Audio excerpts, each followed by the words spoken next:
Good morning, ladies and gentlemen.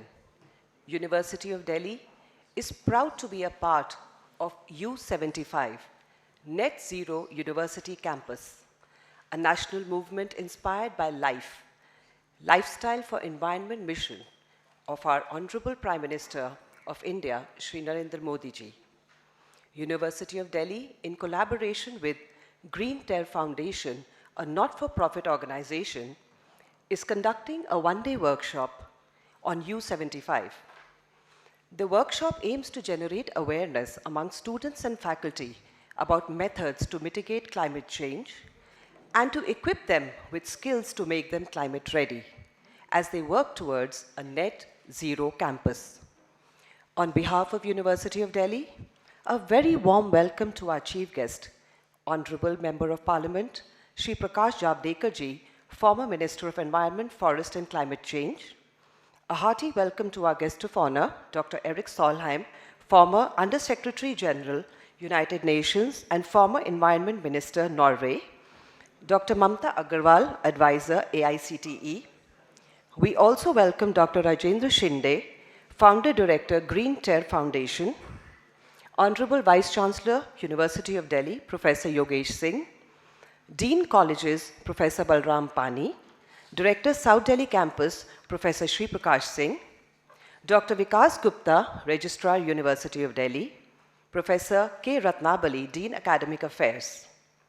We also have amongst us distinguished resource persons with us, which includes Professor Sunil Rai, Chancellor, UPES, Dehradun. I request everyone to kindly rise for the University Kulgeet.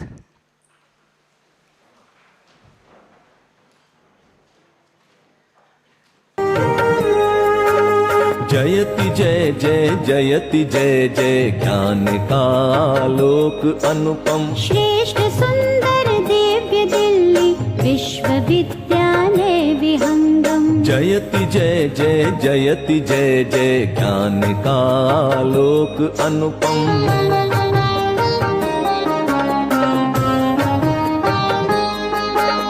सकल वसुधा निज कुटुंब की भावना संस्कृति सनातन आधुनिक शिक्षा पुरातन ज्ञान धाराओं का संगम देश की स्वाधीनता हित भूमिका शतकोटि वंदन निष्ठा धृति सत्यम के मंगल दिव्य भावों का समागम जयति जय जय जयति जय जय ज्ञान का आलोक अनुपम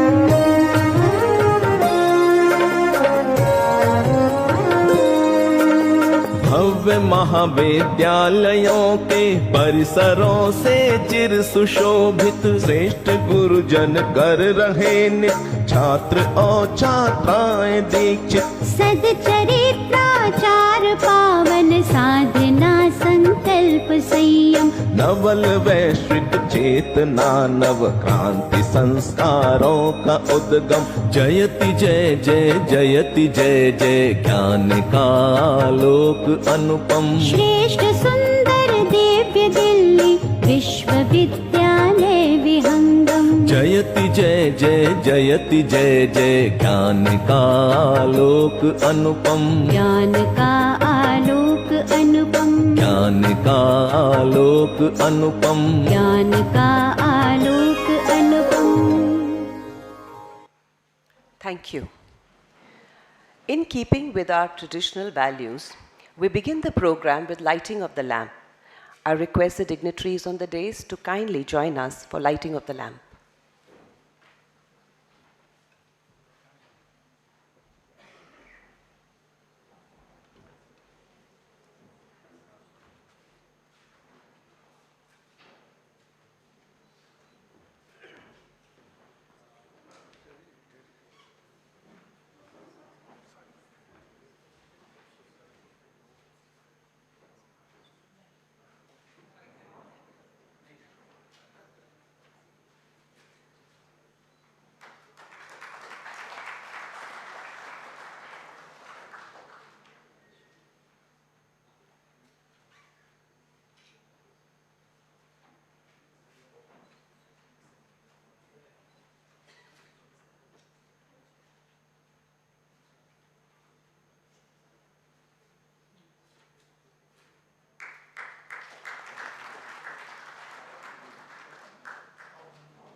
Thank you very much. Net zero, a term that gained popularity after the IPCC, the Intergovernmental Panel on Climate Change, published a report on global warming. Essentially, it means achieving a balance between carbon emitted into the atmosphere and the carbon removed from it. It is wider in scope than carbon neutrality, wherein it covers all gases, be it methane, nitrous oxide, and other hydrofluorocarbons. India has a target to reach net zero by 2070. The national mission aligned with the National Education Policy 2020 and promoted by Honorable Prime Minister Shri Narendra Modi ji, launched by Green Terre Foundation, supported by AICTE, NBA, Niti Aayog, and UNESCO. The initiative is called Not Zero, Net Zero. It engages the students and faculties to make the campus as living labs for carbon neutrality, that is net zero. I request Honorable Vice Chancellor, University of Delhi, Professor Yogesh Singh, to kindly deliver the welcome address.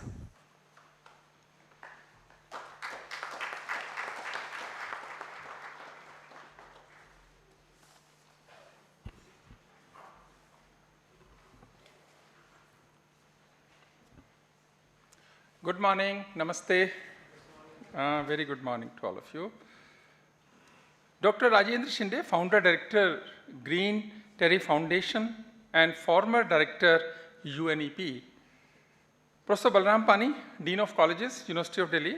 Professor Shri Prakash, Director, South Campus. Dr. Mamta Agrawal, Advisor, All India Council for Technical Education. Dr. Vikas Gupta, Registrar of the University. Professor Ratnavali, Dean Academic Affairs,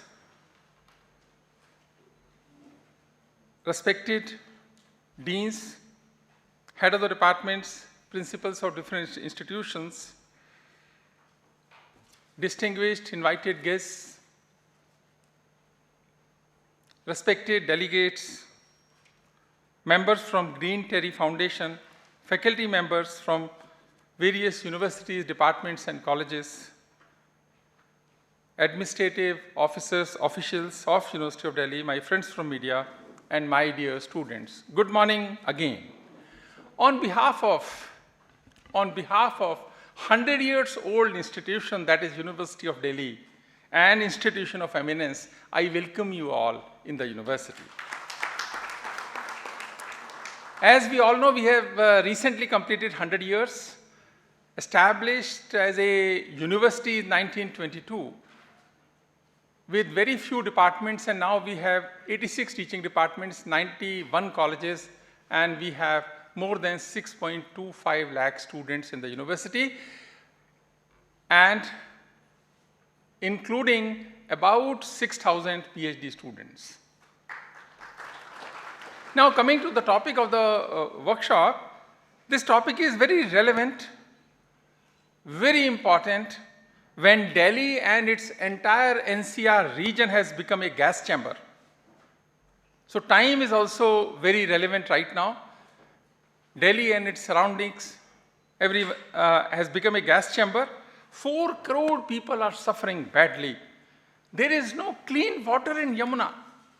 There is no clean water in Yamuna because after taking out 100% water from Hathnikund Barrage at Tajewala, Haryana.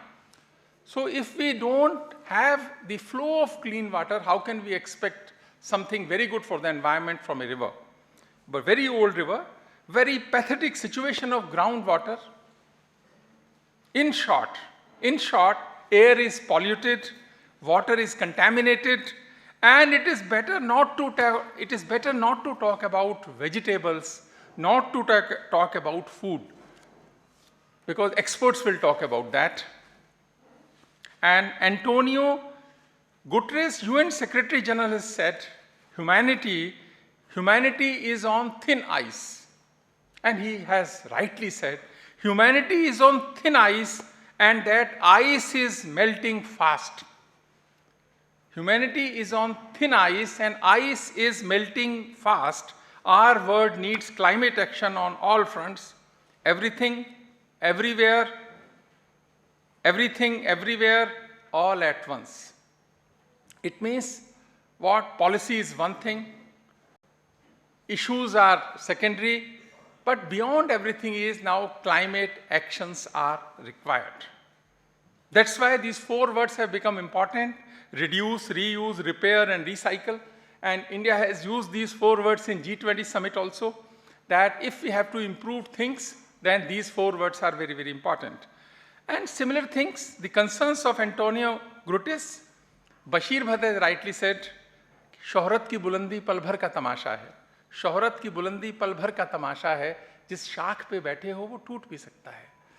We have to realize this, we have to analyze this, we have to understand this. So climate change is now 1.2 degrees Celsius warmer than pre-industrial times. This is data, 1.2 degree warmer. And UN has calculated that world will be 2.7 degree warmer by 2100, it means in the next century, considering emission control pledges also. It means considering this emission control pledges, it will be still warmer by 2.7 degree. Climate change leads to floods, storms, landslides, and droughts, which we are experiencing. And India, when we talk about net neutrality, UN Convention on Climate Change in Glasgow, India took a pledge that India to reach net zero emissions by 2070. It means after a few decades, we should be net free, net zero emissions, and US took pledge for 2050. China said 80% reduction in carbon by 2060. So reducing carbon emission to net zero. Here this net word is very important. Because when we say reducing carbon, we could have said that reducing carbon emission to zero. It is not possible. But you know, net zero. And what is the effect and impact of this net zero? That will be discussed in this workshop. But we all understand and we need carbon-free future. That's why the initiative and transformative movement of net zero university campuses, this is a very small step in that direction, but very important step of net zero university campus is very timely, important, and essential. I would like to thank Green Terry Foundation and Prakash Javadekar ji, former Minister of Education, for such steps for universities and other higher education institutions. The initiative is mentored by not only by Prakash Javadekar ji, but also Dr. Eric Solem, former Under Secretary General of the United Nations, and the spearheaded by Dr. Rajendra Shende, who is here, Founder Director, Green Terry Foundations, and former Director at UNEP. The Green Terry Foundation is a global and local forum for action by youth and communities on the challenges faced by the planet's ecosystem, particularly climate change, biodiversity, health, and inequality. It is indeed a wonderful initiative, and I would like to thank Dr. Rajendra Shende for spearheading this movement. To act on global environment challenges, we need to make climate changes a people's issue.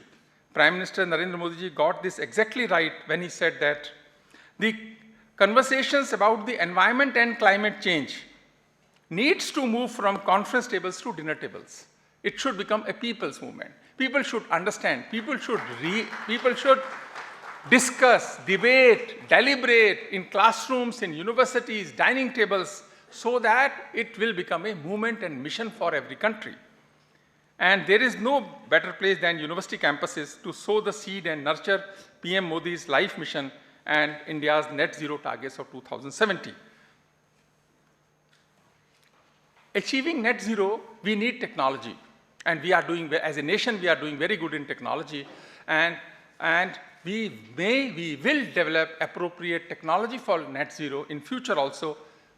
But some technologies are available which we should use in the practices. But you know, the first step here is what? Every campus should be zero liquid discharge campus. Zero liquid discharge campus is a first step to achieve the net neutrality, which is the highest possible thing expected from a university system. When I was Vice Chancellor of Delhi Technological University, we decided to have a zero liquid discharge campus, meaning thereby we established a sewage treatment plant. So the total sewage water of the university was processed, oxidated, and after that it was used for flushing as well as horticulture purposes, 100%. So we were not giving any water in the municipal drains, first. Second is the energy, waste to energy plant. We established a waste to energy plant also, meaning thereby the waste generated in terms of plant waste, organic waste, waste from mess, waste from houses, those waste were processed, and today also wastes are being processed, converted into methane. Methane is used for the generation of electricity, and then the ashes are used to convert into compost, and this compost is used in the horticulture requirements of the university. Third is the solar energy, but the contribution of solar energy was only 10% because lifestyle changes in the Indian system, now air conditioning and many other things, we are using electricity very heavily, and if we feel that we will be able to replace through only the solar energy, it seems to be difficult right now, but yes, we will take appropriate steps. So that campus has become a zero liquid discharge campus, but not net zero carbon emission campus. But yes, first we have to achieve this target. Every college of University of Delhi and university campus also, first please aim for zero liquid discharge campus, and after that take appropriate steps, which many steps will be discussed today. Because new and clean energy, both are important for us, and when it comes to laboratory research also, we should do research also in the areas. Our challenges is to enhance, but the countries, the developed countries, they exploited many things because we are very different society, but now we also want to be a developed nation. It means what? From a lower income group to the higher income group country. It means growth rate is very important for us, and but our challenges now, our challenge is very different because they could attain those objectives without giving any concern for sustainable development goal. But for us, we have to one side attain the growth rate also, no compromise on the growth rate, but without compromising the sustainable development goals. This is the challenge for our country, and the replication of Western ideas, thoughts and instruments may not be very useful in the most populated country of the world because our situations are very, very different. See, we are, it's a country of 140 crore people. So the policies, the analogies, the processes, thought processes of Western world, we should not replicate mindlessly here. We should develop our own systems, own instruments, own designs, own methods. Then and only then we will be able to achieve growth rate, we will be able to achieve the status of the developed nation without compromising the sustainable development goal. For that we need a balanced approach. We cannot take any extreme. We have to have a balanced approach now. Resources, we know now in G20 also when we said Vasudhaiv Kutumbakam, one earth, one family, one future, it means we have, and in the Indian culture, it is imbibed in the Indian culture, but we have to implement it. That's why this balanced approach is very, very important when we are discussing about anything related to net zero emissions also. We have to keep in mind that India is a country now. For us, yes, this is important, but we have to eradicate poverty also from our country. No compromise on that. Another 10 years, two decades, we have to focus on that also. So that's why this initiative is very good, but only concern here is a balanced approach. I have quoted many times a few lines, a couplet about the balanced approach. when we are implementing anything, we have to remember that कि ज़िंदगी में ऐसा करें कि काम दोनों का चलता रहे, ज़िंदगी में ऐसा करें कि काम दोनों का चलता रहे, हवा भी चलती रहे और दिया भी जलता रहे. So we don't have to take either extremes. Either extremes are dangerous for us. Not doing anything is also very dangerous, and doing everything is also very dangerous for us, because our utmost priority first is to eradicate poverty from our country. But yes, we are very concerned about the climate change. We are very concerned about the other issues also. Many things have happened in our country because we have replicated many things. Like, for example, the air conditioning systems. I don't know how far. Air conditioning system, we have also damaged, destroyed our rivers in our country because we replicated the Western model. But now, think about it. But irrigation is important, horticulture is also important, water is important. But if we find water scarcity in the cities who are on the banks of rivers, and in Delhi, we do understand that what has happened to Yamuna, you cannot clean Yamuna because there is no water in Yamuna. There is no clean water in Yamuna. But because from a policy directive, we are doing it. We have to rethink about such initiatives also, which Britishers did for us, and we are just following those things, taking out 100% waters from the rivers. This is only one example. We can have thousands of such examples, but yes, it's a very good initiative, and we should focus on our domain, like the university campuses. Most of us are students and teachers. We should make our university, our colleges of the university, as first zero liquid discharge campuses, and after that the net neutrality. All steps we should take which are necessary for that. I hope that this workshop will ignite, inspire, influence some of young minds, and we will take necessary steps which are essential for us to take in order to provide right kind of environment for our future generations. Thank you very much. Once again, I welcome all of you in University of Delhi.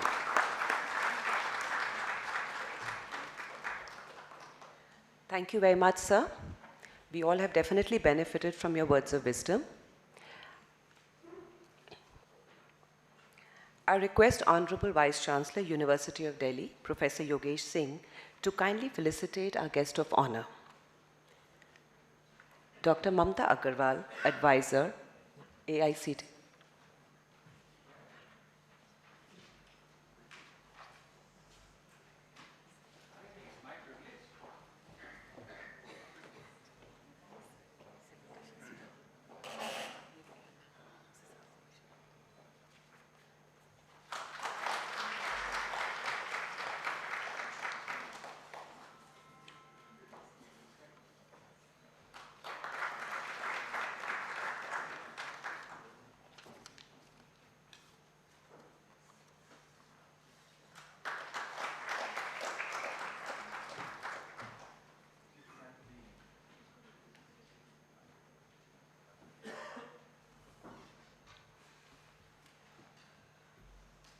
I request Vice Chancellor, sir, to kindly felicitate our special guest, Dr. Rajendra Shinde, Founder Director, Green Tear Foundation.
I request Dr.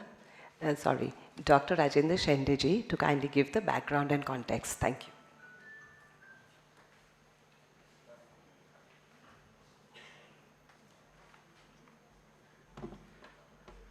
Namaskar. Namaste to everyone. But I remember only one phrase, Diya jalta rahe. Thank you, Dr. Yogesh Singh. Extremely delighted to be with young minds here, mainly represented by not only the students and the faculty, but also the young Vice Chancellor. He started by saying that his university is the old, probably one of the oldest.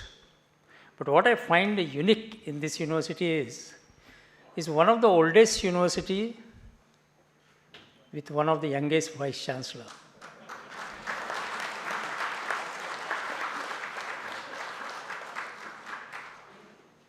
Let me start by saying that I'm impressed not only the presence of experts here, students, faculty, but also in a dais you see personalities which matter. Apart from Dr. Yogesh Singh, I see Dr. Mamta Agarwal, who is representing the chairman of AICTE, Dr. T.G. Sethuram. But more than that, I think she is one of the staunch supporter of net zero movement. We have official MOU with AICTE for taking this movement to all the educational institutes and possibly, the way our Prime Minister says, crossing the borders. Because after all, net zero is not only for one nation to do it, it is for all the nations to do it, and we need a partnership. We need a collective action. Dr. Yogesh Singh, I wanted to say that it's not only the heritage of these buildings that matter, but the vision that you are cherishing that matters first. It's not the sprawling lawns that matter, but your sprawling future projects, the schemes and the framework, that is going to matter a lot. And I think the whole India is looking at you for seeing that this is the university not only does the research in the laboratory, but as Prime Minister has advised for this university, that research comes in a campus outside the classrooms and starts implementing in a society.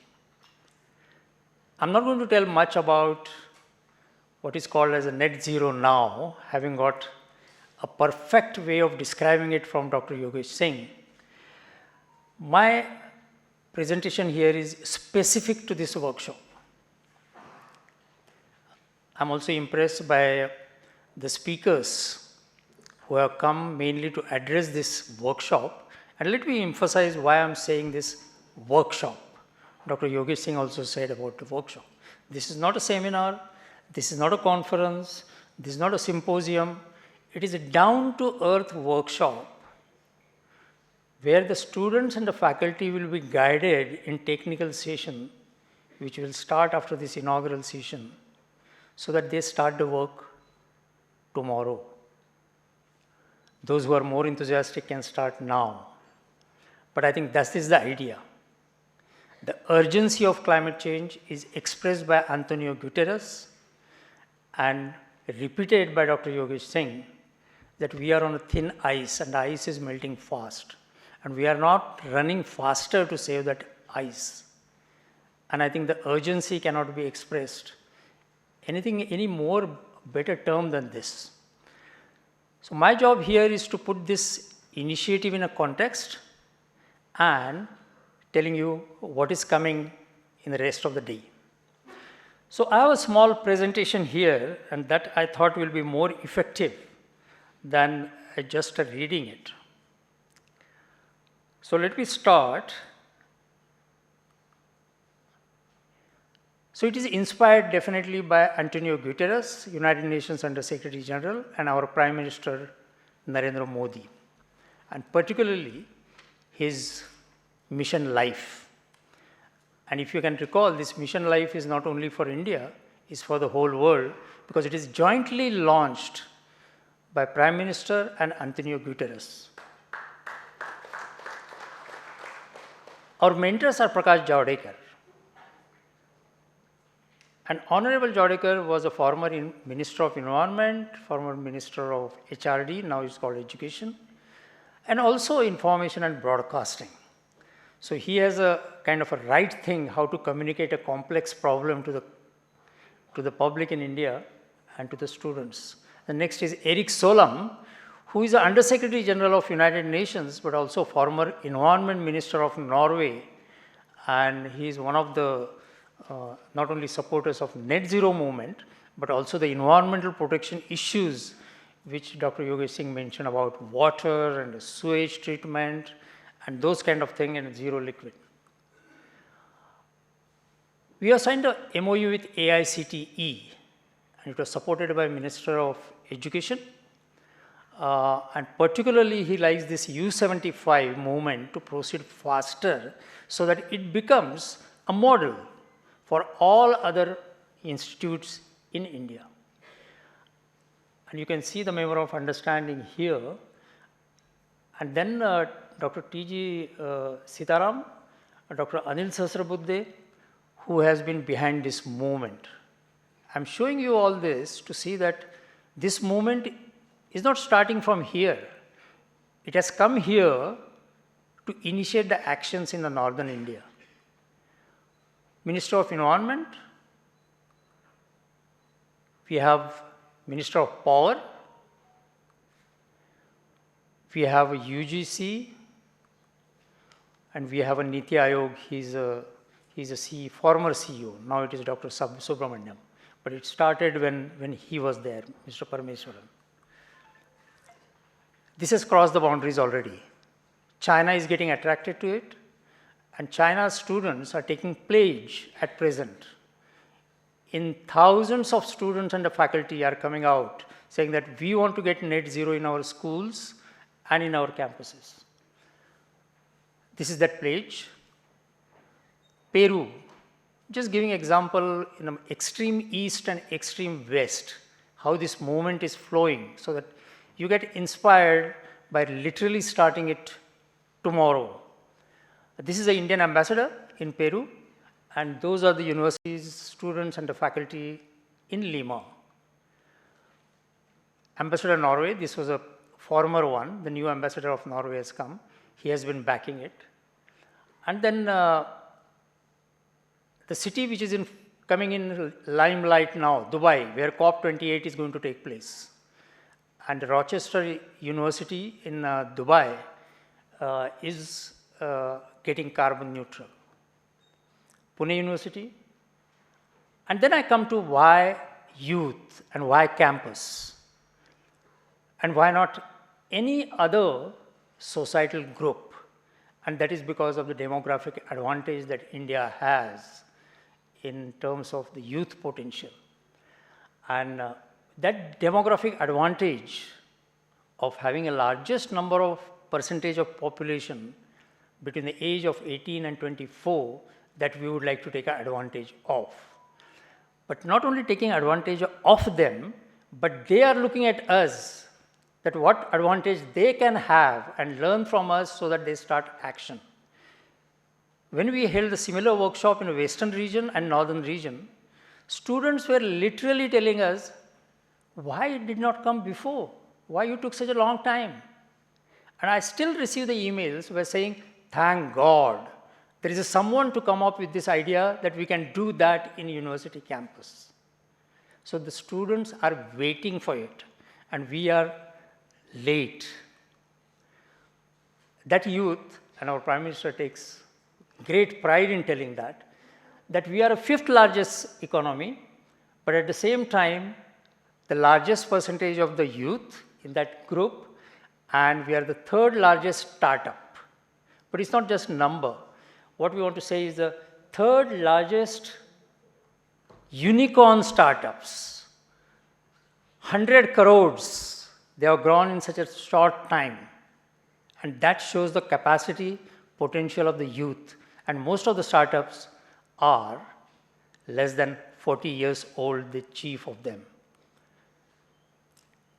I don't see the 1.5 degrees centigrade. Dr. Yogesh Singh has already mentioned it to you.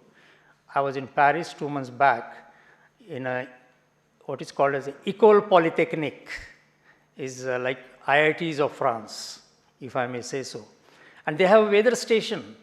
And he says, for last 2 months, I am getting records which are more than 1.5 degrees centigrade. So it looks like we already failed. But let's take a World Meteorological Organization's figures, quoted as a 1.2 degrees centigrade, that we are approaching 1.5, but the urgency is maintained. So what is the objective? Objective is take the potential of the youth in the campus. And remember, the future is going to be the green employment. So if students are thinking that this is going to be a burden on them, apart from the curriculum, apart from the examinations, and apart from their thesis and research, all these things are going to converge into the green economy, the green India. And the youth will be, who are working on this net zero project, will have an advantage in getting the green employment in the future. There are 2 sustainable development goals which are directly related to the climate. And we heard from Vice Chancellor that we are going to do this development, as Prime Minister says, till 2047 without compromising SDGs. Many of these SDGs, apart from 7 and 13, are related to the climate change, but these are directly related to it. So, we have this network called Smart Campus Cloud Network, within which net zero project starts. Smart is digitalization, because we have to verify what we are doing. We cannot say that we are already, our campus is already green. Some of the country says we are already net zero. Who verifies it? Who monitors it? And I think the digitalization is going to help. Campus is a living laboratory, cloud is sharing, and network is partnering. And we have net zero operating principles. These are very important. Learning by doing, accelerating by sharing. Let's not work in silos. Delhi University North Campus should cooperate with the South Campus. Delhi University should collaborate with JNU. But why only the Delhi? It can collaborate with any other campus in a university. And for that, we have this digital platform which will be explained to you by our experts. So, net zero is taking everybody along, and so that no one is left behind. Thank you very much. I would like to say that we are all fortunate to not to have only dignitaries on a dais who are giving a sort of an inspiring start to this movement in northern India, but we have Chancellor of UPES, Dr. Sunil Rai, who is also my colleague from IIT. And we have Professor Gufran Beg, who is a Shanti Swarup Bhatnagar Award winner. He is a great scientist, and he is expert in air pollution. The one digital platform called Suffer India, which you see the air quality index today crossing 400 or 450, that's because of Dr. Gufran Beg. We also have Girija Shankar, who is from Ministry of Power, and he has a financial model to tell you about net zero, where the finances will come from and how you will benefit from it. We also have Sandeep Narang from ASSOCHAM, which is a business communities expert, which is going to talk about green building. And we have Kanak Raj, who is a UNDP expert, who is going to talk about the real case study, how the campuses have gone net zero. At the very end, I would like to say that one of the members of our university network, and it is a global network, in Sri Lanka, has declared, and the declaration is by ISO, International Standard Organization, that they have gone net zero. I will explain to you how they did it. And that is a Sir Jardanpura University of Sri Lanka. So we have a model. It's not something which is unachievable. You can do it, and I really wish that Delhi University becomes the first university in India to get net zero. Thank you very much. Thank you very much, sir. Dr. Rajendra Shinde has incredible achievements which include successful curtailment of ozone layer depletion when he was director of United Nations Environment Programme.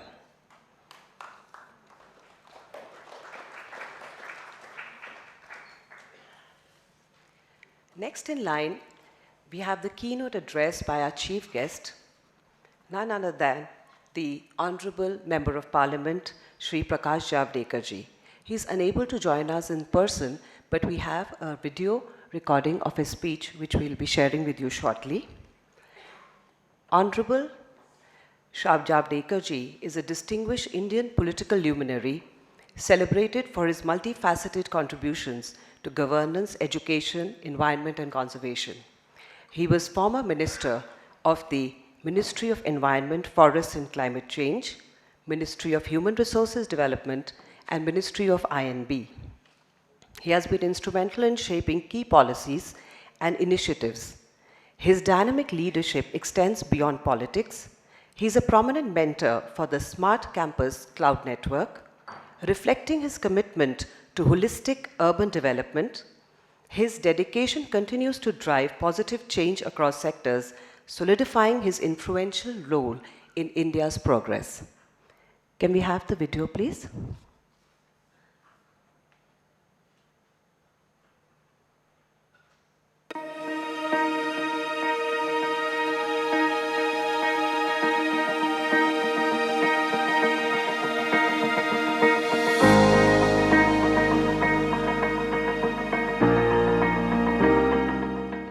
Delhi विश्वविद्यालय के vice chancellor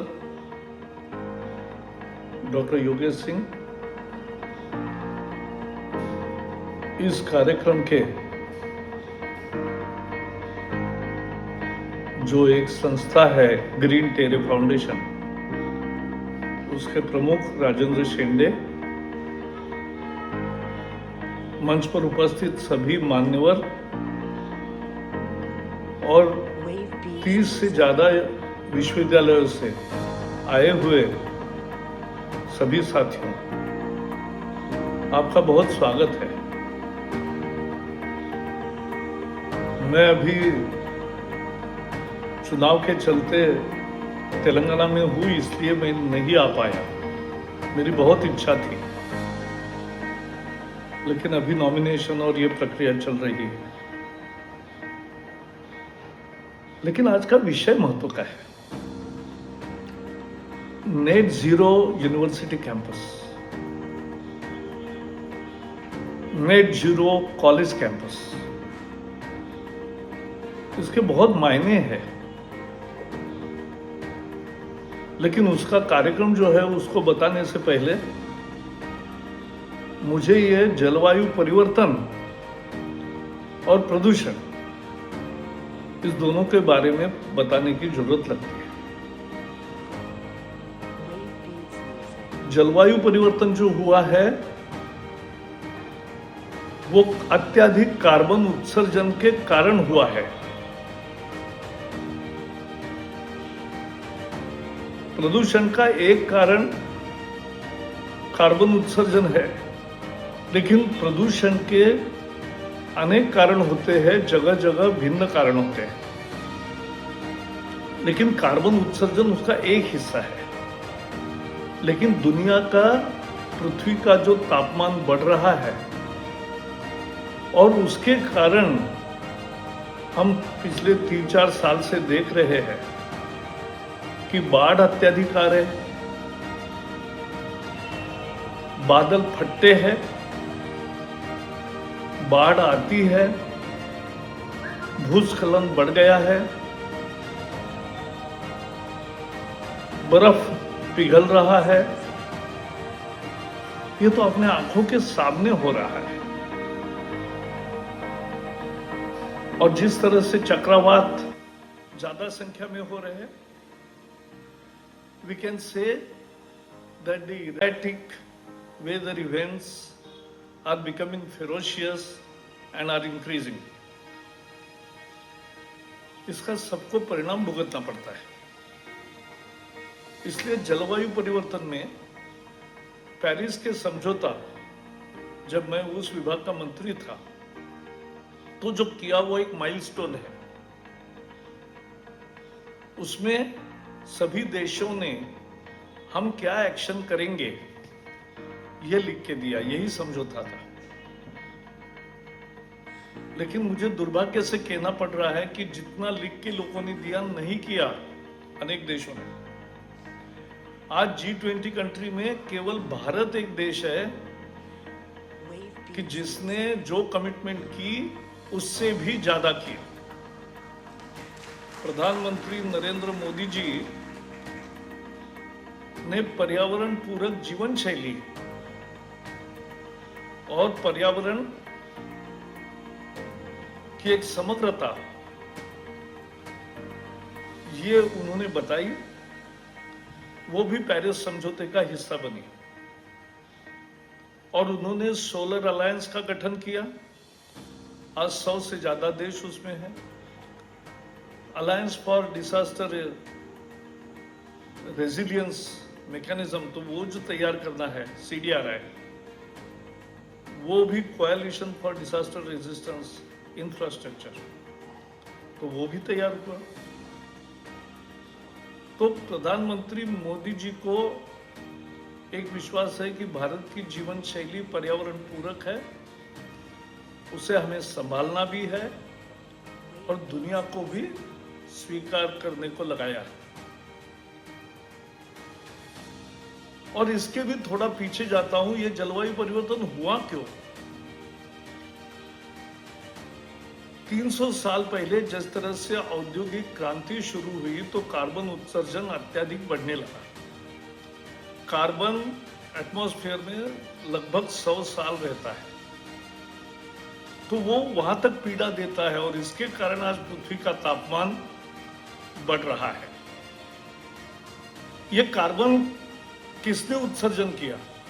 आज जो विकसित देश है वो carbon उत्सर्जन के कारण विकसित हुए हैं, समृद्ध हुए हैं।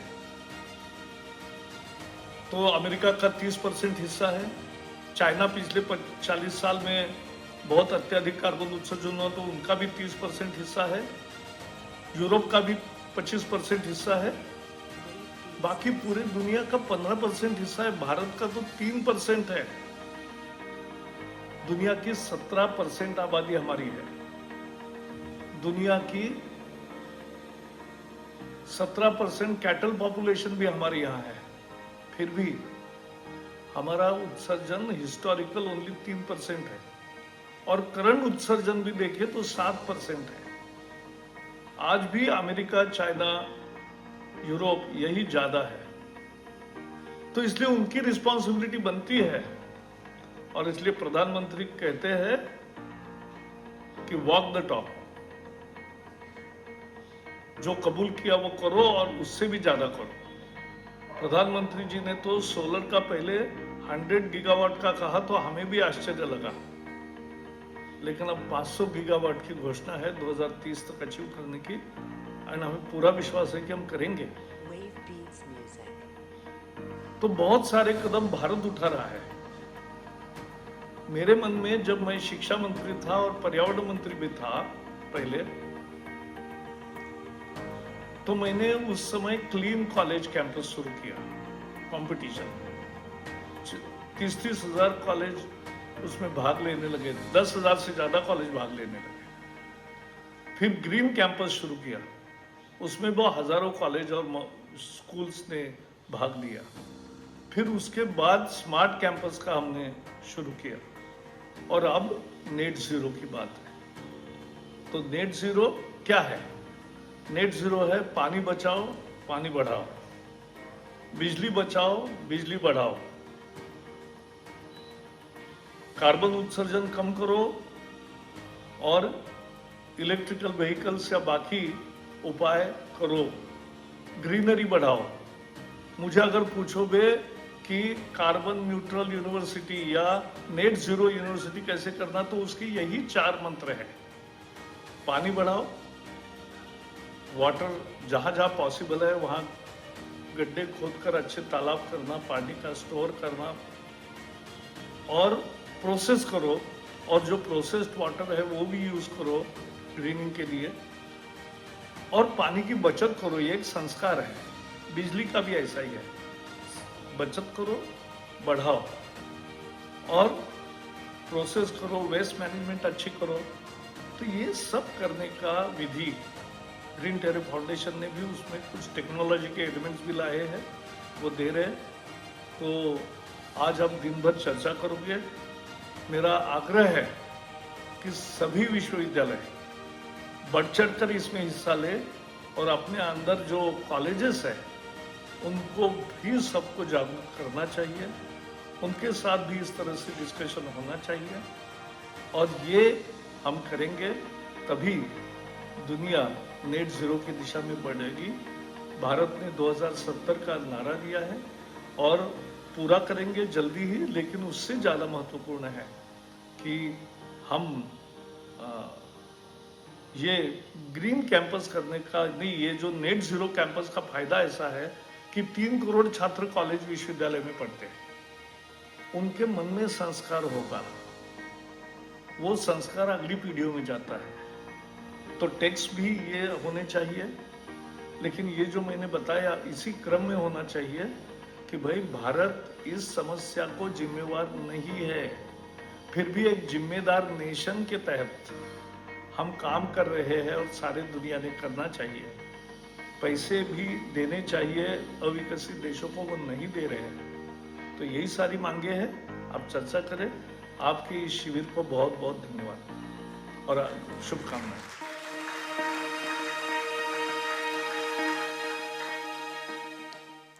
Thank you very much, sir, for your words of inspiration.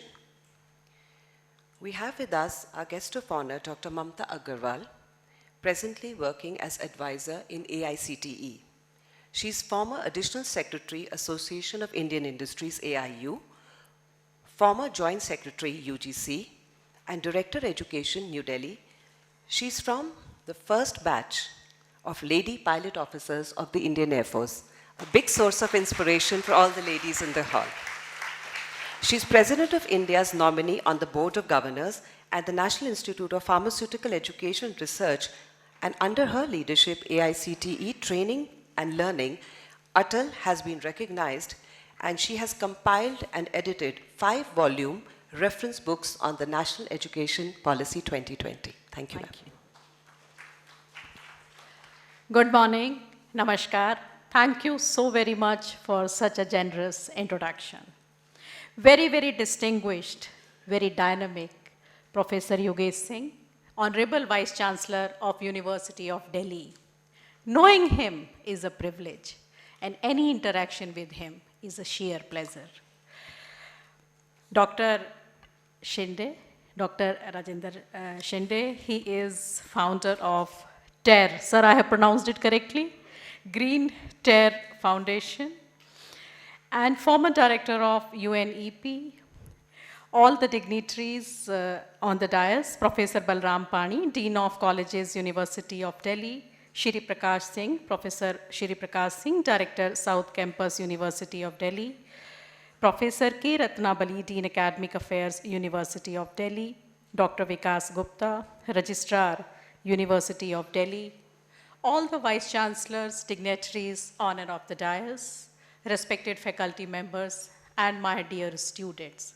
It is indeed a proud privilege to address this august gathering.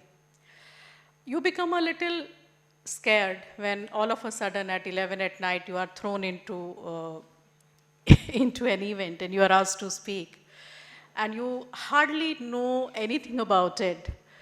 But then Adesh is Adesh, and I try my level best to do a little bit of my part. I'm not too sure. In the presence of all the eminent luminaries present here as to how much would I be able to do justice to the topic. And after listening to Professor Yogesh Singh, and each word was a pearl of wisdom.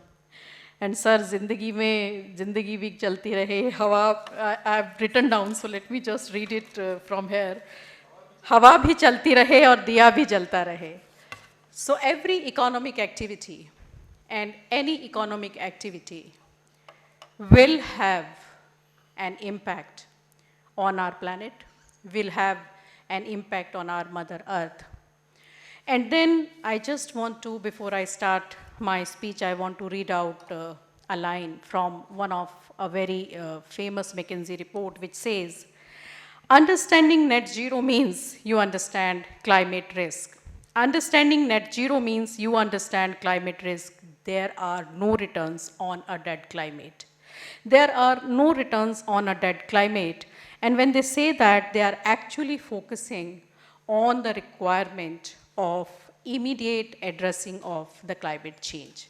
With the contaminated water, with continuously reduction in the groundwater, the quality of air which each one of us are breathing in, and I think nothing can be more witnessing what each one of us in Delhi are doing it.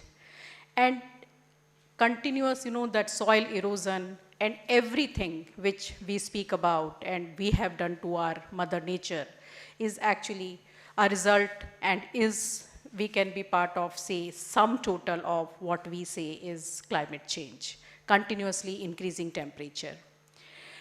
Primarily, I will be focusing about AICTE. As you all know, All India Council for Technical Education is a statutory national level apex body that regulates the quality standards and parameters for technical education, and also ensuring that the growth of technical education is structured in a coordinated manner pan-India.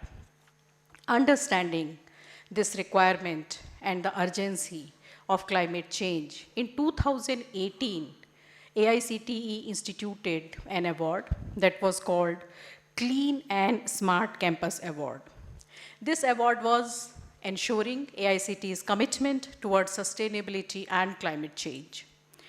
This involved, we actually engaged each and every stakeholder of a higher education system, be it faculty members, non-teaching, students, and ensure that we convince them, we make them aware, we call upon them, and we make them agents of change. Because if you are convinced about an act, if you are convinced about a cause, then only you take the pledge, and then only your actions are governed by your thought process.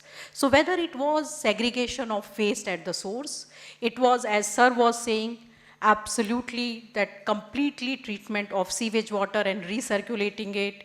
It is use of solar energy. It is mobility-based lighting system. It's automated water system where not a single drop of water is wasted. So everything was done by AICTE, and this TER Foundation has been helping us in ensuring that these awards are awarded. Now, the Ministry of Environment, Forest and Climate Change took cognizance, and Ministry of Home Affairs finally integrated these awards last year with NIRF ranking, and have also asked NAC to make these as mandatory parameters. We have, as Dr. Shinde told you, we have signed one MOU with the TER Foundation where U75, that we will be identifying exceptional, outstanding universities, and will make sure that we engage and we continuously work in a collaborative manner with all the stakeholders, so that not only that awareness can be created, but in a progressive manner. And now we have always been talking about an incremental change, but now with TER Foundation, we are trying to make it a monumental change, that we reach to each and every stakeholder. And sir said that, our talk should go to dining table, we say that from the lecture halls, let it go to each and every desk, that each and every student is talking about it, and each and every student knows that I have to save water, I have to save my planet Earth, I have to do everything. And with this endeavor, AICT started supporting U75. Nearly 100 institutions have already given their consent to start early action on net zero in their campuses.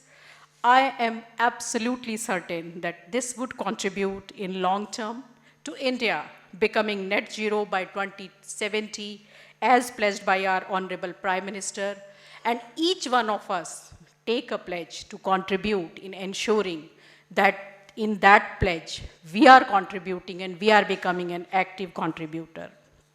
AICT will closely guide Green Terre Foundation and the educational institutions in the national movement of not zero but net zero.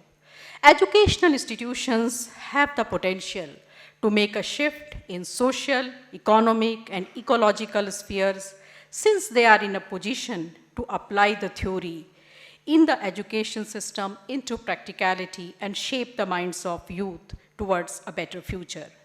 Educational systems worldwide are moving towards such positive changes, realizing their responsibility to address their impact on environment and encourage the young generations to work much more responsibility. Universities working in transdisciplinary, multidisciplinary, and interdisciplinary ambience bridge the cross-sectoral and interlinked sustainable development goals while implementing the solutions, especially the Sustainable Development Goal 13 of UN, which is on climate change. As it is said, and Terre quotes it, next pandemic would be more severe and would be about sustainability. While saying so, and while AICTE and we all, Green Terre, Delhi University, trying to do their bit, we also need to know that respect for nature is an integral part of our culture and has been passed across generations. Protection of environment comes naturally to us. For us, protection of environment is an article of faith. We have natural resources because our previous generations saved these resources, preserved these resources for us, and we are bound to do it for our next generations. So we all need to exist harmoniously, coexist with our mother nature. आप सब जानते हैं हमारे देश में नदियों से लेके, तालाबों से लेके, पेड़ों से लेके, पत्थरों से लेके हर चीज़ की पूजा होती है। हम तो अपनी नदियों को भी गंगा ना कह के हमारी गंगा माँ कहते हैं। तो आइए वेस्ट की तरफ उन्होंने जो टेक्नोलॉजी से सॉल्यूशंस देखे हैं उनको भी अडॉप्ट करें, उनकी अच्छाइयों को भी अपने में समाहित करें, पर इनवर्ड भी देखें और अपने अंदर देखकर, मुझे याद है जब हम बच्चे थे हमारी माँ ने कभी एक भी चावल का कण या एक रोटी का टुकड़ा अपनी प्लेट में बचाने नहीं दिया, कभी पानी वेस्ट करने नहीं दिया, कभी कोई भी चीज़, हमेशा सोने से पहले बचपन से हर लाइट बंद करने को कहा। तो आइए इस पूरे के पूरे प्रोसेस को पहली बात क्लासरूम से हर डेस्क तक ले जाएं, हर बच्चे तक ले जाएं और उसके साथ साथ अपने घरों में भी ये बताएं कि ये जो भी सब हो रहा है हमारे चारों तरफ, अगर कंटेमिनेटेड वाटर है, अगर पॉल्यूटेड एयर है, तो हम जिम्मेदार हैं। Each one of us are responsible for it, whether it is vehicular pollution or it is industrial revolution, but I also contribute to it. So I need to find the solution. I have a very small, less than 1 minute video, which I would like to play for you. If you can kindly just play the video. And I conclude with that video. Some call me nature.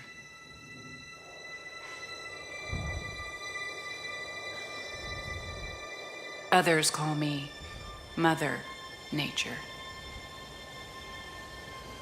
I've been here for over 4.5 billion years, 22,500 times longer than you. I don't really need people, but people need me. Yes, your future depends on me. When I thrive, you thrive. When I falter, you falter. or worse.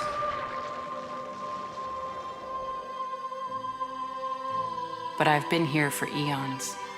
I have fed species greater than you, and I have starved species greater than you. My oceans, my soil, my flowing streams, my forests, they all can take you or leave you.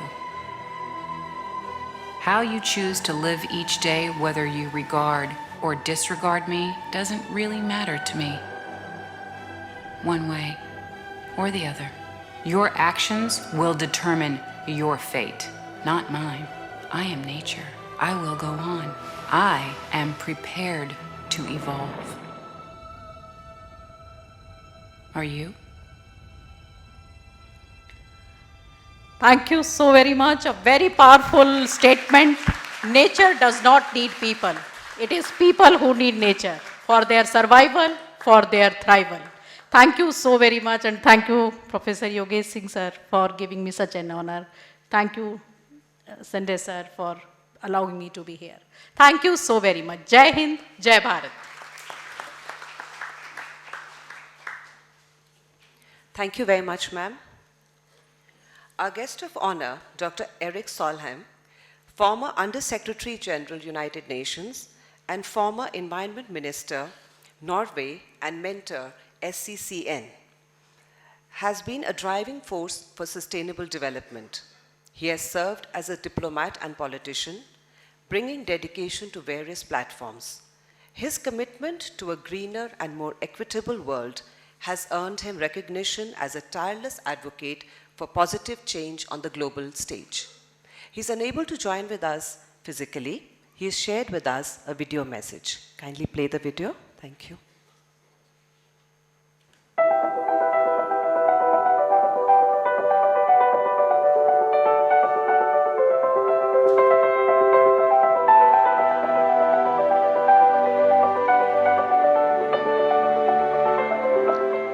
Hello everyone, Namaste. It's so wonderful to be speaking to so many climate warriors in this fantastic partnership between TED Foundation and the Delhi University, one of the most prestigious universities in Bharat or India. This is a wonderful, wonderful partnership, and I know that 25 universities from all over northern India are represented, and I know that we will take major steps towards zero emission universities. A big thank you to my friends Rajendra Shendre and Prakash Javadkar, who are so crucial for this to happen. I think you're all aware that we are facing a triple environment crisis. Pollution, which has been very visible in Delhi over the last few days, destruction of environment and ecosystems, and climate change. That's the bad news, and we see this all over the world: wildfires in Canada and the United States, floods in Pakistan, droughts in China. We have seen so many results of climate warming in the last few years all over the planet, so the crisis is visible to everyone. But the good news is also very clear. We have all the finances, all the policies, and all the technologies we need to solve these crises. Of course, technologies will improve in the years to come, but they are already there, available for all of us. India is front and center in this. India is not a major cause of the climate destruction. The United States so far has emitted 25 times more than India per capita. So obviously the main responsibility for solving the crisis lies with the United States and in Europe, those who have emitted the most. But what is so good to see is that even if India is not the cause of the crisis, India is so important to the solution of the crisis. Prime Minister Modi has long passed the old debate on whether India should develop or India should take care of Mother Earth into how can India lift every Indian out of poverty, create jobs for many more Indians by doing it by going green, taking care of Mother Earth. And it's launching green missions by the day, green hydrogen mission for India, electric batteries mission for India, electric cars mission for India, and all these missions are using the state as a vehicle to drive the market in a green direction. That's exactly what a Prime Minister should do, and Prime Minister Modi is now a world leader in going green. And this is reflected, interesting enough, also in action in many of the states, also in states which are not with the BJP and who have different views with the Prime Minister on different other issues, like say Tamil Nadu, but on fighting for the green future of India, they are at one. They are the same, the issues, the policies are very similar. Let me mention 4 core areas which of course are key for India at large, but also for the struggle to make university campuses green. First, green energies. A couple of months ago, I went to a small historical city in Madhya Pradesh. It's called Sanchi. It's a very historical town. There are some stupas there from the time of Buddha, so they're very, very old, and many people go to see these wonderful historical relics. But we went to see the solar panels of Sanchi. And 2 new solar plants are now bringing energy to the people in the city of Sanchi, and they're making it possible for the farmers in the region to pump water to their agriculture without emissions, just using solar energy for pumping water. And added to all this, they have also established street lighting based on solar, which many people, and particularly maybe women, feel much more comfortable to walk out at night when there is light. So India has now moved to become one of the core solar nations in the world. China is the lead, but India for sure in the future will be the second biggest solar nation on planet Earth. And of course the Sanchi example would not be interesting if it was just Sanchi, but we see this all over India. Tamil Nadu, for instance, Chief Minister Stalin is launching big plans to go solar, to go into wind power, to go into offshore wind power, and so many other areas. And of course, universities need to employ renewable energies. Second area, transport. 10 years ago, there was hardly any metros in India. Yes, there were in some metro line in Delhi, but it was very limited.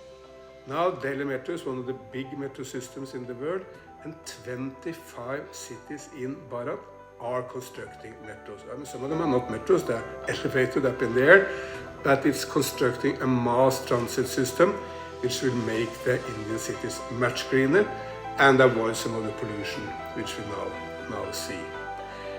In Hyderabad, a month ago, I was very, very privileged to be able to open a new bike path through Hyderabad, 23 kilometers, a wonderful paved bike lane, and all under a solar roof, so that you get solar energy from the bike path.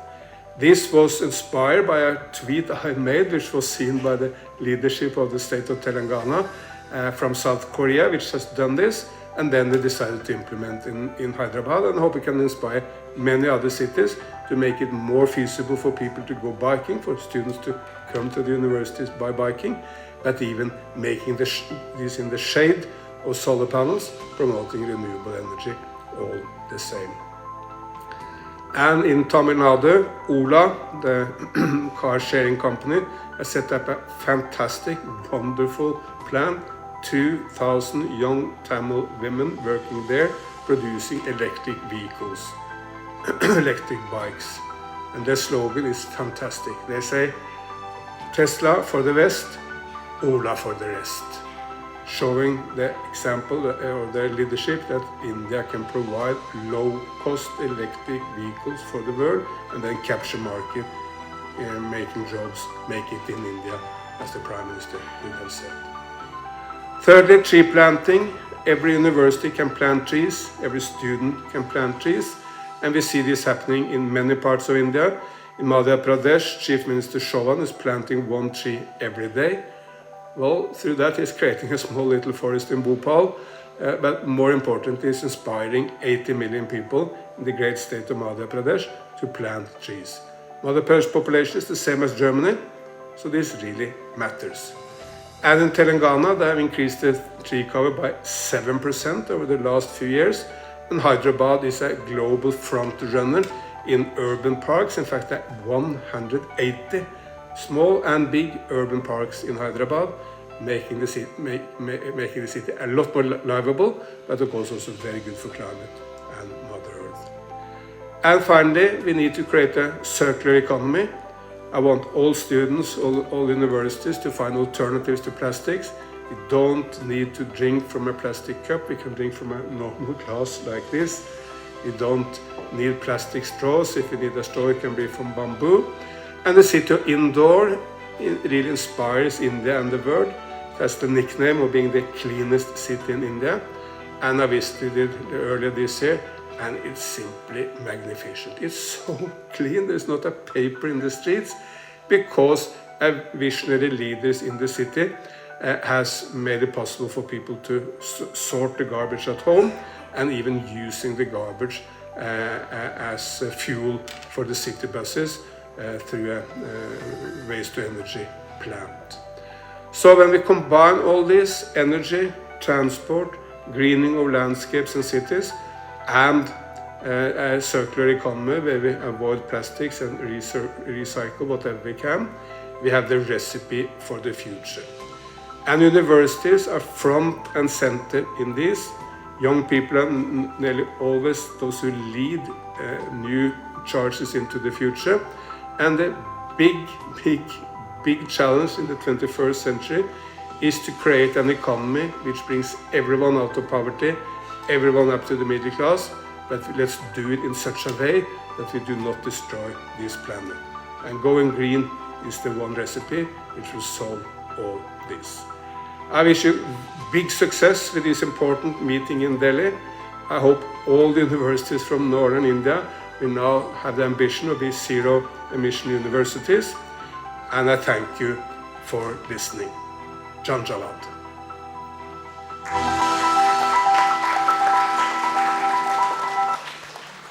Thank you very much, sir. I now request Dr. Vikas Gupta, Registrar, University of Delhi, to kindly propose the vote of thanks.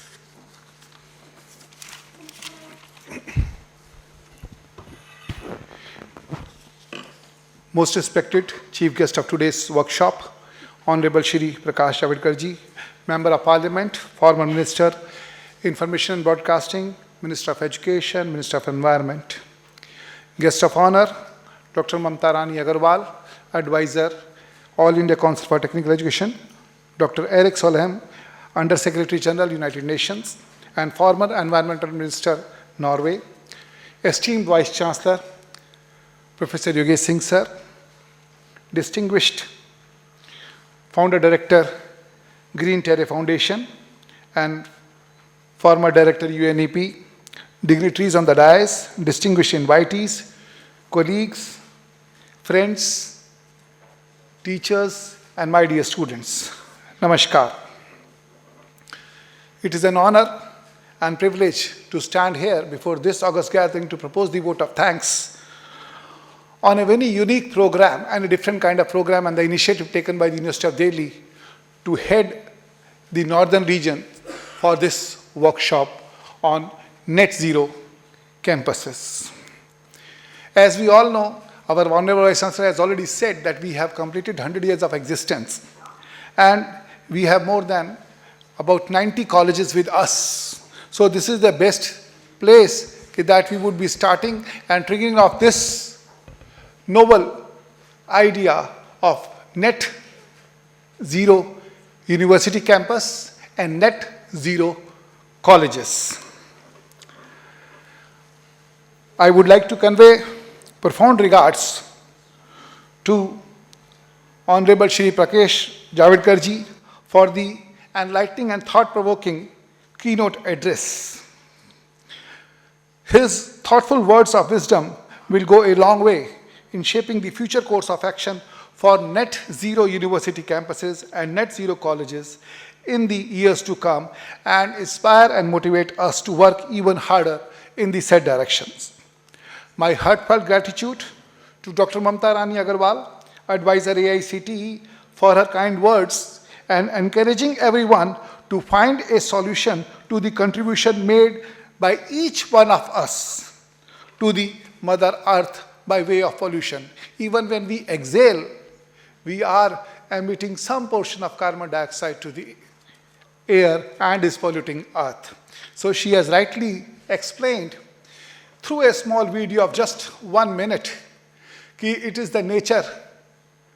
We need the nature. Nature does not need us. And it is our duty that we should protect the nature.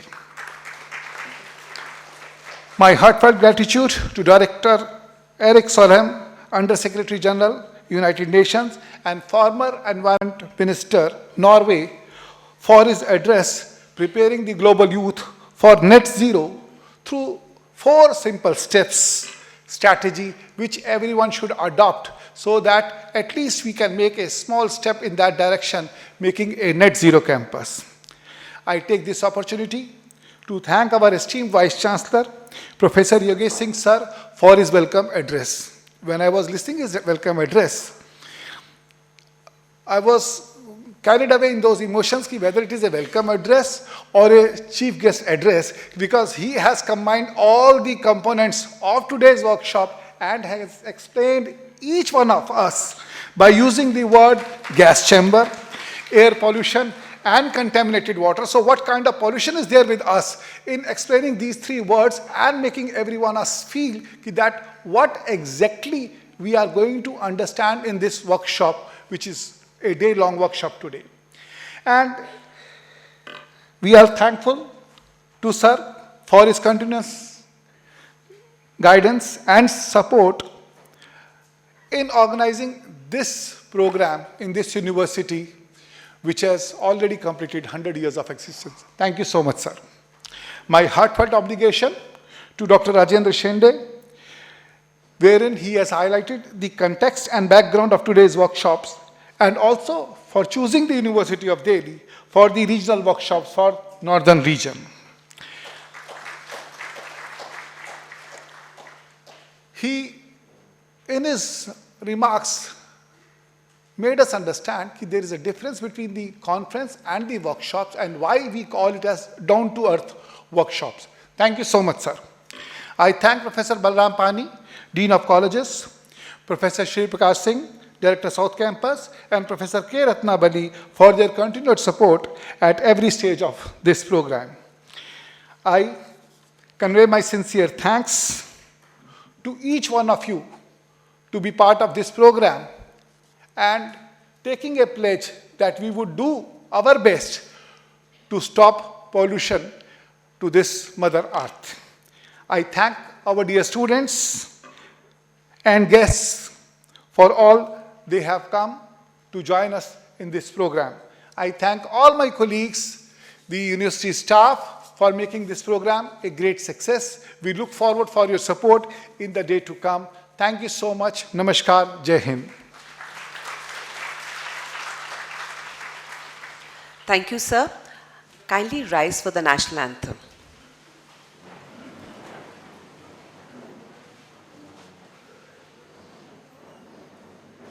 जनगण मन अधिनायक जय हे भारत भाग्य विधाता पंजाब सिंध गुजरात मराठा द्राविड उत्कल बंगा विंध्य हिमाचल यमुना गंगा उच्चल जलधि तरंगा तव शुभ नामे जागे तव शुभ आशीष मांगे गाहे तव जय गा गाथा जनगण मंगलदायक जय हे भारत भाग्य विधाता जय हे जय हे जय हे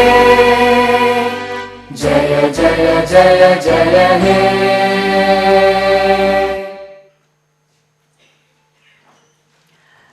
Thank you very much for being a very patient audience. I request all the participants to kindly stay on. There is a 10-minute networking break. After that, we will be resuming the rest of the sessions. Thank you.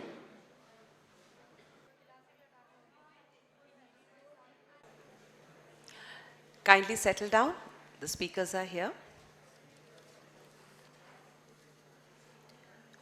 I request Dr. Sunil Rai, Chancellor, UPES Dehradun, Dr. Gufram Beg, Founder, Safar India, Girija Shankarji, General Manager, Energy Efficiency Services Limited, Ministry of Power,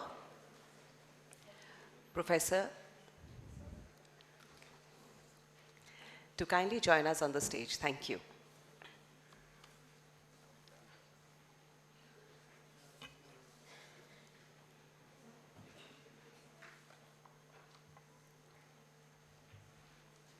Welcome to the second half of today's workshop.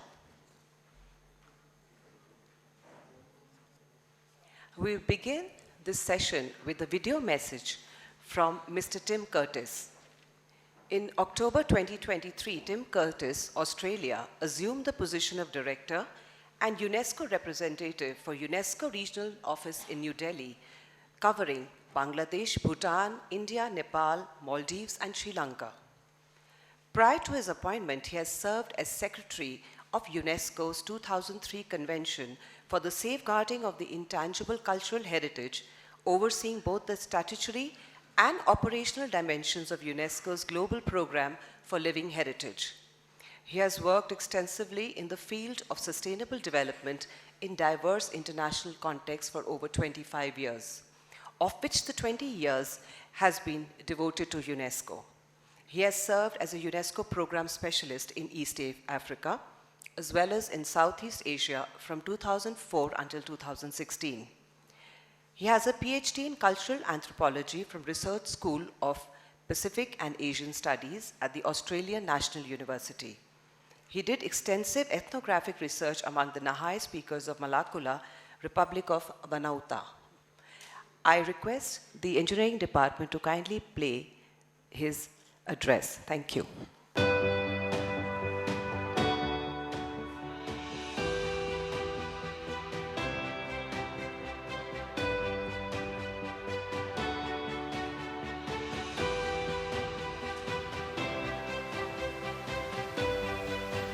Greetings from UNESCO New Delhi. My name is Tim Curtis and I'm the Director of the New Delhi Regional Office for South Asia for UNESCO. So allow me to start by congratulating the Green Tear Foundation and this flagship project, Smart Campus Cloud Network, which focuses on capacity building and engaging with students and faculties to localize the Sustainable Development Goals and aiming towards carbon neutrality. Of course, given today's topic around climate change, I think it is safe to say that we will always be working to address the issues of climate change. And there will always be a continuous need to do even more. Before the publication of the Intergovernmental Panel on Climate Change Special Report in 2018, the tipping point of the increase in the Earth's average temperature was thought to be 2 degrees Celsius. Unfortunately, we've learned since then, that it is lower, it is at 1.5 degrees Celsius. So the matter is urgent.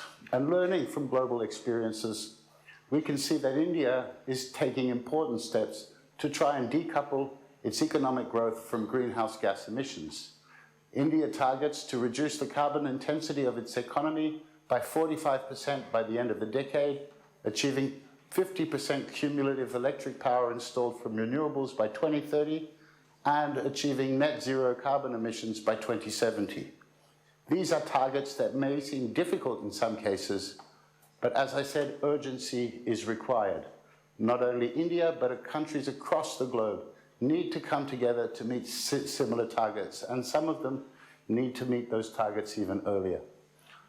To achieve net zero carbon emissions by 2070, the role of youth is of course extremely important, as it is the young people who are the leaders and inheritors of the world of tomorrow. Through initiatives such as these, which raise awareness, advocate for policies, and by developing sustainable technologies, young people can and should drive meaningful change in the fight against climate change. Additionally, the capacity to influence behavioral patterns and demand for sustainable practices has and can have even more of a significant impact on markets and industries. Of course, in addition to lifestyle changes, the role of transforming infrastructure into green buildings is vital. And today's session is accurately reflecting that. UNESCO works on a program that we call Green Academies to engage young people and their communities to transform existing buildings, for example, schools and universities, into climate resilient structures equipped with simple, affordable, and replicable changes. Green Academies seek to foster active youth participation to achieve a sustainable lifestyle in their schools, feeding back into their communities and focusing on 4 main pillars: water security, clean energy, biomass production, and waste management.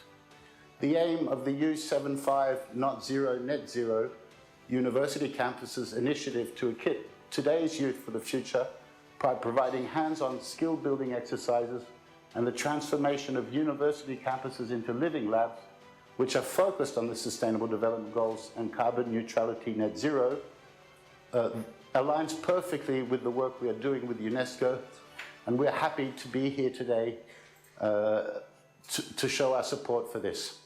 UNESCO is actively contributing towards these global issues and has set up and implemented an environmental management system to track and reduce its carbon emissions, waste generation, and water usage.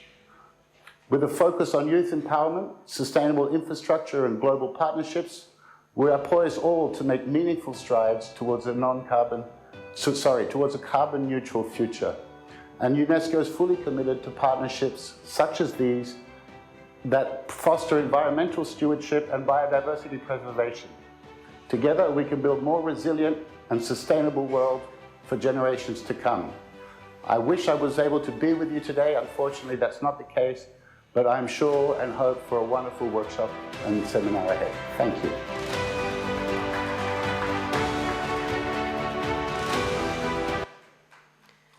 Thank you, sir. Our second eminent speaker, Dr. Sunil Rai, the Chancellor of University of Petroleum and Energy Studies, Dehradun, boasts an impressive 42-year career with 20 years in academia, 21 years in the Indian Navy, 2 years in the corporate world. He's a versatile leader, having been Pro Vice Chancellor, Director, Dean, and Chairperson at different stages in his life. His naval career saw him manage notable ships like INS Vikrant, Nilgiri, Himgiri, and the oil tanker Shakti. His educational qualifications include a PhD in business, continuity management, MTech in computer science and engineering, an MBA with HR specialization, a master's in marine engineering, and a BSc honors degree. Dr. Rai is a recognized academic, thought leader, and a prolific speaker known for his oratorial skills and published papers. Today, he will be speaking to us about barriers and opportunities for net zero university campus. Can I get the clicker?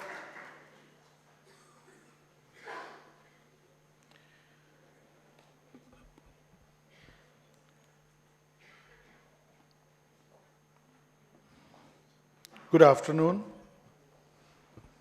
What a wonderful event we are having in this marvelous DU campus. I would begin by paying my thanks and respect to Dr. Yogesh Singh, the Vice Chancellor, and his entire team.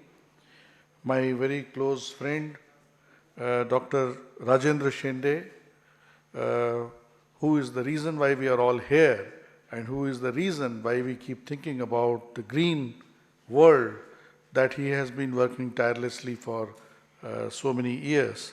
And of course, my fellow speakers, Shri Dr. Gurfan Beg ji and Shri Girja Shankar ji, who are who I am honored to share the platform today. I will need a clicker. I am using a, sorry, thank you very much. This one to go ahead? Okay, thank you very much. I am being given the, to share my thoughts on barriers and opportunities for net zero university campus. I just like to talk about this net zero word. This was talked by the prolific speakers in the first session about the net zero. This net zero is a mantra of life. If you are net zero, you are a good human being. You are a successful human being. Jitna liya, kam se kam utna diya, then it becomes net zero. Ideally, agar aapne jitna liya, usse zyada diya, which is what I expect from the future of this nation and the leaders of the world, future leaders of the world, the dear students who are participating in this workshop today.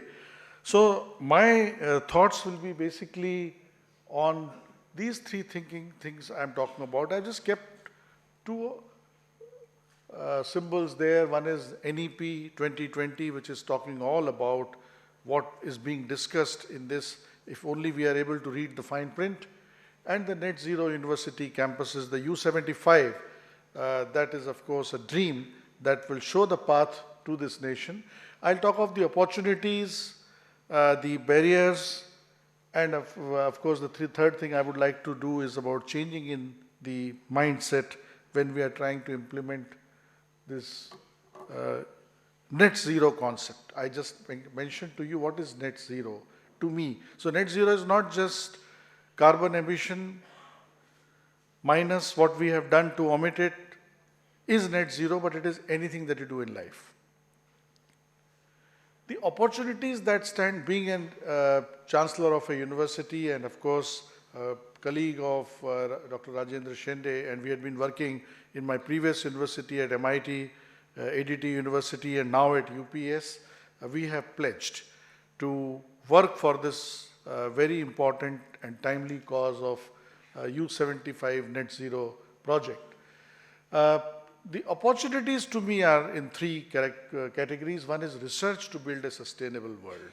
And that's what we are fortunate to be in the university with the faculty and the students to focus on that. The second one has been talked about at good length in the morning, efficient and smart operations of the universities. So it's not just green campus, it's the green way of life. And I will share examples, how do we do it at UPS and how we were doing it at MIT and how my other colleagues also are doing. And finally, the opportunity for us at the universities is to prepare global citizens to lead the humanity.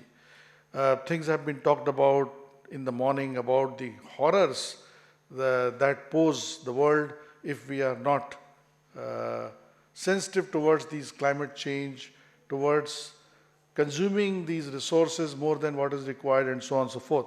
So it is these students who will come out of these universities who will become the change agents and the leaders. So these are the three opportunities. Towards the first one, research to build a sustainable world. Three ideas I suggest. One is conserve, create, and collaborate. And here this to me is basically something which is a way of life. Young people like me, who were born just about within 15 years of the independence of India, were actually born with this concept. You know, something like, very casually speaking, is I used to lead a life from B to B, not business to business, but from bedsheet to botha. A bedsheet which was purchased used to serve for about 3 to 4 years and then use another avatar to become either a curtain on the door or become a tablecloth and then become a duster and then become a bag. So there was no problems of plastics because whenever we used to go, we used to carry something which is called thela, you know, and which was again made of that bed sheet, you know. This is now its 15th years of service. the same bed sheet is giving. And finally, before she retires fully, she used to become a botha.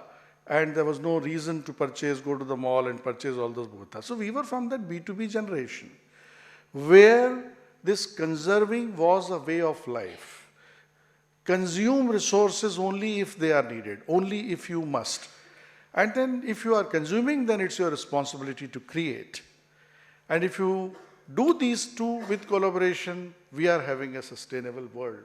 So clean energy, talked about at good length in the morning by Javadekar Saab, by the Chancellor of this, Vice Chancellor of this university, about the green energy, alternate energy, and about the new energy infrastructure. There has to be a portfolio. So we at UPS generate 20% of our electricity consumption through solar. We are now working towards wind.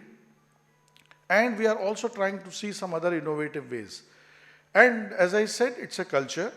Starts with me as the Chancellor. As soon as I walk off, I switch off all the light. I don't use the AC if it is not required. And we consume. Electricity consumed is electricity produced. And therefore, this clean energy is a concept.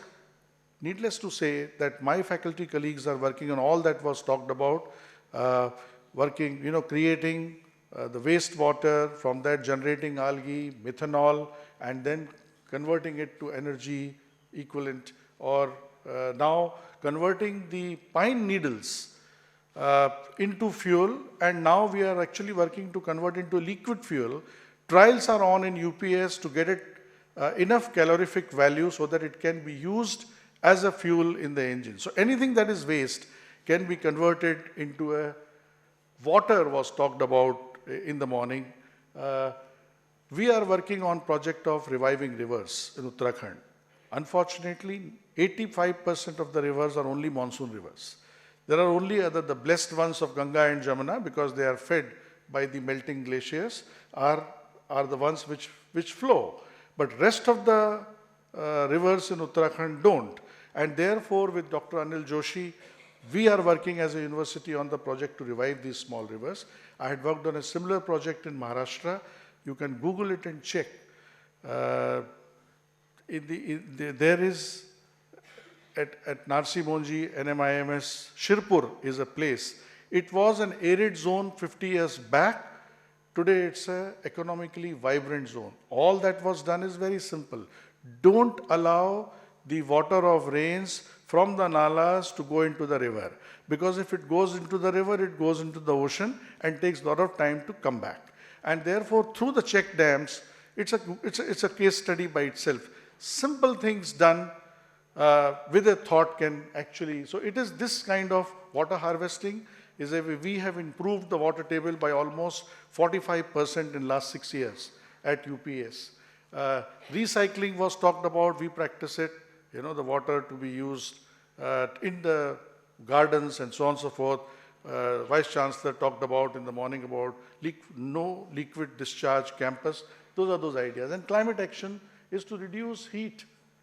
The construction itself, we are now, whatever buildings come up are the ones which will not need to be heated up in winter. We get about 4 degrees in Dehradun in winter. And it need not be cooled if not required. As I said, that we try to avoid all that. We are working on air quality, soil quality, and conservation of forest with several projects. As universities, we can do all that. And look at this, what is there. It is hidden a little bit by my picture there because of the arrangement. But it is GDP or GNP. GEP, sorry. It should be GNP. It should be GEP and not GNP. It's a mistake there. GDP we all know, and it was also talked about, the previous speaker also talked about growth with concern for the environment. We are talking about gross environment product. We take pride in saying in Uttarakhand that we are the oxygen providers to the whole nation. And therefore, conserving forests, conserving soil, if we don't, we will not exist. You heard what happened in Chamoli, what is happening in the race, what happened in Himachal. So it is these that we have to do continuous research on trying to find out how do we construct anything that we construct in hills. It cannot be in the way it is done elsewhere. It also cannot be the way it's done anywhere else in the world. It has to be our style, it was talked about. Then efficient and smart operations, as I said, first is the culture itself. That is a smart operation. All faculty, staff, and students, everybody, and all the students sitting here, as I gave you that B2B example, is that sustainability is a culture. Greenness is a culture. Nobody need to teach us in this great land, India, where we have been blessed by the sages and by our parents. The process, there are written down processes, internalized processes for doing everything. See, whether it is academic, administrative, or anything. Now, this was talked about in the morning. Efficient processes ensure efficient uses of resources. Efficient uses of resources reduce waste. Reduction of waste brings cleanness. So therefore, by implementing a process where you need not do something over and over again is a way of ensuring that the environment remains green. The plans, whatever we are doing, as I said, the new buildings and amenities are coming up green. All roofs are now being converted with this solar energy generators. Regular monitoring, and Begji is going to talk about all this, about how do we monitor. In SCCN, we had created an app, and which of course you can always talk to Rajendra ji and his team. And this used to monitor about how are we consuming electricity and other resources. These apps has to be monitored, and then celebrate sustainability. Celebrate all good examples. If there is something happening in my village around, I have honored 3 sarpanches because they were using their waste disposal better the way we had actually worked with them. Preparing global citizens, I talked about. It is all of you who are sitting in this room, and we look up to you.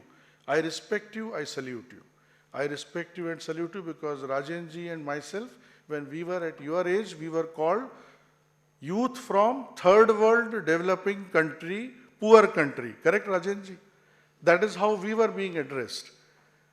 And today, all of you, my goodness, 5th largest economy in the world, anything 5th largest defense forces in the world, right? Number 1 in several, number 1 two-wheeler manufacturer in the world, and what have you?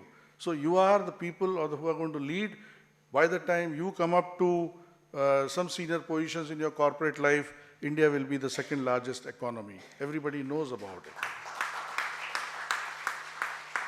So you need to be sensitized towards sustainability. That's why I gave you that B2B example. You have to be committed. Whenever you walk around, you see anything which is not, it should happen that way, please call out. Call out and take a stand.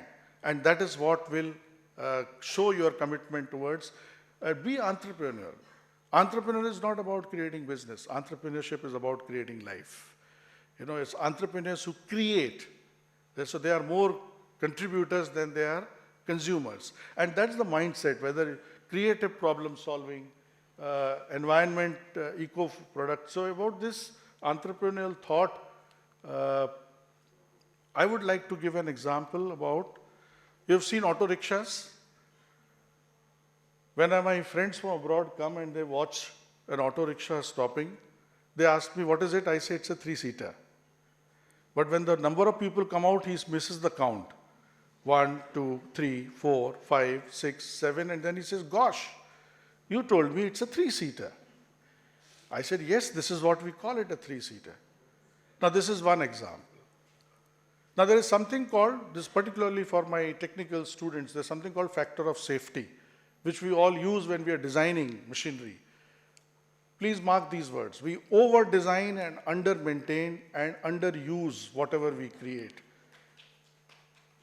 So please design it correctly. Look at the lift. It's a 7-person lift. 8th one comes in. Does the lift move? Does the lift move? The lift does not move. It refuses. I was designed for only 7 persons. 8th one has come, it shouts. Now this is how is the usage. The planning has to be done. Barriers, so I have talked more about opportunities because opportunities are plenty. It's our mindset problem that there are barriers in implementing the concepts of U75 and about net zero. It is overloaded curriculum. Everything need not be taught. lot of things can be learned. And today there are apps, there is methods, there are things. So why do we teach? And the good part is that all these people, and please forgive me, my age people, Rajendra, you and me, these people are 3 times more intelligent than what we were at their age. Then they need not be taught. Please allow them to learn, they will learn. And if that is happening, then the curriculum can include aspects about sustainability. There should be always some aspect, whether I'm doing physics, chemistry, maths, engineering, whatever, there has to be an aspect, how can I make it more sustainable, is what the curriculum has to be. Lack of practice orientation. Then the degree-centric approach. Rather than degree-centric approach, it is a solution-providing approach. They say, which is a good university, they ask me. Then it is not 100% placement. That is not, of course, I play that game because NIRF, NAC, this, that, I have to be in business. But I feel good when I have more entrepreneurs coming out of my university than more of job seekers coming out of my university. So rather than degree-centric approach, it has to be more of research and innovative approach which should come out. The society also has to value. In any case, these degrees have life of last 5 years or next 5 years or so. Tomorrow what will sell in the market will be skills. People will hire you for your time, for your skills, not for your time. 9 to 5 job and we pay you so much.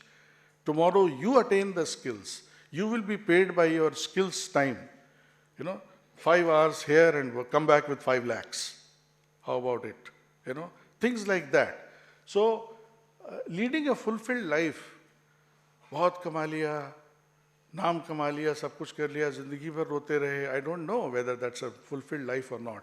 Our forefathers have been teaching us. So basically it's a society which also has to start, and this is what I am suggesting basically about changing the mindset. As I said, net zero is all about, it's a philosophy, it's a mantra of life, which I said in the beginning. So for the faculty, de-shackling it from the degrees, to skills I just mentioned, and from cognition to outcome. This is how our land had been. When we were contributing more than 35% of GDP to the world, it was a skill-oriented society. We were working by our own hands. The skills which were going from family to family, whether it's agriculture, whether it's artisans or anything, that's when we were 35%. GDP contributed to the world. The moment corporatization took place, and Gandhiji talked about it, that let's not go for a corporatization which will take us away from that aspect. Students, please move from jobs to career. 3 idiots को याद रखिए. अपने आप को इतना काबिल बना लीजिए कि कामयाबी आपके पीछे भागेगी. आपको कामयाबी के पीछे नहीं भागना पड़ेगा. And that will happen when you are a contributor. People should say, अरे वो कहाँ गया, अब तक क्यों नहीं आया, ये सब करना था. Rather than saying, वो क्यों आ गया. Now that's the mindset that we are regulators. They have to celebrate sustainability. And thank God, Prime Minister Modi, now when you see these awards being given, Padma Shri, Padma Bhushan, you find those people who are contributing at grassroots levels. Gone are those days when, my film will get, with no offense meant to anybody, 500 crores on the box office and I will get a Padma Shri for contribution to art. Now, there are things, so that is the mindset which they have to promote collaboration. Collaboration is the key. Odd even is happening in Delhi. Hopefully people will collaborate. Why should I take my car if Gurfanji is going in his car and we are going to the same place? Let us go in the same car. I would even suggest further, last thing that I want to suggest is, particularly for the youngsters, is this collaboration is again about a mindset. See, today beautifully this conference is designed. Now, whether it was intended or it happened like that. Some of the speakers did not travel. Some of them could have traveled from abroad. आप pen paper लेके जोड़ लेना कितना पैसा बच गया. They were all there. They all came and shared. So you need not travel if it is not required. You can also do e-dating. I am suggesting to youngsters e-hanging out. Why do I have to travel and hang out at 5-10 places? आप अपने घर पे रहिए, मैं अपने घर पे रहता हूँ, वहीं से cheers बोलते हैं. You will save a lot of money and time. So this is what is about the mindset that I had been taught. Thank you for your patience and hearing. Let us build a sustainable world. Thank you very much. Jai Hind.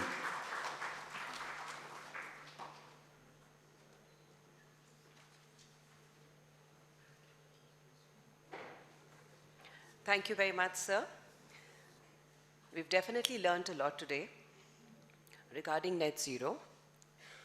Our next eminent speaker, Dr. Gufram Beg, is founder project director of SAFAR, System of Air Quality and Weather Forecasting and Research for Indian Megacities.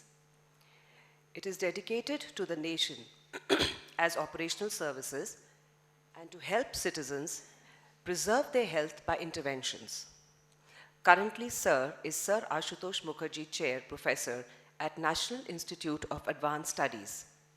His recent contribution is towards establishing the National Air Quality Resource Framework by adopting integrated multi-sectoral science and technology approach. He has 40 years of research and 15 years of teaching experience. His list of awards consists of a Lifetime Achievement Award for Air Quality Management Research conferred by the India International Consortium of the Indian Institutes of Technology 2021, a Shanti Swaroop Bhatnagar Award conferred by Prime Minister of India, CSIR, Government of India, 2006. Sir today will be speaking to us on digital technologies to measure, manage, verify emissions to accelerate net zero.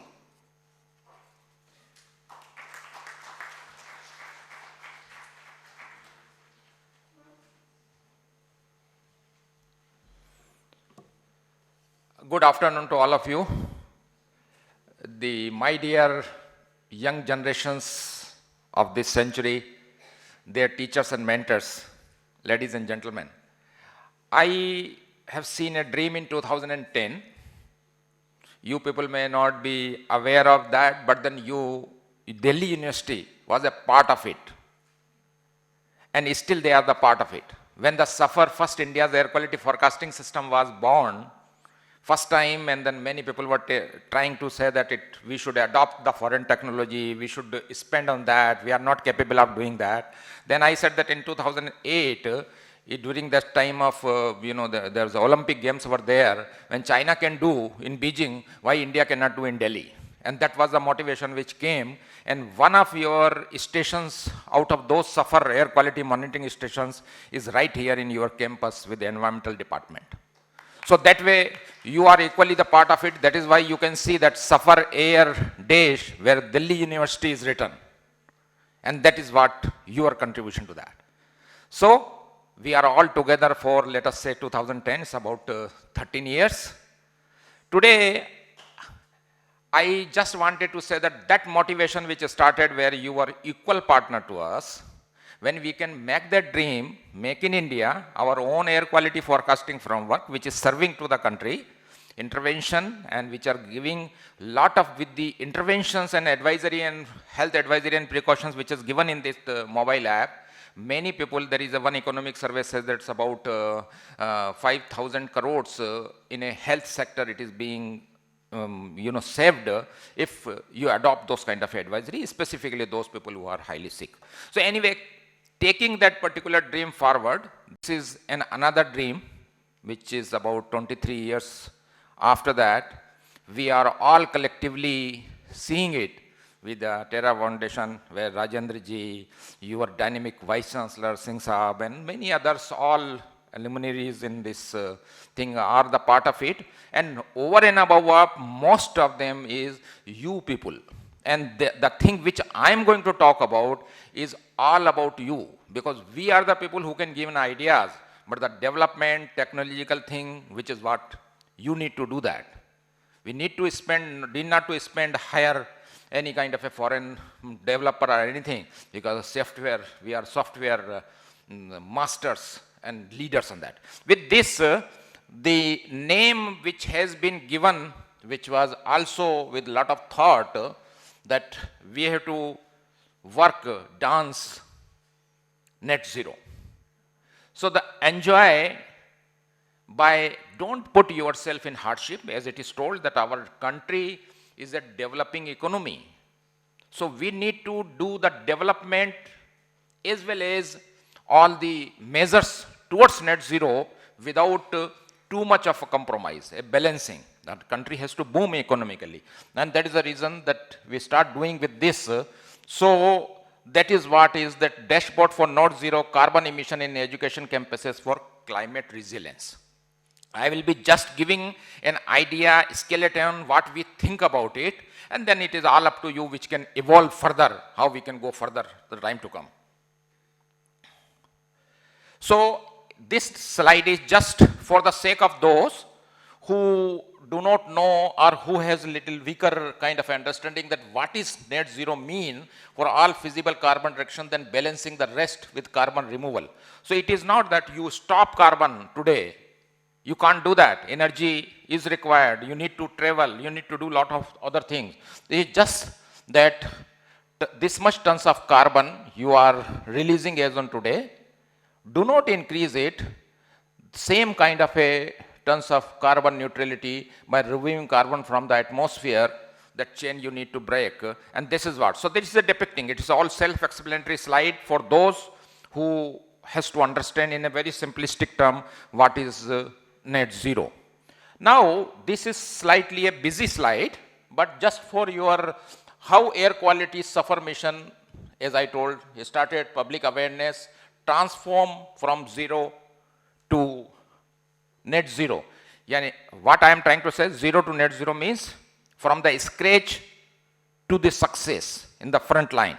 And that is what we need to do that. Besides air quality forecast, major achievements are suffered towards enhancing awareness about air quality, tobacco awareness, so many things which has happened. Climate change, a common person probably heard this word, but that is it. Some awareness exists, but it has not reached to the level where the movement converted into sizable action. And that is where, in a simplistic form, you need to transform data into information. Very simple thing, which many of us or many of our interdisciplinary persons, they may not understand that, but they will not even ask also. So you make it such an attractive proposition so that they understand, they ask, they adopt, they get attracted towards it. And that is where the mission is. So our way ahead is that some innovation is needed to realize the dream and prompting people to get auto-attracted, leading to net zero. Can we do it? And then a smart cloud campus network with the Green Terra Foundation we started, took this kind of initiative with all of us together. And I think with this, so keeping that in mind, the awareness creation, converting data into information, our major goals in this particular system dashboard, these two. Number one, produced generation by innovation, monitoring, modeling, drone mapping for carbon neutrality. You need to understand, you need to generate the data. People can do anything. For example, just for your information, for example, 35 stations are there, air quality in Delhi, 10 of them belongs to SAFAR. Out of that, one of them is Delhi. Normally, out of those 10 stations, Delhi University's air quality remains at second and third number after Mathura Road and others, in spite of having so much green, because of several atmospheric factors. Lot of movements, lot of vehicles, and it is like a canopy effect. So all the pollution get this thing. So all those things you need to understand, very easy solutions. Communicate and outreach, develop dashboard for interactive communication and module for training. And that is what with this mission goal, these are many things are there. I don't want to go into that, but just to tell you, there are 3 components by which you should measure your emissions, which is you need to control it. What are those 3 steps? Number 1, include all emission released directly to your campus, such as your vehicle, facility, canteens, fooding, Many things. Number one, easy to calculate that. Number two, include indirect emission that your campus produce, such as your building, electricity, usage, that is existing. And number third one is little complicated. And that is include all other emissions generated along your entire value chain, including raw material, logistic, business travel by the team, and how your employees commute to work. And this is what you need to, what we call is carbon footprints.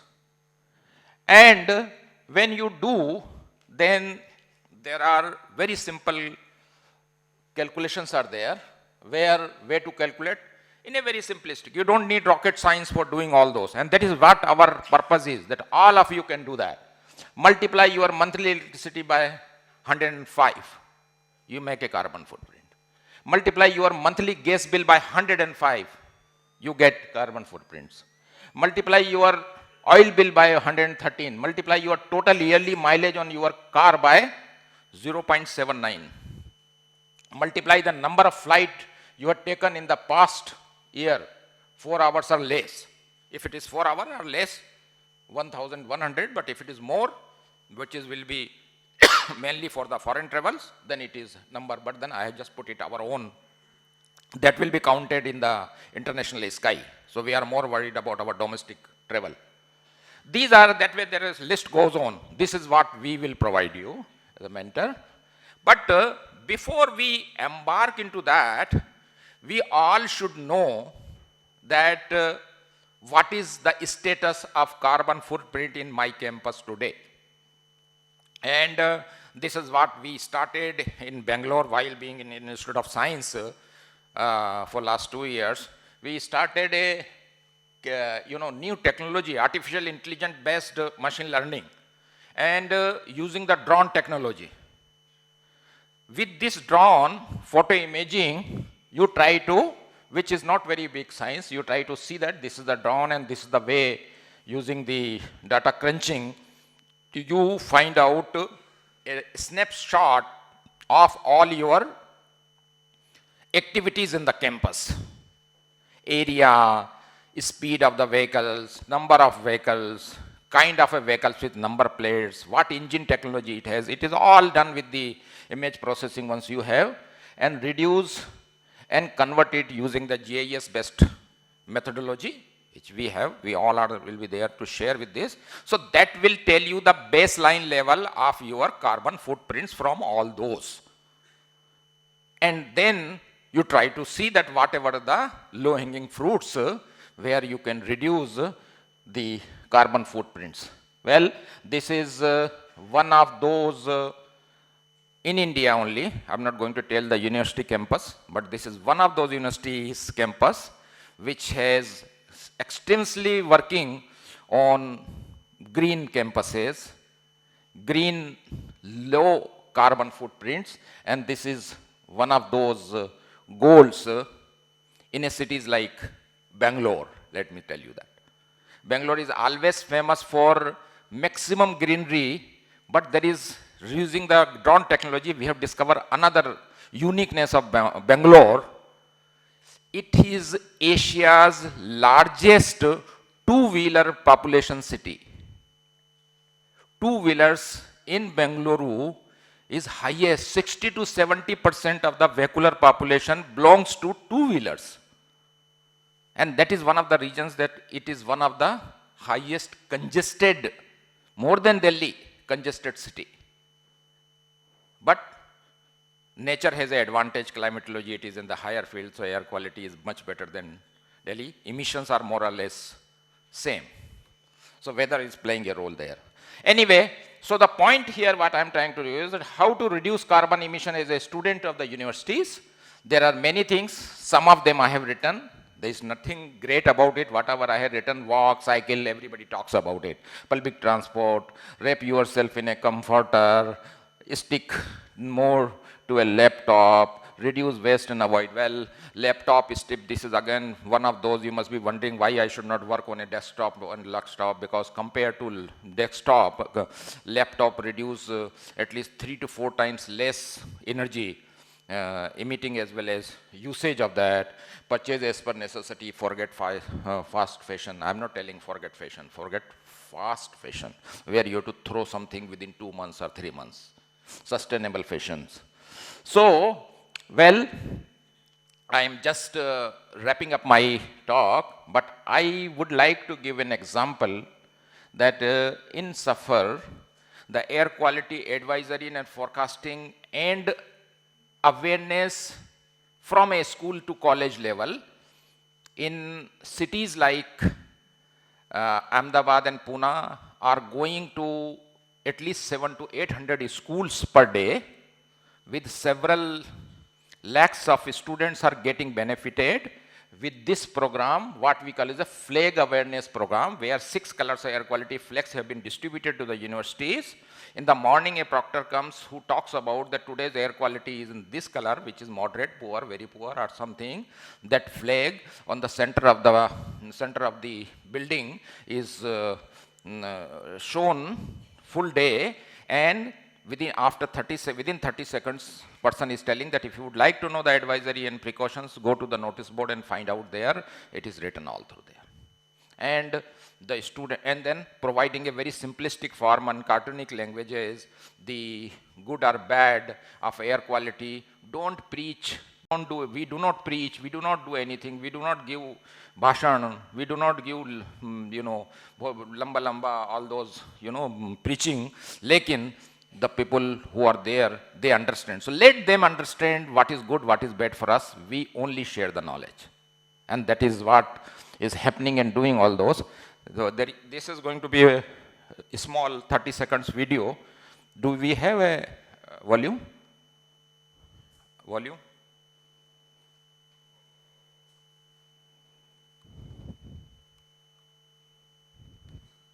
No.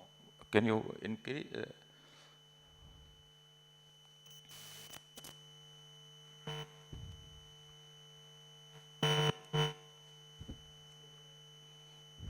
Should I play now?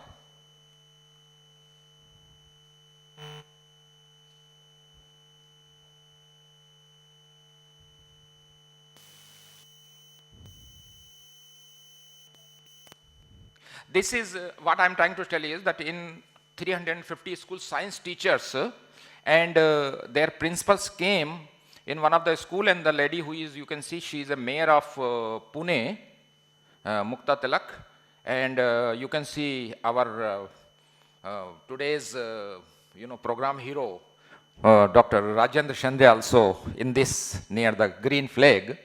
So he is all through in this all this awareness creation. No, anyway, doesn't matter. So this is something that where we had put it to the students, all 6 colors, students are coming.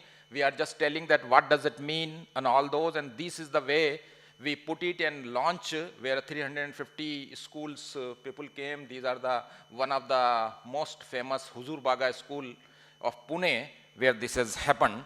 So these are something which is, I thought like that. So concluding, coming back to our dashboard, once a dashboard does it, what these 2 most important deliverables which would like to have: automated drone-based high-resolution emission builder for universities, and scenario analysis tool to predict the impact of policy action on emission for universities. How much globally, nationally, you people are contributing towards net zero.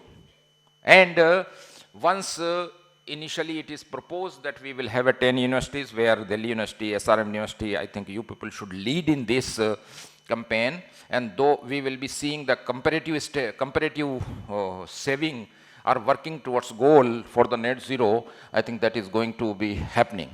Now, this is complicated but very simple, all in one concept of net zero. Nothing so great again about this. These are the technology, these are the parameters, those are the communication tools, and what product delivery technology, sources, the product and delivery, and communication tools. This is all through your dashboard, net zero, one-stop shopping. Translate science into information and outreach is the key to your efforts towards net zero. And that is what, again, I'm just putting it, once again telling, these are the technological innovation. Satellite downscaling, we know about it. Emission monitoring, we know about it. Drone technology, we can do that. Primarily data survey, we have been doing it. Software programming, our all young generations are masters in that. Training and outreach, we are the people, mentors who can do that. Then major source of emissions are electricity usage, LPCG, fossil fuel, waste management, biofuel, trash burning, so many others you can see. And then do the product and services, dynamic dashboard, baseline emission, environmental warriors. We generate environmental warrior. You people will be the environmental warriors.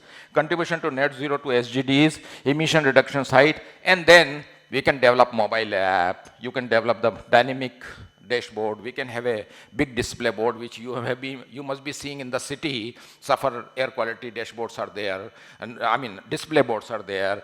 Then services, and then all those. With this, we can do that. Well, 2 or 3 things.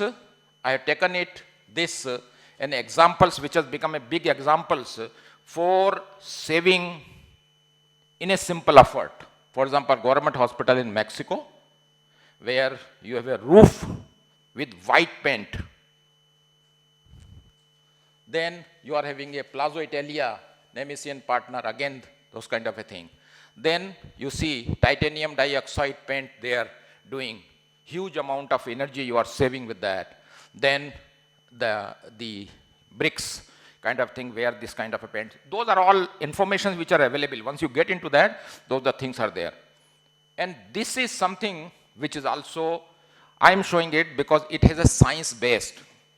The Professor C.R. Babu, I think ecologist people must be knowing, he is from Delhi University. So this is the work from him that people Saptaparni, Jamun, Devdhar, Champa. Now you understand, you know that our ancient people, how intelligent they are. Can you join an analogy of today's developed science and this? Why people tree used to be worshipped all the time in the older time? We worship people tree because not only is a religious angle, it has an angle that it is saving our environment. It is one of those trees which absorbs maximum. But here, I would like to point out the science in making, which is happening in the future generation. All the trees are not environmental savvy. Some of the trees are dangerous to the environment because they emit volatile organic compounds which convert into ozone. So the research which is happening now, we should start now. Find out blindly doing the plantation is not science-based eradicating the climate change or air pollution. It should be science-based. You should identify which are having a leaf area index highest kind of a trees which we should plant maximum. Some of the trees good for many other things, but as far as pollution and climate change is concerned, they are not having any. You may see a lot of greenery, but then as far as this is not going to help you on those. So with this, these are another all those trees tests that have been shown to reduce outdoor carbon footprints. So I have not written the name, but all of you know that what are these trees. You can see that these are indoor outdoor plant. So with this, I say that we are now in 2023. From there, how you go to 2024, and there how you jump to 2070 officially. If you jump in 2060, it is your credit. If you jump in 2070, it is also your credit. So with this, I close my talk. Thank you very much for your listening. Thank you very much, sir.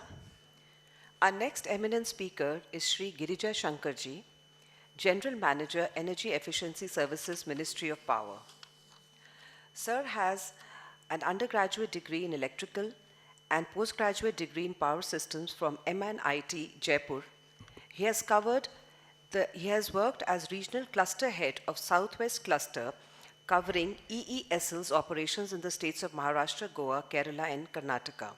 He has worked with the Bureau of Energy Efficiency, Public Works Department, and DISCOM. He has over 27 years' experience in energy efficiency and cleaner technologies. His areas of research include power quality and energy efficiency. Today, he'll be talking to us about energy efficiency and renewable energy, financial models for universities and higher educational institutes.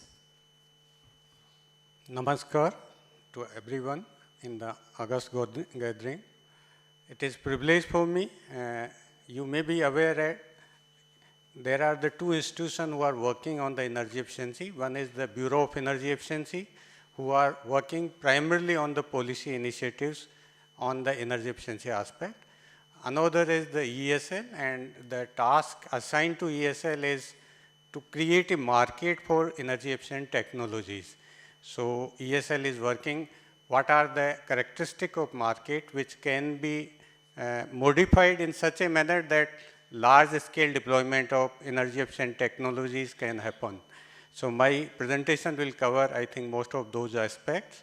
I will briefly tell about what is the currently market on this, maybe the carbon emission or related to what type of the inventory or which type of sectors are primarily responsible for carbon emissions. I will also touch upon what are the initiatives ESL has done and how the universities and this U75, I think this collaboration can be benefited. I will also cover what are the maybe the financing options available currently in the Indian scenario. So I will try to cover most of these things.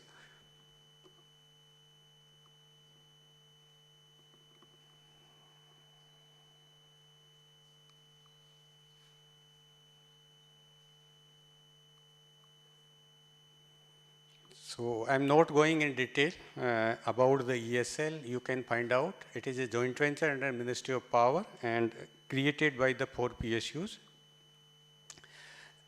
I want to, I think, discuss here what are the characteristics on which these large scale deployment can be happen. So on this slide, you can see on the left side, they are the energy efficiency program.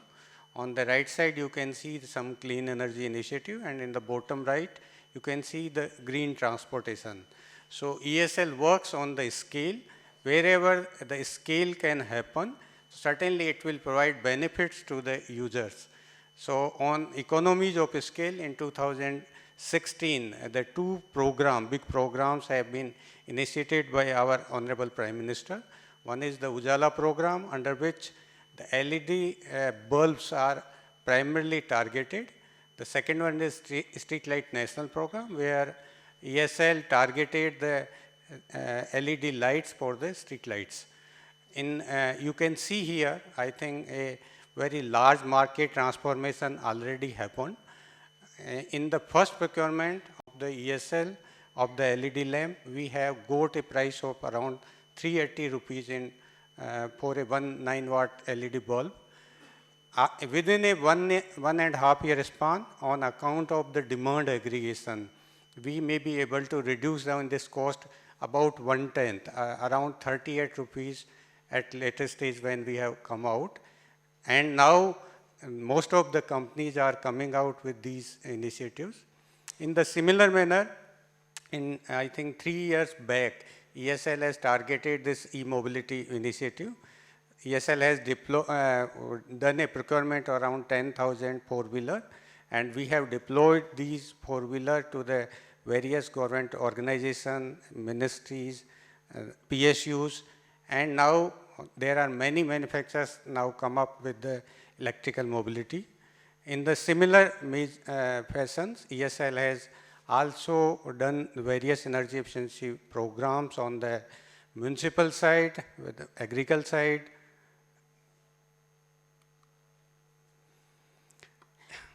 in lot of things we have, I think, discussed since morning.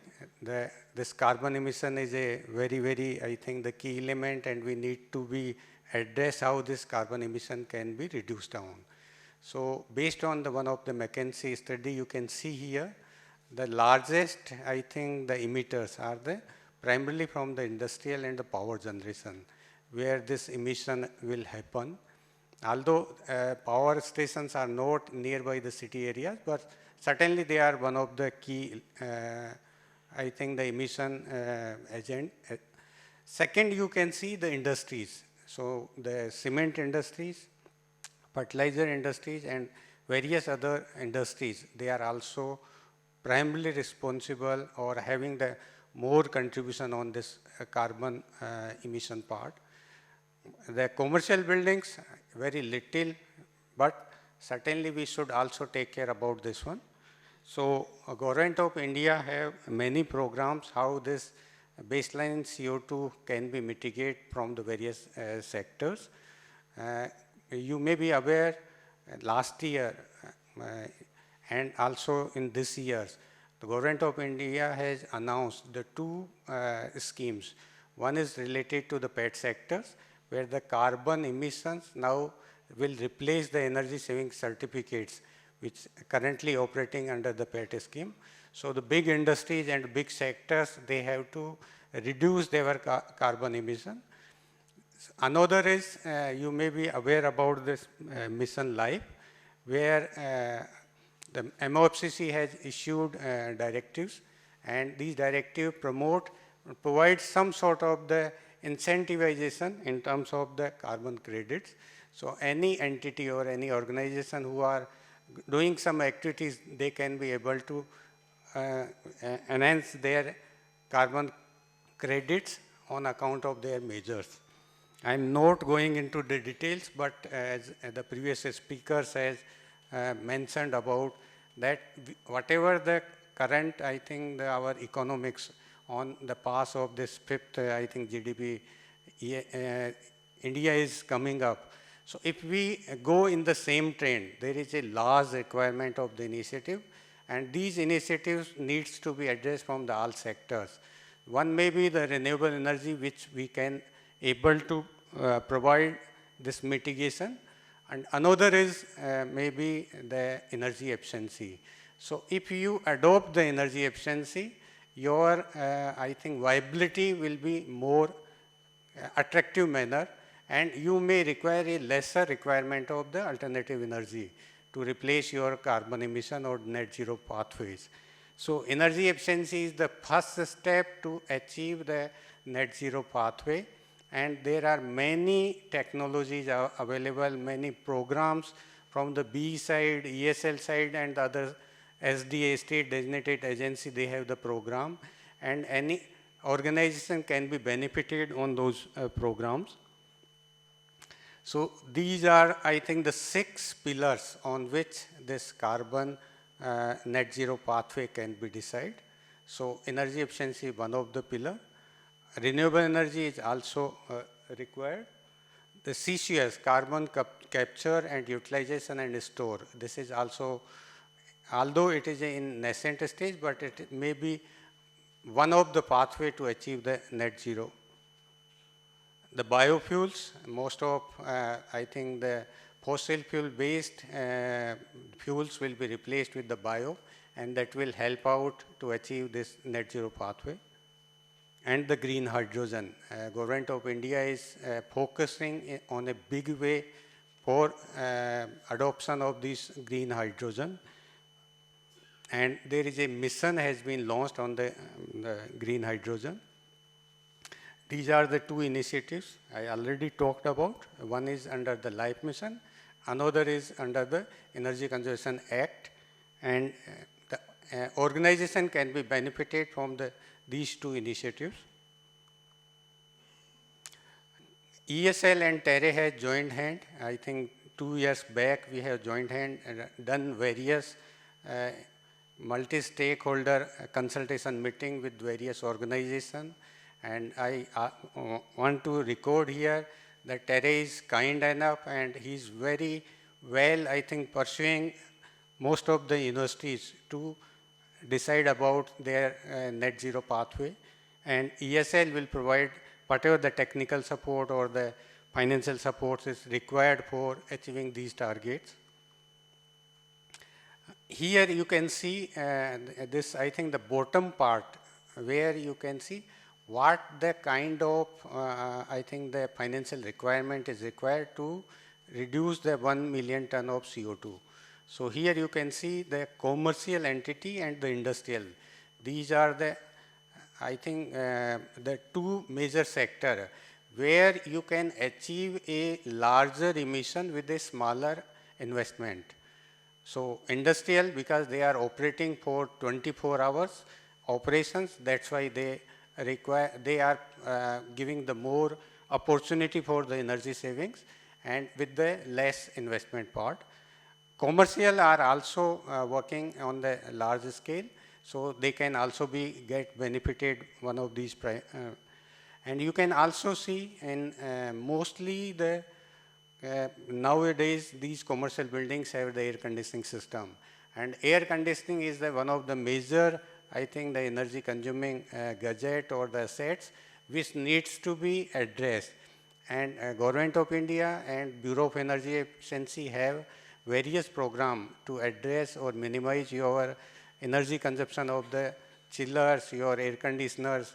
B has the star labeling program. If you adopt the 5-star rated air conditioner, certainly your energy consumption as well as your CO2 emission is likely to be reduced down. We also have the star labeling program for the chillers, and ESL also have these programs from on the chiller part as well as the air conditioners. Our scope is that we aggregate the demand across the various sectors. So we have joined hand together with the TERE. Just because of that, ESL can work on the scale and on the benefits of the economies of scale. I think every organization can be benefited. So we can target the lighting, the air conditioning part, and the other parts, maybe the e-mobility or the solar requirement. All these 4 components where ESL can provide a benefits of the economies of scale to the all associated universities and the organization. And we have the program. So any organization can be benefited from their perspective. Recently, in this year, ESL has procured the bulk procurement of 12,000 buses, e-buses. So any organization, mostly the universities have the bus in their operations, so they can also get benefited. And one of our this CESL, Convergence Limited, 100% subsidiary of ESL, they are providing this support. And all data are available in the public domain, so any organizers want to be associated, they can be benefited. We also have the building energy efficiency program. More than 10,000 buildings we have retrofitted with lighting, air conditioning parts. So in the similar manner, we are associated with this initiative that we can aggregate the demands of all these 75 universities. And if this aggregation can happen, certainly every university can get the benefit of economies of scale.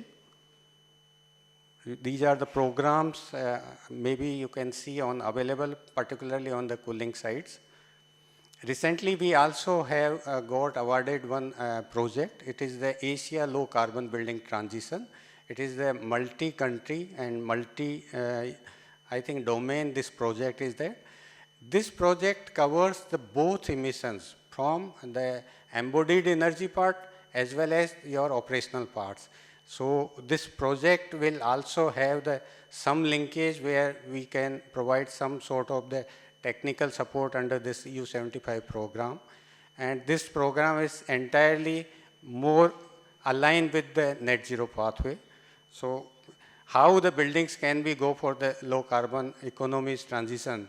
So this program will support also all participants who are associated with this initiative. This you can see what type of the financing is required. So currently, I think based on the discussion and our assumptions, we are saying that there is a requirement or around 5 crores, maybe the investment requirement for a particular industry if they go for a reduction in their this energy consumption. If I multiplied by this 75 industries, so around 500 crore market we can be trapped, and there are enough financial options are available where the industries can be get benefited. So I am just briefly discussing about what are the financing options. First and the foremost is it may be the self-financing, because many industries, they have cash rich, and also they can directly get benefited from the energy saving part. So once you are getting whatever the new technology you are incorporating or integrating with your existing system, so certainly you will get directly reduction in your energy consumption, and that reduction will be compensated with your own investment. Second, there is a financing platform. BE has created a facilitation center. So there is a Aditi platform where these 20 to 25 financial institutions are available, and very simplified, I think, process is there. Any organization who wants financing, they have to provide some sort of a technical DPR, and on that basis, these requests for this financing will be floated among these 25 financial institutions, and the financial institutions will provide their offers, so that any organization can select who may be the most economical and best way of financing option, and they can go for the financing. Third, with this ALCBT and with this TERE initiative, we are also working to create some sort of the revolving fund. So this revolving fund will provide financing to the ESCOs and the solution providers, and also maybe the clients. So they can also get benefited getting the financing from this revolving fund. And the fourth is maybe the usual financing. So Government of India has in this, I think the last budget, has announced that this ESCO based implementation needs to be prioritized. So Bureau of Energy Efficiency created all these elements in their existing framework. So the similar nature, the financing can be happen, and we are happy to provide the support if any organization require these type of the financing requirement from their side. So I think with this I am just summarizing from my sides that if we are able to aggregate the demand, so certainly all organizations will be benefited, because this aggregation will result in your reduction in your cost of any technology. Also, not only the technology part, services can also be aggregated, and that will be reduced down your cost. Third, we can aggregate the opportunities for these universities. So currently we may have the programs on these 4 aspects, but later stage, if there is a need, we can also provide support for the other requirement of these institutions as well. And on the bringing the best technological support, we can bring the best institutions for this initiative, and we can also develop a framework where all institutions, based on their mutual understanding, we can decide the modality of implementation, modality of the financing, modality of what type of the priorities of these institutions. So I think this is from my side.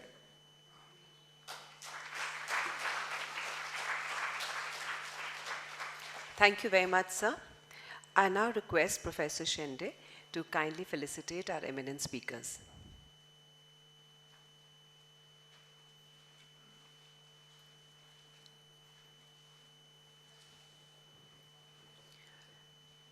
I request Professor Shinde to kindly felicitate Dr. Sunil Rai,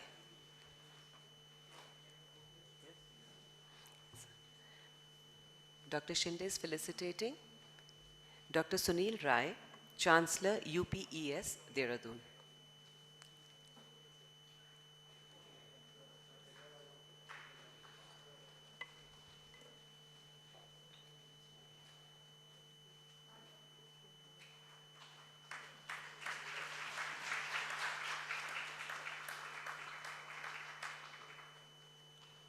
Thank you, sir. I now request Professor Shinde to kindly felicitate Dr. Gufram Beg, Professor Ashutosh Mukherjee, National Institute of Advanced Studies, and founder, Safar India.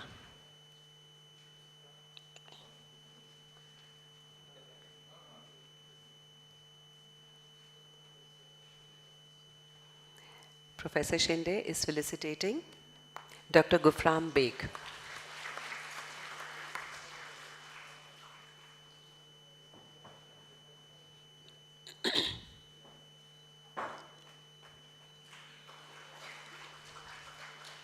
Thank you, sir. Professor Shinde, kindly felicitate Shri Girija Shankarji, General Manager, Energy Efficiency Services Limited, Ministry of Power.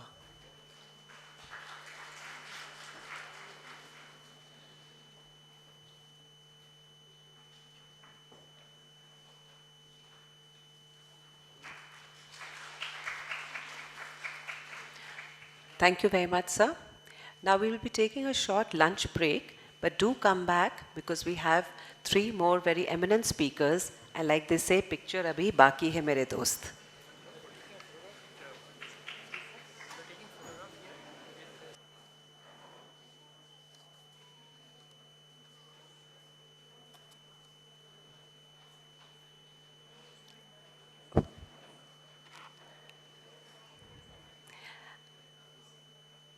Kindly settle down quickly. We're about to start the next session.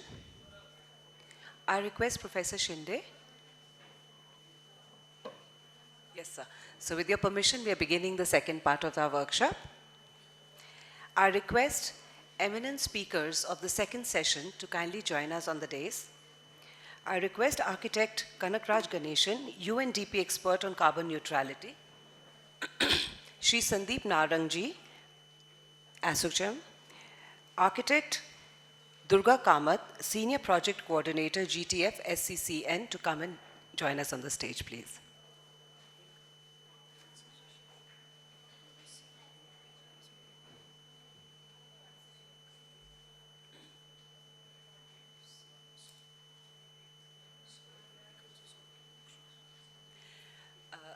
A humble request to all the participants, because there are a few gaps in the rows of the chairs, please kindly move up, because we want this to be more of a workshop and less of a lecture. A request to kindly move forward. Please move towards the stage, please.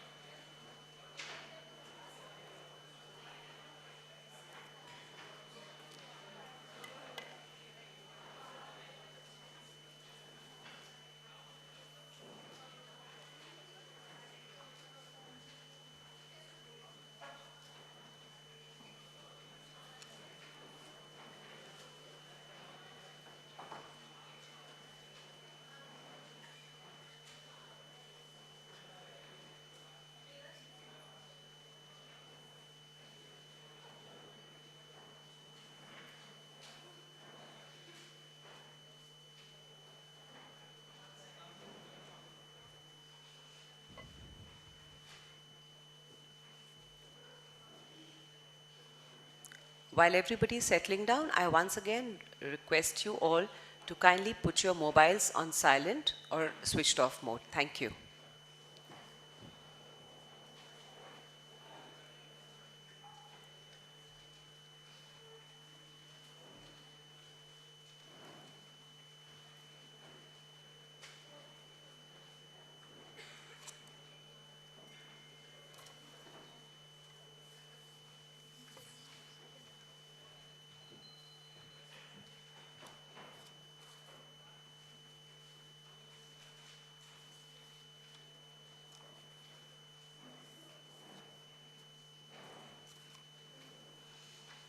Thank you very much. I know it's very difficult to get up and move to a new seat once you become comfortable with the old one, but thank you for your cooperation. Starting with the next part of our workshop, we have today with us an eminent speaker, architect Kanakraj Ganesan, UNDP expert on carbon neutrality, IIT Madras alumni. Sir is the founder of Integrative Design Solutions Private Limited, specializing in building energy efficiency, climate neutral built environments and cooling.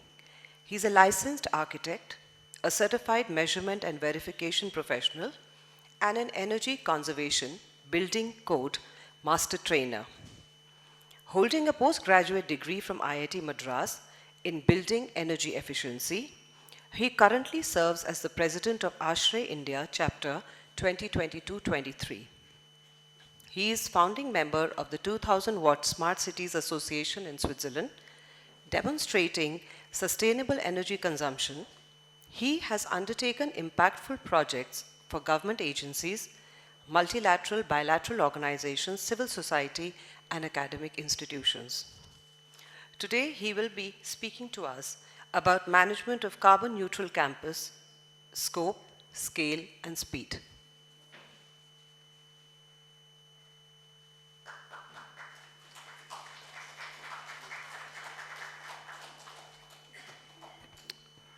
Good morning, everyone. कुछ लग रहा है, right? So जगाने के लिए था. So I have been given this task to wake you up after the lunch, and I have too many slides, so I will do a rapid, and towards the end I will also take a quiz. Okay? So just be ready. So in the morning we have already learnt about what net zero means. How many of you have heard this term net zero before today? Quite a lot. So very exciting times for us. So what I will do is, I will talk about how we can implement, let's say, net zero campuses. And I will also briefly build upon what Gufran sir has talked about, looking at digitalization as one of the tools so that we can do proper measurement and verification of the net zero campuses. So again, looking at the definition. So net zero consists of two terms, net and zero. So we need to understand what we mean by net. When we talk about net, do we mean a particular time frame? Are we saying that we will be net zero in a day, week, month, year, 10 years, 20 years? So we need to define that. Second is we need to understand what is the geographical spread we are looking at. Whether we as a person are net zero, or our building is net zero, our campus is net zero, our city is net zero, or as a country we are net zero. So we need to understand on which spatial configuration we are working on. Then sir talked about scope 1, scope 2, scope 3. So we will quickly look at it. What does it mean and where can we become net zero to start with? And the last one is to look at what are the source of emissions which are happening in our context and what are the offset techniques we have. And whether we are net zero at the energy level, at the water level, waste level, or carbon emission level. So how many of you think it is at the carbon emission level we are talking about? Energy level? No one? Water? Is it possible to be net zero water? Heard about it, right? So we need to really look at it, but today what we are talking about is to look at how we can basically, from the carbon emission point of view, become net zero. So this is what sir showed, like in the university campus, we have scope 1, scope 2, and scope 3 emissions. And scope 1 essentially means whatever happens at the campus level. So whether it is the construction of the building which happens, the labs which are running, and also the vehicle movement within the campus. So whatever happened within the campus, we call it as scope 1. So we can first start looking at whether we can make this scope 1 carbon neutral or not. The second one is whatever gets transported from outside. So whether it is electricity, which is coming from the grid, whether it is transportation, faculty and the students moving in and out of the campuses, the materials, when the construction is happening, the materials might be coming from the neighborhood, how the food comes from the neighborhood to the messes and the canteens, all that thing comes under the scope 2. And scope 3 is actually you people at your home. So what you are doing by yourself at your home, basically whether it leads to also carbon neutrality because of the kind of educational system which we are trying to build in, where we are saying that the students will become the ambassadors at their home and take this whole lecture hall discussion at the dining table, and whether they can also become carbon neutral. So that is the kind of thing which we are looking at from the climate neutrality perspective. I will just move forward. So UN, United Nations, also has a kind of a program which is called Greening the Blue. So UN is if you have seen logo of the United Nations, it is blue in color. So they are also trying to see how they can basically decarbonize and make it much more greener. So the first step which they do is they try to see that how much emissions we consume. So this is the kind of statistics which they have. So every department of UN basically benchmark itself. And then they see that, okay, per person, we are at this level. Let's say UNDP is at 5 tons per person. UNICEF is at 2 tons per person. So what they are doing between them, that's how they create the competition between them. And in this whole discussion, the important thing is what is the metric we use to cross-compare, right? I know my own performance, whether I can be compared with my neighbors. So that's how the UN system puts the things together. But at the top right, you can see that the bulk of the emission actually comes from the running of the facility. So in university also, the running of the university would be the bulk of the carbon emission. And that is followed by the air travel, which you can see again 29%. So if you travel a lot through inefficient way, then your carbon emission also goes up. And then finally, we also look at other facilities which contributes to it, which is connected to lighting and other stuff.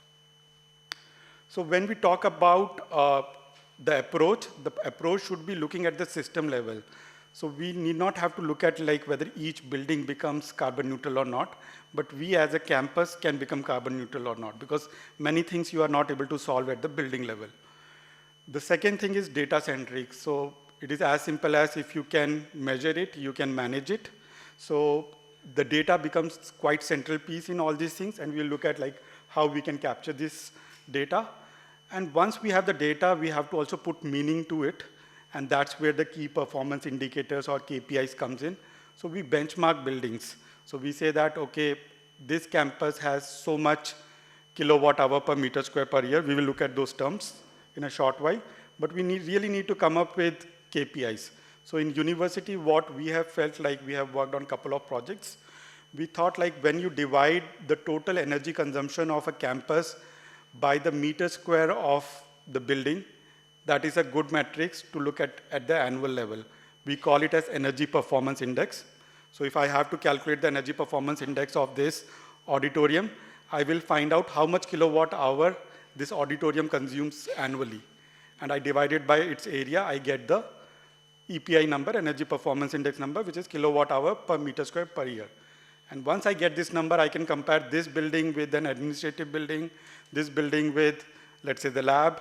So I can do the cross comparison. So we need to come up with some KPIs. And in university, once you divide it with the number of students, then it becomes even much more powerful tool for you to look at KPIs. So we did a couple of projects where we basically helped them in developing the roadmap for carbon neutrality. So one was in Pune, Symbiosis campus. The another one was at Manipal University. The idea is you first find out where you are currently. So that is what we call it as assessment of your current status. And once you understand your current status, you need to basically look at what are the various master planning strategies you can deploy to reduce your energy consumption or to reduce your carbon emission. So that is where the analysis and master planning phase comes. And the work is quite aligned with what we are looking at in this initiative also. The staff and the student become the central piece of developing these master plans. So they will be supported by mentors, but the idea is to have more inclusive approach by using staff and the students. And once you have defined those strategies, you have to find right business models and also try to look at how one can transform or implement those strategies. And finally, we can look at third-party certification, and also we have to disseminate these good practices to the other people to have the scaled impact. I will just go further. So the first step usually is to come up with an energy and environmental audit. Energy I already talked about. So in environment, you have water, waste, air quality. All those parameters you look at, and you find out what is your current status. This is one framework which we basically adapted from the Swiss context called 2000 watt. So beyond quantifying your carbon emission, there are also certain qualitative things which we talked about, like which are aligned to sustainable development goals. So one can think about like how can we make our governance system better? How can we plan the university better? What kind of mobility can be considered from the climate neutrality perspective? Buildings, energy. And one of the interesting things where we found that there can be a big impact from the university is to look at circularity in the food cycle. So in a university like this, like maybe 10,000 students used to have food on the daily basis. So whether we can reduce the food waste, whether we can source it from the local, whether whatever waste gets generated, whether we can convert it into energy or composting. So we need to really look at upcycling the whole thing and look at the circularity in the food system itself. That itself becomes a very important parameter for a country like India. And when we talk about emissions, we are mainly looking at what is the kind of energy which goes into building the buildings. So each material basically for making it consumes some kind of energy. So whether we can design our building so that we can use material from the local places and also use less of steel, glass, aluminum, which are high intensive embodied energy material. Then how we can operate ourselves better and whether we can also look at benign way of using mobility. So these are some of the metrics which we have used. So you can see here that we basically divide all the key performance metrics, whether it is energy, water, emission, by the number of students. If we are analyzing hostels separately, labs separately, so we basically take the population from there and try to basically normalize it and see that how we can define key performance indicators like this. So that is again one of the idea which our initiative is trying to do, to benchmark this thing and also create a kind of a digital dashboard for all of us to look at. We don't stop there. We come up with the master planning strategy. We say that what are the strategies which can be implemented immediately, what can be implemented in short term, and what can be implemented in long term. And the idea is the top management basically do the buy-in for this, and so that all the business models and other things can revolve around it. So there is another interesting model which has now come. So many of these strategies, all of understand, will take a lot of investment to it, right? So there are business models like energy service companies or cooling as a service where somebody else comes and basically put the facility or a service in your infrastructure, and they basically charge you like an electricity bill or basically take money from your savings. So by doing that, the main customer do not have to spend the initial capital investment. That is usually the hurdle of going for carbon neutrality. So we need to really explore, and Girja Shankar sir has already presented like how ESL can support in all these initiatives. So these models, which we call it as energy as a service, it can look at energy efficiency products like lighting, fans, air conditioning, integration of renewable energy, how we can put photovoltaic or use solar concentrator for cooking and other purposes, electric mobility, how we can integrate that, energy access, like a lot of people do not have access to energy, like the neighborhood which your campus is set up. So how we can basically also solve the SDG goal number 7, looking at the access part. And heating and cooling has become very important because although we can say that we don't need it, considering our heritage, but now the kind of processes we are doing in the building, we really need cooling and heating. And so there are new business models which can be looked at from that perspective.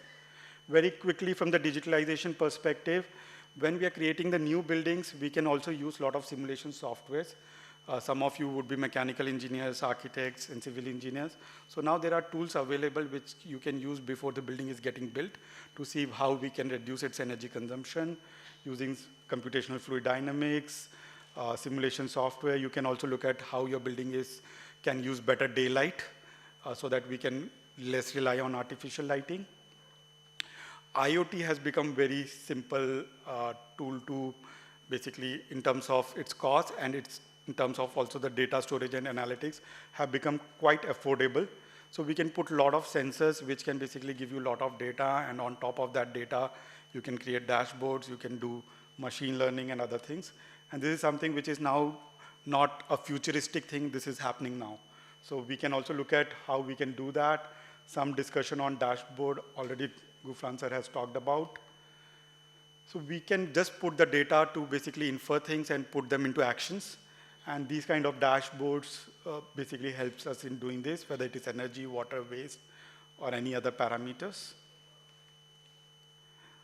Last point which I want to talk about is behavior. If we do everything right, but people don't behave the way they have to, basically all the efforts will go wrong.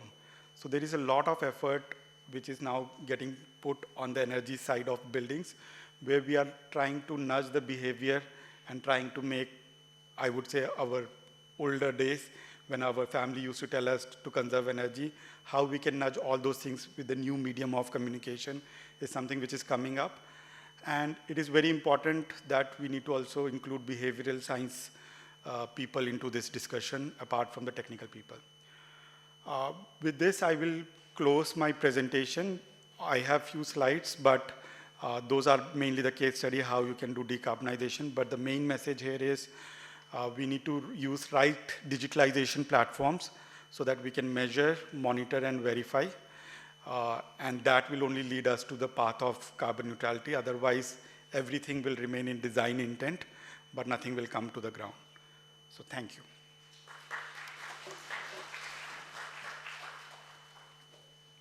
Thank you very much, sir. Our next eminent speaker, Mr. Sandeep Narang, has over 30 years' experience after completing his civil engineering from the Delhi College of Engineering, which once used to be a part of Delhi University. And he was very fascinated by this building because it is the first time a lot of people from Delhi University have also seen this building. Sir, we are very honored today because you are a respected and a well-known veteran within the infrastructure and construction domain in the country.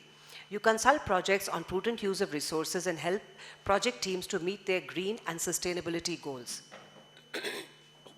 You are currently working on projects with deep social and environmental impact on NCAP as subject expert on emissions from construction. He is National Chair for Student Activities in ASSOCHAM, Council for Green and Eco-Friendly Movement.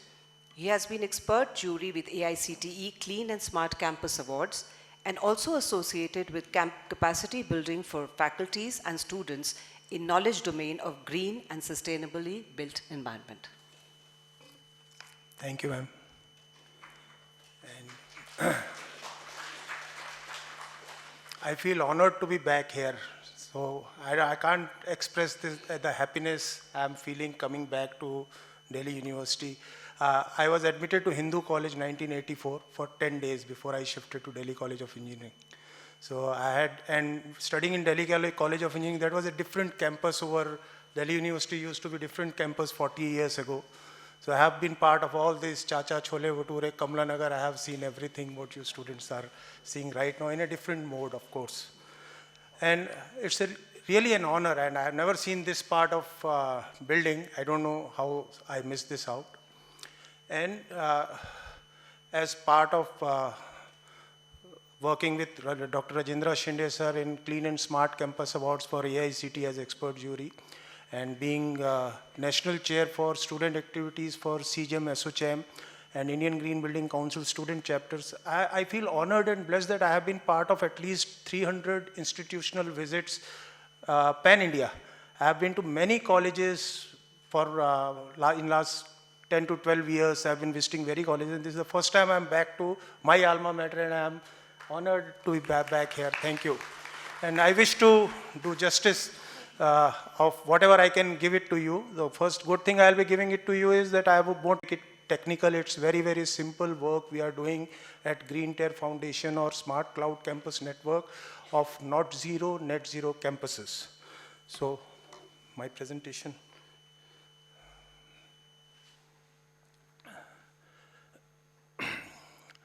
So what we are doing as under the leadership of Dr. Rajendra Shinde sir and guided by Javadekar Saab and Honorable Prime Minister, in the aligned with the vision of Honorable Prime Minister Dr. Shri Narendra Modi sir, what we are doing is we have there's always, I've been working in this field of sustainable built environment for many, many years. There's a cycle of net zero or cycle of sustainability, I would say. And this is for the students to understand in a better way. So, understanding net zero. What is net zero carbon? You heard from all the experts, and you might have reading about this everywhere. So, what's net zero carbon? Understanding carbon, embodied carbon is 10% of that cycle. Then you have to create your personal carbon footprints. As Gurfan Beg sir has said, there are many things you can do to lower your own carbon footprint. So, first understanding embodied carbon, then practicing in your own life. You're starting young. So, if you can, there are many examples, you can go through them. And if you can keep your personal carbon footprint, you can start mapping personal carbon footprint, keep it on the lower side. Then I'm waiting for my presentation to start. So you can, that's another 40% of your work that is done. So what's the last 50%? And without that, all the work you are doing remains somewhere incomplete.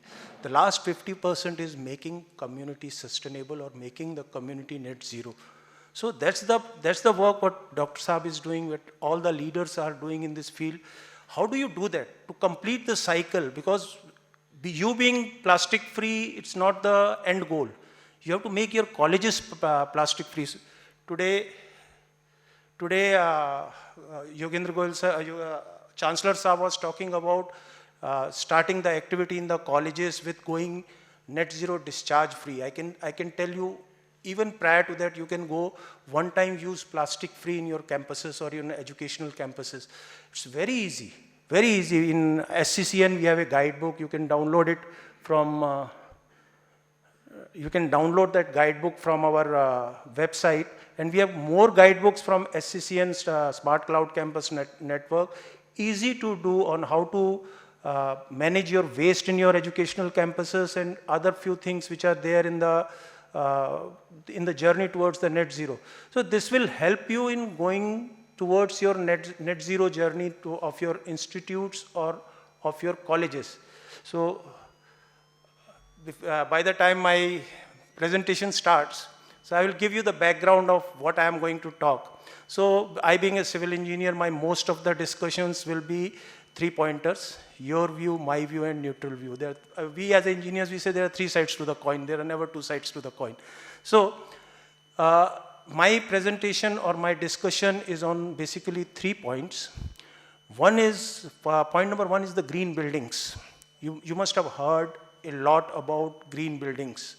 What are green buildings? It's not about the color.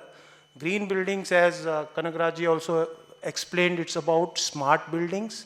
It's about efficiency in the buildings with respect to energy, waste, water, then uses of materials when the time gets constructed, and indoor air quality and other the wellness concepts of the building.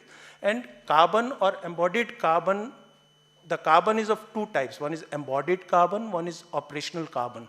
When we go for green buildings, that green buildings helps us in lowering the carbon footprint in a way of embodied carbon, also in the way of, yeah, my presentation is back. Thank you. So I told you about the 3 pointers I'll be talking about. One is green buildings and carbon footprint. Second is importance of data management for control of operational carbon in educational institutions. And third is theory of change for stakeholders in net zero program of SCCN. And all the stakeholders are you, students, and the faculties and our institution or partnering institutions of SCCN. So embodied carbon and operational carbon that I was telling you. Why are we talking about carbon footprint and buildings, or what's the essential? Educational institutes में ऐसा क्या ज़रूरी है कि हम buildings की बात करने लग गए यहाँ पर? Now, Honorable Prime Minister this year on 15th of August said that by 2047 India will be a developed country. So let's take an example of developed country. what happens in developed, what's happening, what they are mandating with respect to the carbon. In India, once we have a construction project or an educational institute building is coming up, we come up with an idea. What are the limiting factors to the construction of a project in India? They are either finances की 300 करोड़ की building बनानी है, 30,000 square foot बनाना है, 8 एकड़ बनाना है, not there in the developed countries anymore. So in the developed countries, they are giving you a net carbon. There are no financial budgets. They are giving, okay, this is your carbon footprint. Spend something as embodied carbon, spend something as the operational carbon. So this is one of the examples I am quoting from Denmark. You students can Google it, and this is where we are headed to. I am answering the question, why educational institutes and this net zero carbon journey. And what's theory of change? Why we are talking about this management term in a carbon program, in an environmental program? In theory of change, it says it's about bringing profits to the organization. And by going net zero, you are bringing profits to your organization, to your society, everywhere.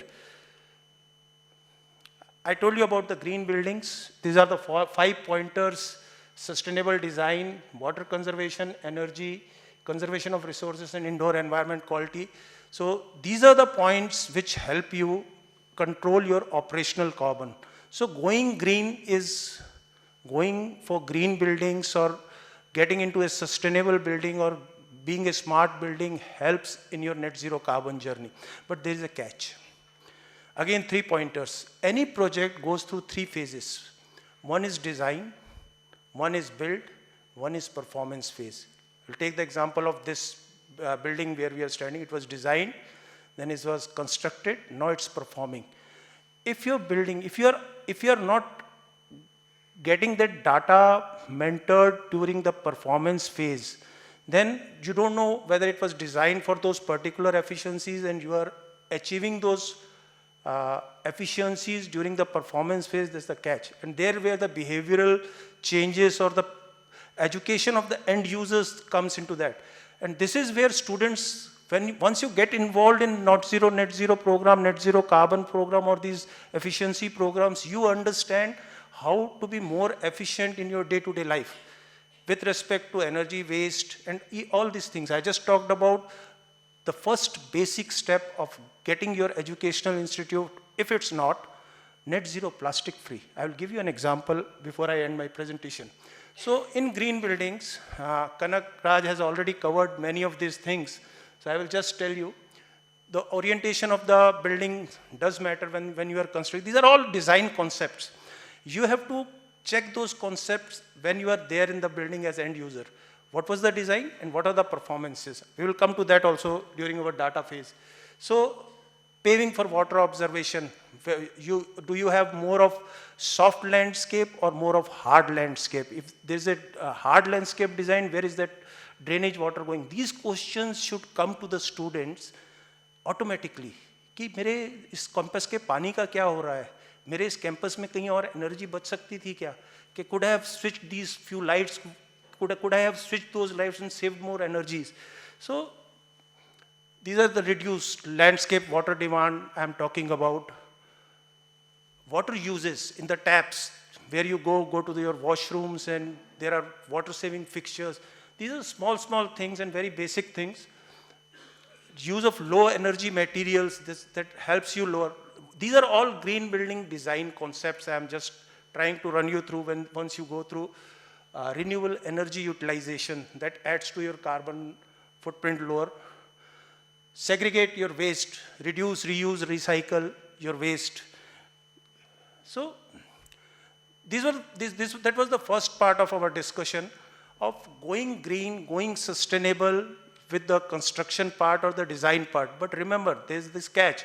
You might have designed that as a green building, but if you're not monitoring it, or if you're not checking the performance of your building, then all the design parameters are wasted. So for performance monitoring, what you are doing, and going through this NZ program, this will help you in understanding the data, and they're very basic data and very simplified data. So once you come on board with SCCN, you'll be getting this sheet. Durga and our team, they share you with this sheet where we ask for the data. What are the data of your college? And as part of Clean and Smart Campus Awards of All India Council for Technical Education, we happen to see data of at least 500 or 600 institutes. We have seen the data. So what was something, I wouldn't say it was wrong, but something inconsistent with the data, that everyone keeps data to their own convenience.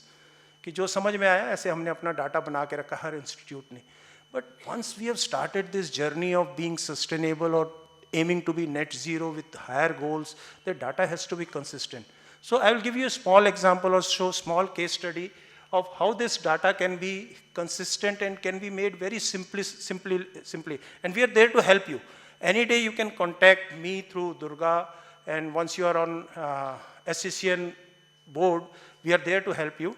So I am giving you a small case study of Indian Railway Institute of Electrical Engineer, Nasik, Maharashtra. I will show you how they have kept their data.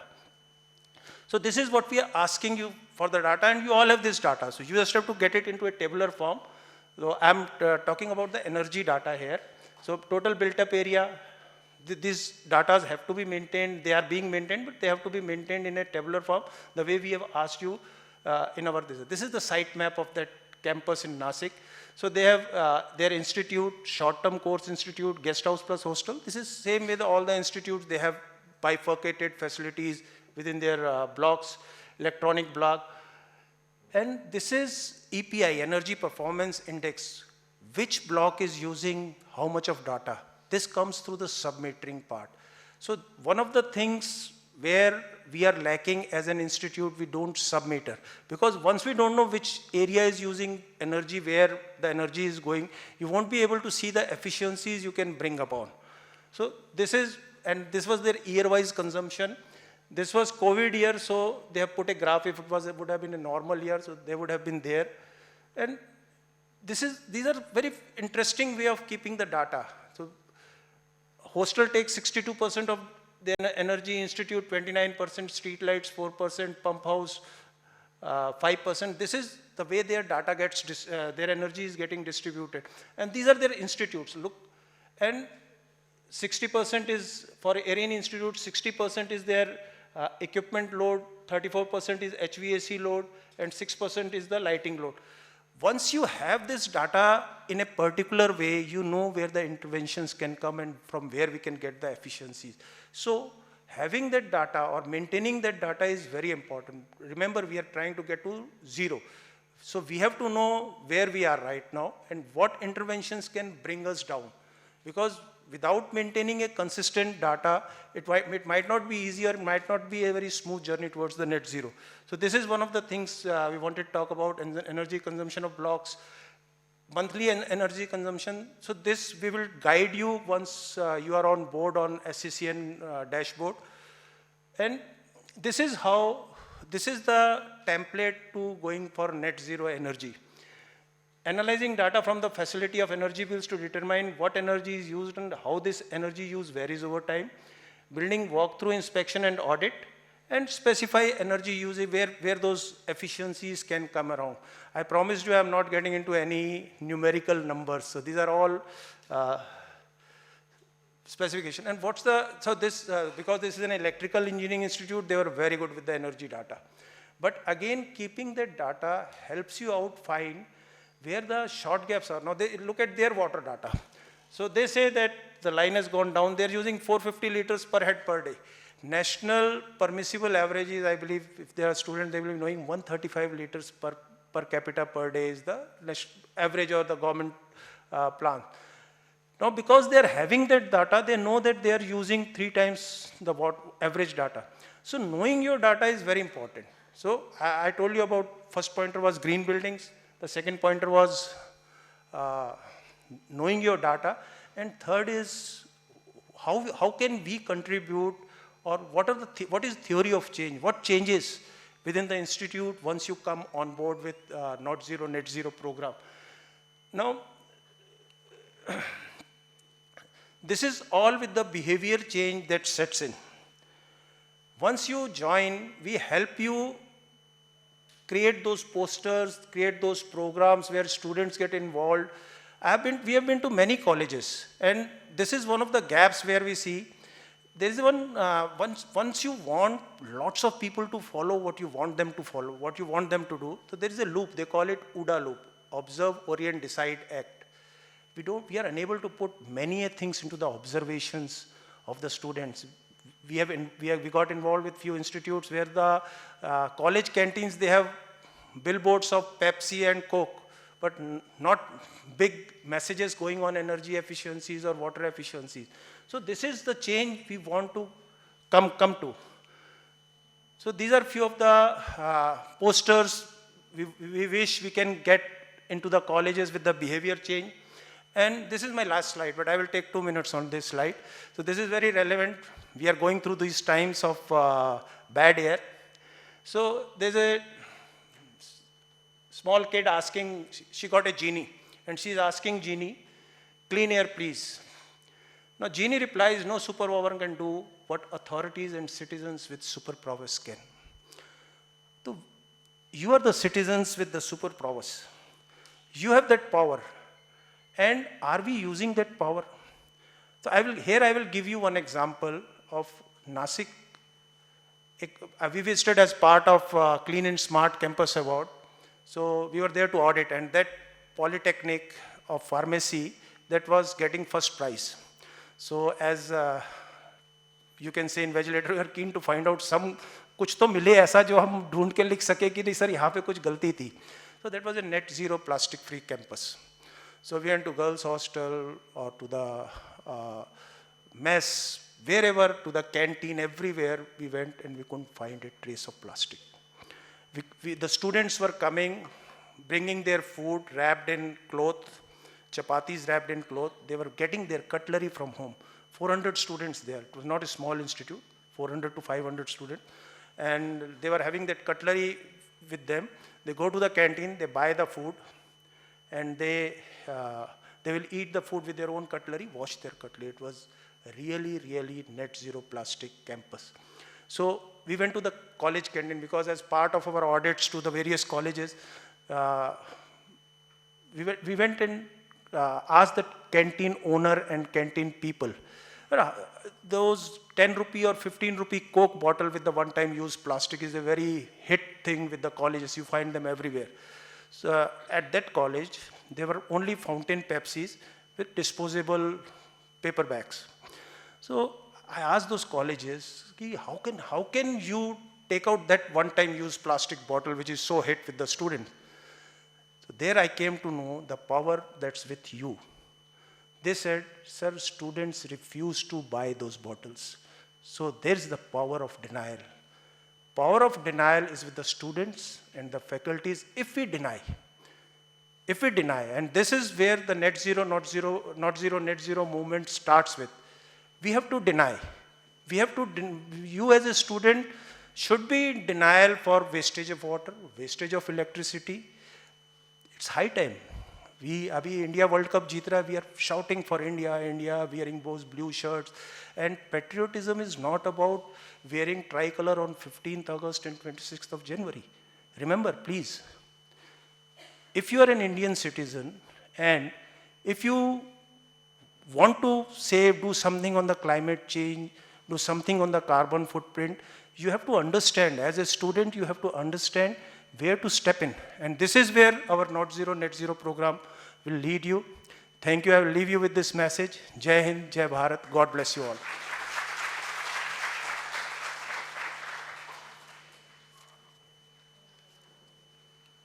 Thank you very much, sir. We definitely have a lesson to take back home today, that charity begins at home. I've heard this said many times, that ma'am, हमारे एक bottle पानी में डालने से ऐसा क्या हो जाएगा? Just one bottle. But imagine if everybody was to chuck that one bottle into a stream or a river, the pollution it would cause. And similarly, if all of us decide today individually to give up on plastic and other environmentally hazardous activities, I think we all will benefit. Thank you very much, sir, for your amazing lecture. Our last speaker for today is architect Durga Kamath. She's an environment architect by profession, currently working as senior project coordinator for Smart Campus Cloud Network, project with Green Terre Foundation. to make buildings in campus of higher educational institutes carbon neutral. She coordinates with the students and faculties from universities and higher educational institutions for the implementation of net zero strategies on the campus grounds. Ma'am is an accredited professional certified by leading Green Building Councils LEED and IGBC. She has an interest in green buildings and sustainable architecture. Further, her studies focused on disaster resilient planning and infrastructure, focusing on climate change-induced disasters. Ma'am will be talking about way forward to net zero, flagging off in Western region. Hello. Firstly, I would like to thank the speakers, Dr. Rajendra Shinde, Founder Director Green Terre Foundation and Delhi University for giving me the opportunity. I'm the youngest and I am among you all, the students, the youth. So I start my presentation by saying youth, Y to Y, youth to youth. And throughout today's workshop, we understood what is net zero, why it is important. And I would be taking you through this journey of how Green Terre Foundation would be guiding you and would be leading you in this journey of net zero. So Green Terre Foundation is with the universities, and we would link universities to universities and youth to youth. So today's speakers, they have set the background, and as Dr. Sunil Rai, Chancellor of UPS, he mentioned that there are many opportunities for the youth, but there is a barriers in their mindset. So I take this opportunity, and through my presentation, my talk, I would like to remove those barriers, and I would like to address the youth, the kind of potential that we all youth have. We can really bring this change. So this small presentation will tell you how it is to be done. So first step, it's already done because you all are here. You have signed the Google form and given your consent. It has reached to your vice chancellors. So this first step was very easy, which is very important, obviously, because you have to take the step, and the pledge is done. So congratulations to all. The next step is about the data sheet that Sandeep Narang sir was talking about, which was forwarded to you all. Initial data sheets, which will have the data regarding energy, fuel, transportation, water, and waste. This is very simple data that we are asking you, because blindly we cannot visit your campus and we cannot guide you towards the net zero. So we need to have a basic data with us to understand the profile of your university or institute. So the second step is just to fill in those data, and we encourage the students to take part in collecting this data. The third step is, obviously, you have to call us, that is Green Terre Foundation. Sandeep Narang sir is there, our other advisors are there. So the experts are there to guide you. Once the data sheet reaches us, we would definitely come to your campus. Today, many of the professors were asking us that please come to our campus, but the stepwise processes is you need to give us the data, and then we need to understand what exactly the university or institute profile is. And then the Green Terre Foundation team experts would come to the campus. The fourth step, obviously, is the baseline survey, which is more important. We have a carbon calculator that is designed by one of our intern who was working with us. And this carbon calculator is specifically designed to calculate the university and the institute's carbon emission. Because when we look at the carbon calculators that are available on the internet, they ask you the data which are more technical and maybe not user-friendly. So this is what we have designed that would suit the youth, so that they can fill in the data on their own, or even the faculties would guide them. So that is the fourth step of baseline survey. The fifth step, we call it as actionism, wherein we need to prioritize what we need to target first, whether it is energy, whether it is water, or it is biodiversity, because if we look at universities or institutes, some of them already have the solar panels, they are taking care of the energy consumption, but maybe water is an issue. Like today, Vice Chancellor Sir mentioned that yes, water is polluted, soil is polluted, so we need to prioritize which exactly the area we need to focus. Then is to target. Our country's target is 2070, but we believe that institutes can achieve it much earlier. So every institute can have its own target. This next step is to have to set a target, and here is a bit what I could say, a bounce. Like from target we directly move towards offset, and we skip on the reduce part. And I have put a picture there where we say our new climate plan is plant a tree. Yesterday I remember I was in one of the meeting, and Professor Shri Prakash was in the meeting, and he was mentioning about the importance of trees and how it was important in our history. And today also in one of the presentation we saw this, trees are very important, but we need to follow the step. We can't just bounce to offset and we can't plant just trees and let them take care of the carbon offsets. We need to start with the reducing strategies, and then the residuals can be then offsetted by the trees. So trees is obviously a good plan, but it is at the last. These are our advisors. Few of them were invited today in this workshop. We have advisors from other countries as well. So since it's a global platform, our advisors are from the global level. A net zero dashboard. Today, Dr. Gufran Beg sir, he introduced us to the net zero dashboard and why it is important, because unless we don't measure our emissions, we are not able to manage it. So this Google net zero dashboard is also provided by Green Terre Foundation, where we measure what are the energy consumptions, what are your water consumption, and what are its equivalent CO2 emissions. So this is one of the examples from MIT ADT, which has smart meters installed in their campus, and presently they are able to calculate their energy consumption through this net zero dashboard. Document and verify. This is a very important step in our net zero journey, because as Dr. Shende must have mentioned about this University of Sri Jayawardhanapura. It has been certified as net zero carbon neutral building. Their campus is awarded as a carbon neutral campus, and that is the certification that they have got. So no one can question them that how come you are a carbon neutral campus, because they have a very valid verification from ISO standard. So that is very important to verify your actions. The next is about the documentation. In this picture, those cavemen, they have inscribed some drawings in their walls. So that shows how important the documentation process is. The reason, since they documented their daily lifestyles, we were able to understand, we were able to study them.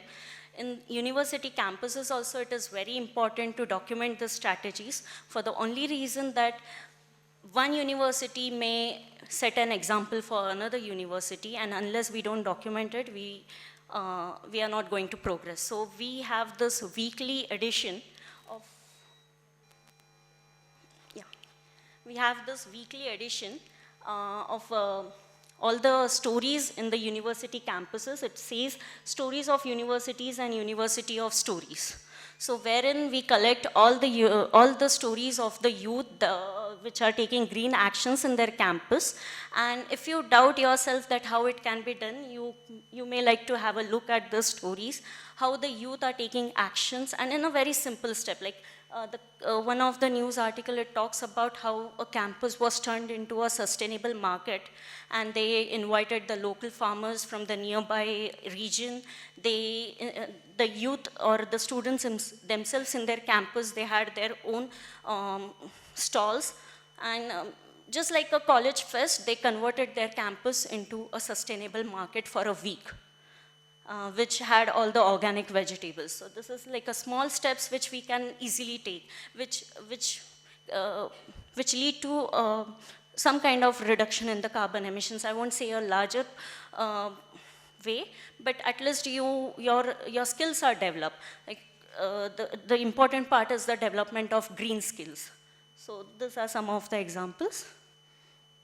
We have a mobile application, U75 mobile application, which I'll give the demonstration after my presentation.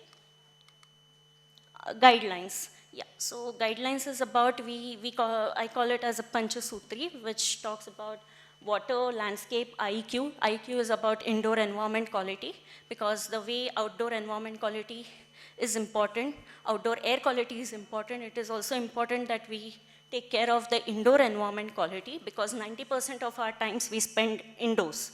And the lighting, the kind of ergonomics furniture we have, it's very important that we take care of our indoor environment quality as well. So we have a guidelines for that. Then there is single-use plastic guidelines, net zero campus guidelines, and all these guidelines, they are all done by the students, by the interns, with the help of experts. So these are nothing like a technical guidelines, but some stories of the youth themselves, how they have done it in their campus. We had completed our 2 regional workshops, one in Chennai, another one in Pune, and this is where we are strategizing the third regional workshop in northern region. Now, today, again, the Vice Chancellor, sir, he mentioned that, he quoted our Prime Minister Narendra Modi saying that climate change discussion should be shifted from conference tables to the dining tables. And there should be, and quoting him, Vice Chancellor sir said that there should be interaction between the students. There should be interaction between the students and the faculty. So this is one of the activity, a month-long activity that we have started on 31st of October on the National Unity Day. And this is about the climate month. We call it Planet Pulse Uniting Youth for Net Zero.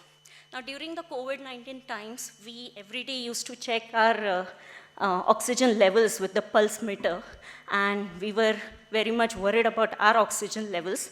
But today, now now the time has come that we need to think of planet pulses, and that is the reason this month-long activity will only give the opportunity for the students to take part in this daily activities. There are 4 weekly themes and almost daily activities. We have already started and we have completed 1 week. And almost 100 universities have participated, and it has reached to 8,000 students. So my colleague Riya Chandra is leading that activity, this climate month. So she would guide you how you can, there's still 3 weeks remaining, so you can still participate. And we are doing this to represent the youth actions, the students' action in COP28, which is in Dubai, which would be starting from 30th of November. So obviously this climate month ends on the right time, and we would collect the stories and we would represent it in COP28 in Dubai. So these are the buzzwords for Green Terre Foundation, that is green skill, partnership, respecting nature, and digital technologies. So Dr. Sunil Rai, he mentioned that today green skills are important. The students will be known for their skills. So obviously Green Terre Foundation would help you to design your skills. And just to end my presentation, I would give the demonstration, but I would like to end my today's talk by just quoting Swami Vivekananda's quote. He says, Uttishta jagrata prapya varani bodhata. Utho jago aur dheya ki prapti tak ruko mat. Arise, awake, and stop not until the goal is reached. So that is what the message I want to give to the youth, that we need to now arise and would need to start achieving the goal. And you can reach to me. I'm like the one who coordinate with the universities, with the faculties, with the students.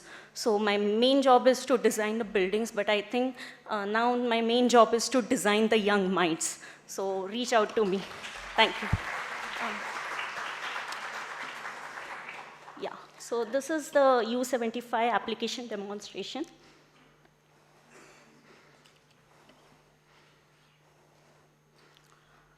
This application we have developed so that we can connect the universities, we can connect the youth, and they can have their actions. So these are our members. Around 100 universities have given their consent. This is the GHG tracker. And we have the discussion forum where students can interact. Then we have the green internship programs as well. Here you can take the pledge, you can register yourself as volunteer, you can register your green actions in your campuses. This climate AI, so you can ask anything related to net zero. Obviously media will be updated, will keep you updated with the activities of other universities. And yeah, we look forward to the feedback from the universities and institutes. So you will get everything about this U75 application after once we launch it in IIT Guwahati, we would disseminate to all. Yeah, thank you so much.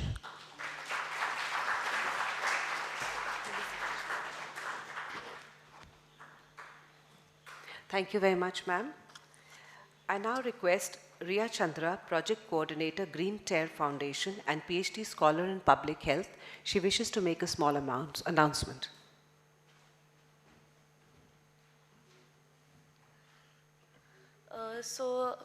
Good evening to everyone. As Durga mentioned about Climate Month, so today we have, apart from Delhi University campuses, we have 45 other campuses present here. So I'm just here to call all the young minds to come and participate in Climate Month. Talking about Climate Month, we have already started. Week 1 is done. We have 4 weeks and 4 separate themes. Week 1 was about awareness, where we had quiz activities for students and faculties. We are doing this activity in collaboration with AICTE, and all the students who participate are getting participation certificates. Campuses are recognized as climate champions every week, depending on what's the activity level and how they are participating.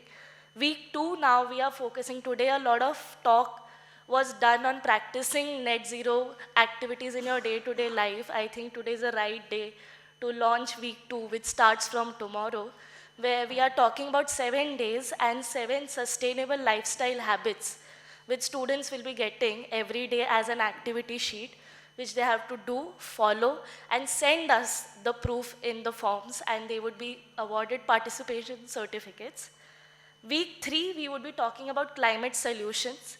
Talking about climate solutions, not just on the corporate side of it. Campuses are quite active in India. As today we saw, DU is also doing a lot of things in climate solutions. So week 3, we would be talking about climate solutions. Week 4 is where we would want all the youth present here and also call all your colleagues to take up the pledge for net zero. If today is the workshop, the activity starts tomorrow. So I feel Climate Month is the right thing to start from tomorrow, where we can spearhead our net zero actions on campuses. The way to participate is today everyone who has registered will receive a registration link to onboard their campus for Climate Month. Students will receive daily messages via email and their social media groups from the campus representatives, and 30 days, 30 activities.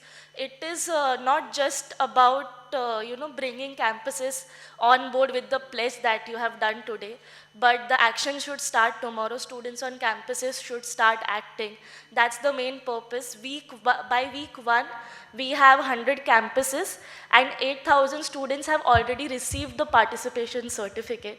So I hope to see all the other 45 campuses present here today to start disseminating these climate month activities in the student groups from tomorrow.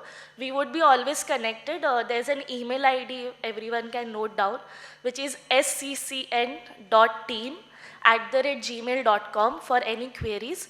We would be disseminating a primary information email by today to everyone. Thank you.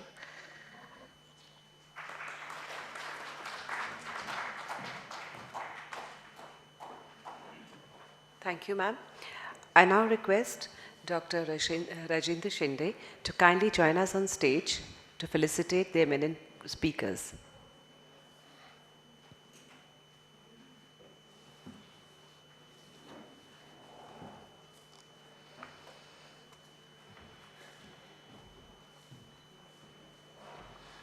I request Dr. Shinde to kindly felicitate architect Kanakraj Ganesan, UNDP expert on carbon neutrality.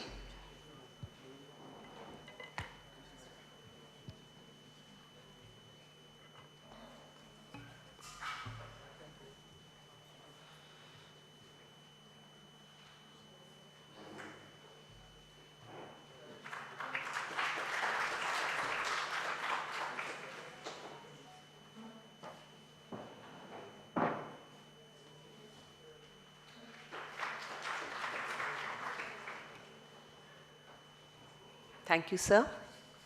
I now request sir to kindly felicitate Mr. Sandeep Narang, Council for GEM, Green Building Certification Program, ASSOCHAM.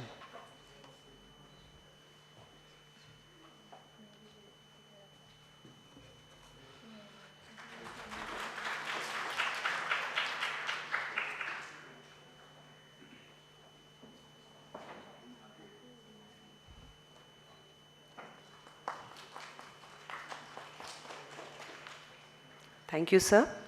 I request sir to now felicitate architect Durga Kamath, Senior Project Coordinator, GTF, SCCN.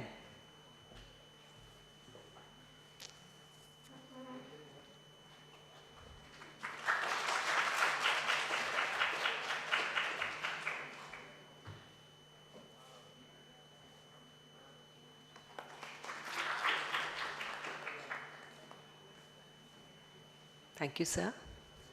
Thank you very much for being a wonderful audience, and I'm sure you all are waiting to ask many questions. And I now request my colleague, Dr. Gitanjali Kala, to conduct the question and answer round. Thank you. Thank you, Dr. Mridula. Thank you. So tell me something. When Mridula said that, I'm sure you all are waiting, did you think that next she'll say tea? You thought so. Oh, well, of course, you're already disappointed, so we can't help it. You'll have to, at least I'm sure in the audience, you've been listening from... I request the speakers also to kindly join us on stage, please. sir. Good farm break, sir. All the speakers, so that the audience can all the speakers. ask you if they like. Yes, sir. So yes, having disappointed the audience already that we have not directly graduated to tea, but there is a question answer session. That's for you, frankly. You've been listening to all the speakers all day since 11 o'clock. You've had a long day, and I can well understand that it is very difficult to process so much information just in a day, especially when we are supposed to and we are expected to practice that bit of information. And since net zero targets, they're also how to implement them, what practices. It's a highly, highly debated and contested area. And therefore, I'm wondering, and organizers and speakers, we're wondering whether you have questions on what you've heard all day. Students and of course any other participants, be it our colleagues in the audience, if you have questions, please feel free to ask. We'll give you the microphone if you have questions. Yes, Jashan, first I'll come to you. Yes. Good evening, speakers and delegates. My name is Jashanjeet Singh. I am currently pursuing MSc Environmental Studies. So my question to you was that India is currently facing major problem in solid waste and e-waste. So how does this waste contributing to the carbon emissions, and how can we tackle it, basically?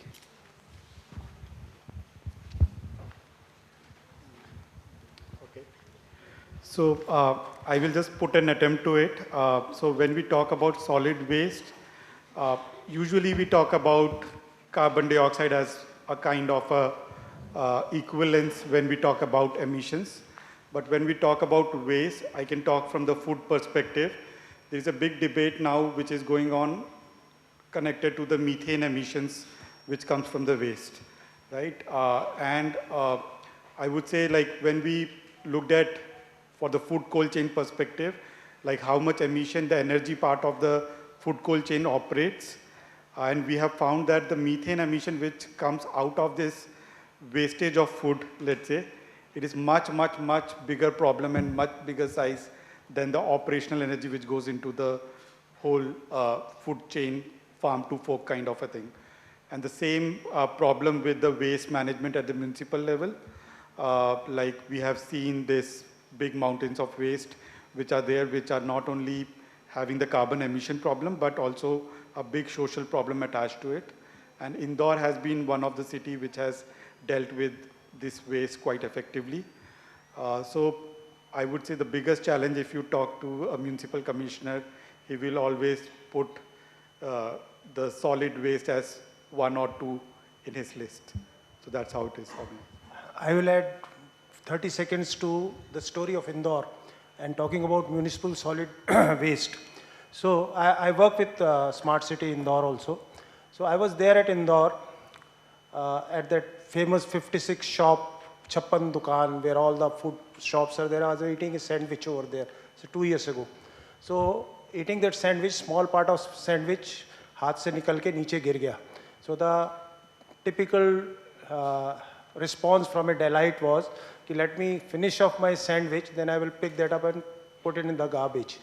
But the owner of the shop, he was sitting behind, he saw that sandwich drop onto the road. He came from that seat of his, and he was the owner of the shop. He picked that up, picked that sandwich, and before I could react, he put it in the dustbin. So that's the power of denial I was talking about. Indore people, go to Indore, start, once you get out of railway station or airport, start talking to the cab driver or whomsoever experience. Everyone knows about segregation of waste, disposable of waste, and that's the reason 99% of the waste is getting treated in Indore. That's the power of denial. That's what I wanted to add. Thank you. Any other panelists would want to add to that? जी. Sir, एक question मेरा था कि जैसे ये environment में कोई physical boundary होती नहीं है, एक जगह का इमिशन दूसरी जगह भी हवा के थ्रू, वाटर के थ्रू ट्रांसफ़र होता है, ट्रांसमिट होता है. तो जैसे ग्रीन कैंपस की हम बात कर रहे हैं, तो सपोज करिए कि हमारे आसपास, जैसे हमारे सतना से मैं बात कर रहा हूँ, मध्य प्रदेश से, तो वहाँ हमारे यहाँ पैडी का जो खेती होती है, धान की खेती, उसमें बहुत high ecological load of water है. तो उसमें जो पहले पूरा पानी से भर देते हैं, जिसको वहाँ की भाषा में पलेवा बोलते हैं, फिर उसके बाद उसको ट्रांसप्लांट करते हैं. तो इस पीरियड में जब भरा रहता है वहाँ, तो मीथेन का काफ़ी इमिशन होता है. और हमने रिसर्च भी कंडक्ट किया अपनी यूनिवर्सिटी से, करीब 17 से 18% तक इमिशन सर हो जाता है उस पीरियड में. तो इन पैरामीटर्स को जो नेचर से जनरेट हो रहे हैं और ट्रांसमिट हो रहे हैं, फिर एग्रीकल्चर हम उसको रोक नहीं सकते हैं, तो इनको ग्रीन कैंपस में हमारे वो पैरामीटर्स जो हमने अपने इंस्टॉल करेंगे या स्टडी में लेंगे, तो जो बाहर से ट्रांसमिट होकर जो चीज़ें आएंगी, तो उनको कैसे एड्रेस करेंगे, किस तरह से करना हमको पड़ेगा. See, there are two things, थोड़ा सा confuse हो गया इसमें. Emissions is a static quantity. It doesn't transport. What is coming out, emission is a mass load, which is a source which is static, which doesn't travel. What travels is that after it goes into the atmosphere, it reach with the weather, then it converts into like methane gas or oxygen, PM 2.5 and all those things. So these are the two, so these two things. One is emission doesn't travel, it is the product after the reaction which travels, that is one. Another thing is that if whether it is some other place or in your place, if in your place you will reduce the emission, so we will be measuring emissions, not the concentration. So you will know that you have reduced the emission from here and it is anyway going to contribute anywhere, because after, suppose if methane is formed from that emission, so if this particular is going to some other place, it is not going to go. So we are talking here, act locally, think globally. And that is where the answer lies of your question. So I will just put a scientific part to it. So we looked at scope 1, scope 2, scope 3 emissions, right? Scope 1 means जो उसी site पे हो रहा है. अगर आपका paddy field है, तो we call it as direct emissions, which is happening directly over there. Then there is something called indirect emissions, जो कि कहीं और हो रहा है. अगर पावर प्लांट से आपके पास इलेक्ट्रिसिटी आ रही है, आप कंज्यूम यहाँ पर कर रहे हो, बट उसका एमिशन जो है वो पावर प्लांट लेवल पे हो रहा है. तो स्कोप 2 एंड स्कोप 3 जो एमिशंस होते हैं साइंटिफिक वाले, उनको हम इनडायरेक्ट एमिशंस बोलते हैं. वो बेसिकली ऑफ द साइट्स होते हैं. तो you have to see that कि वो कहाँ पर अकाउंट होता है. But usually whenever we consume something at a point, we basically look at direct and indirect emission at that point. तो एमिशन की कैलकुलेशन उस तरीके से किसी भी एक इंफ्रास्ट्रक्चर की या किसी भी एक प्रोडक्ट की उस डायरेक्शन पे we will do it.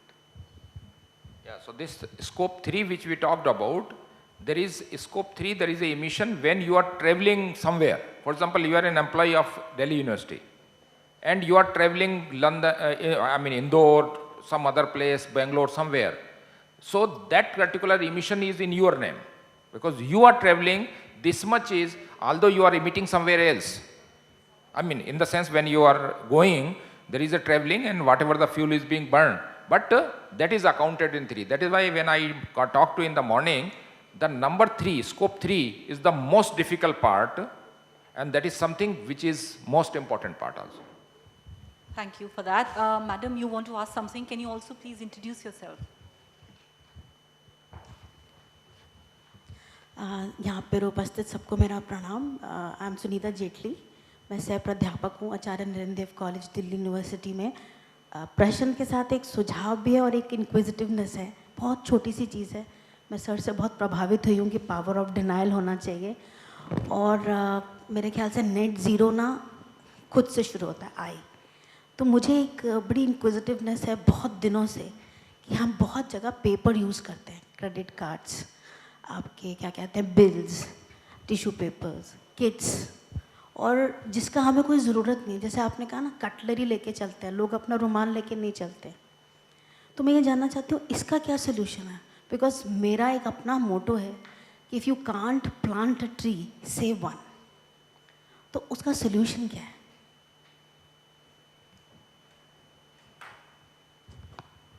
I think मैं थोड़ा सा रिफ्लेक्ट करता हूँ. तो सबसे पहले जो हमारे कल्चर में है वो कि हम कैसे फ्रूगल हो सकें. किसी भी चीज़ को यूज़ करने से पहले ये सोचें कि क्या हम उसको अवॉइड कर सकते हैं यूज़ करना. चाहे वो कुछ भी हो, चाहे एनर्जी हो, पेपर हो.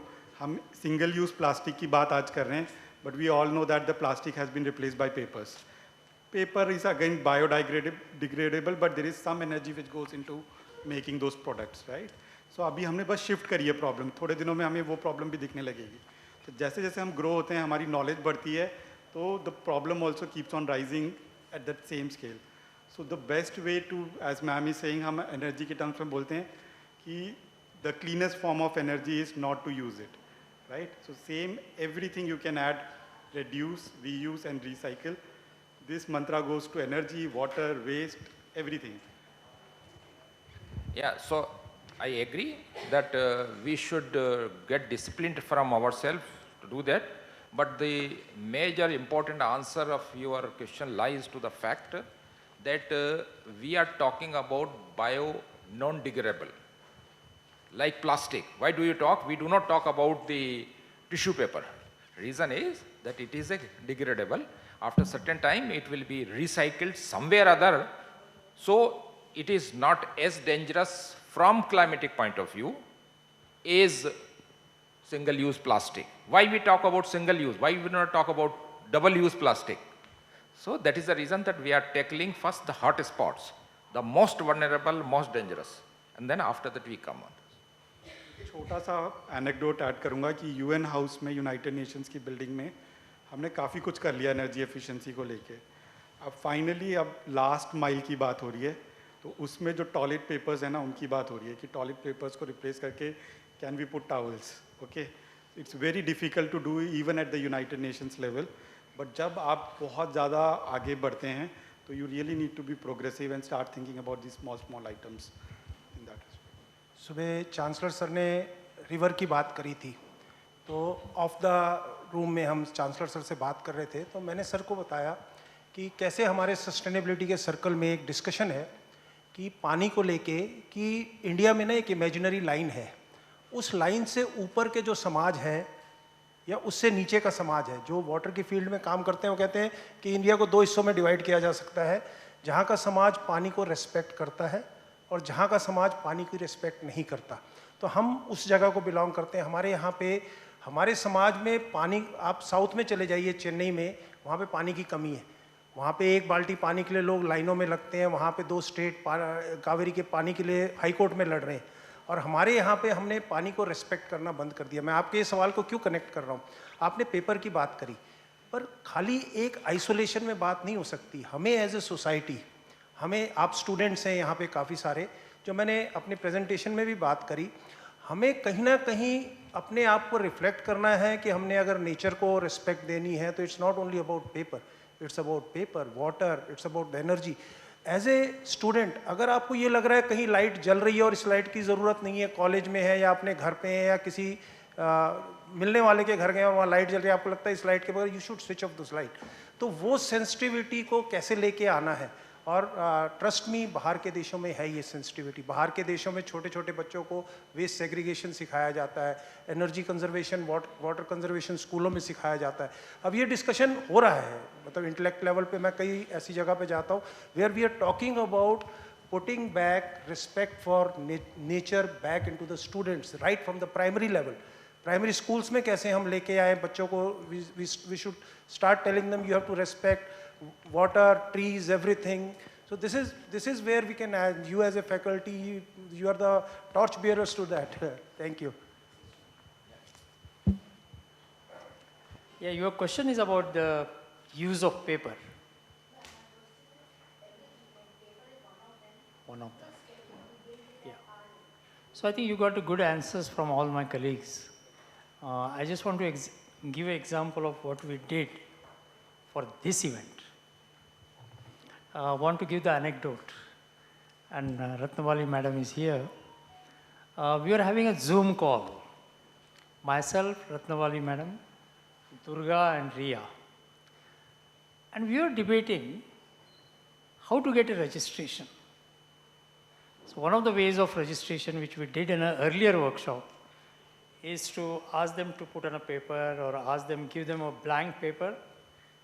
आपका नाम लिखो, कहाँ से आए, क्या है, आपका ईमेल आईडी डालो, पेपर हमको दे दो, रजिस्ट्रेशन हो गया.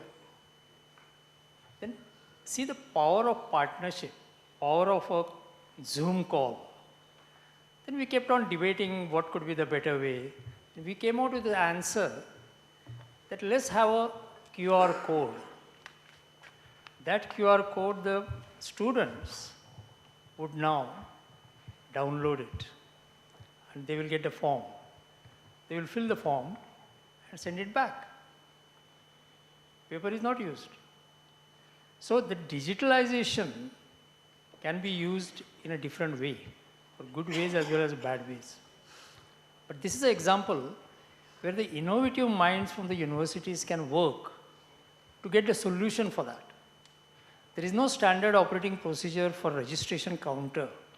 But I keep on wondering why it is not being generalized now for every conferences. And imagine the kind of papers we would see. Just an instance telling that when we discuss certain problems and the issues, the problem statements, in a group, we can come out with the better solutions.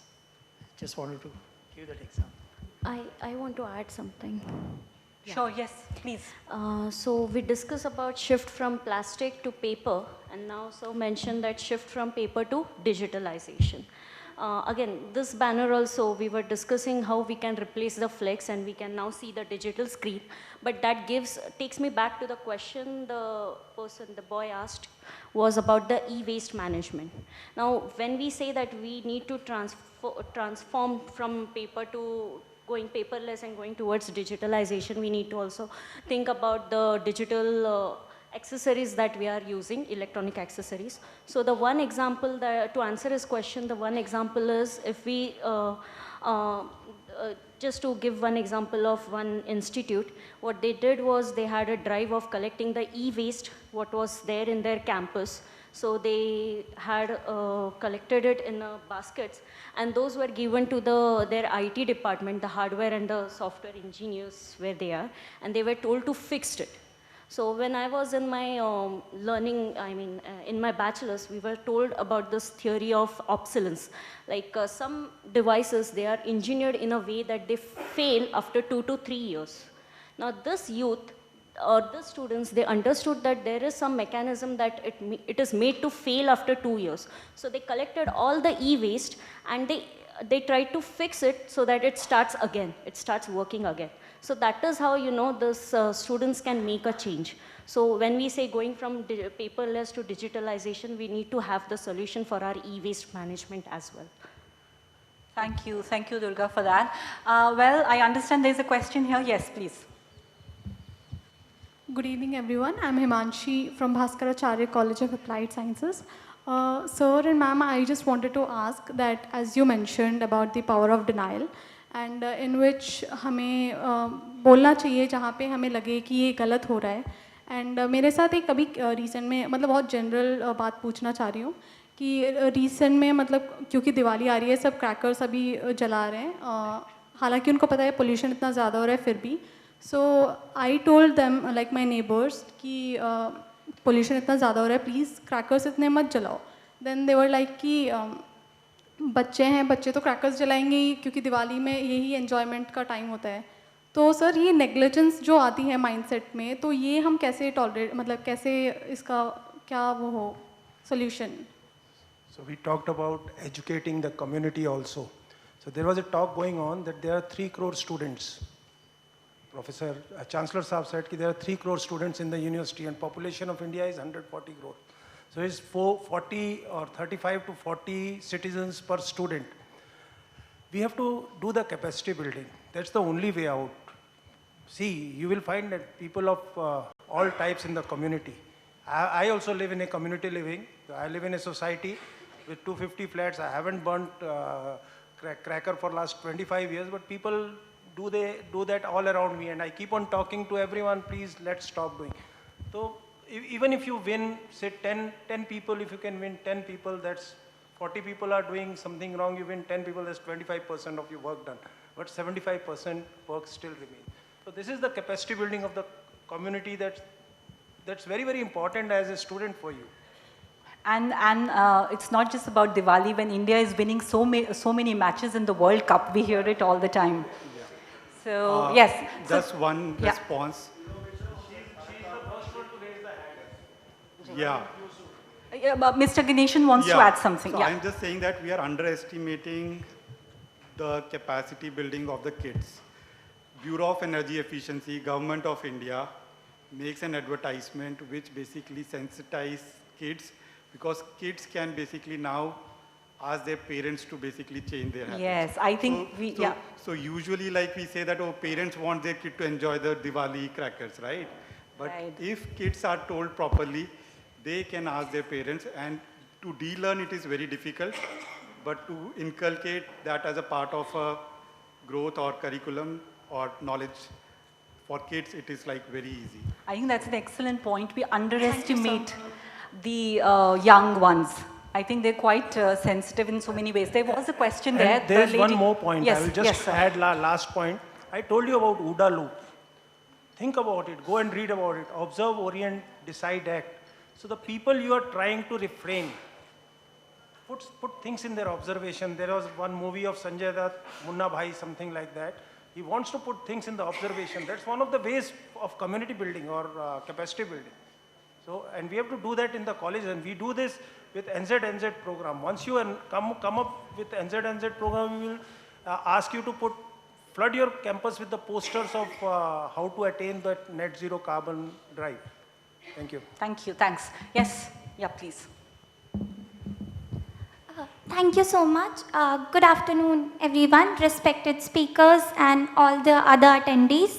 I am Mansi from Indraprasth College for Women, University of Delhi.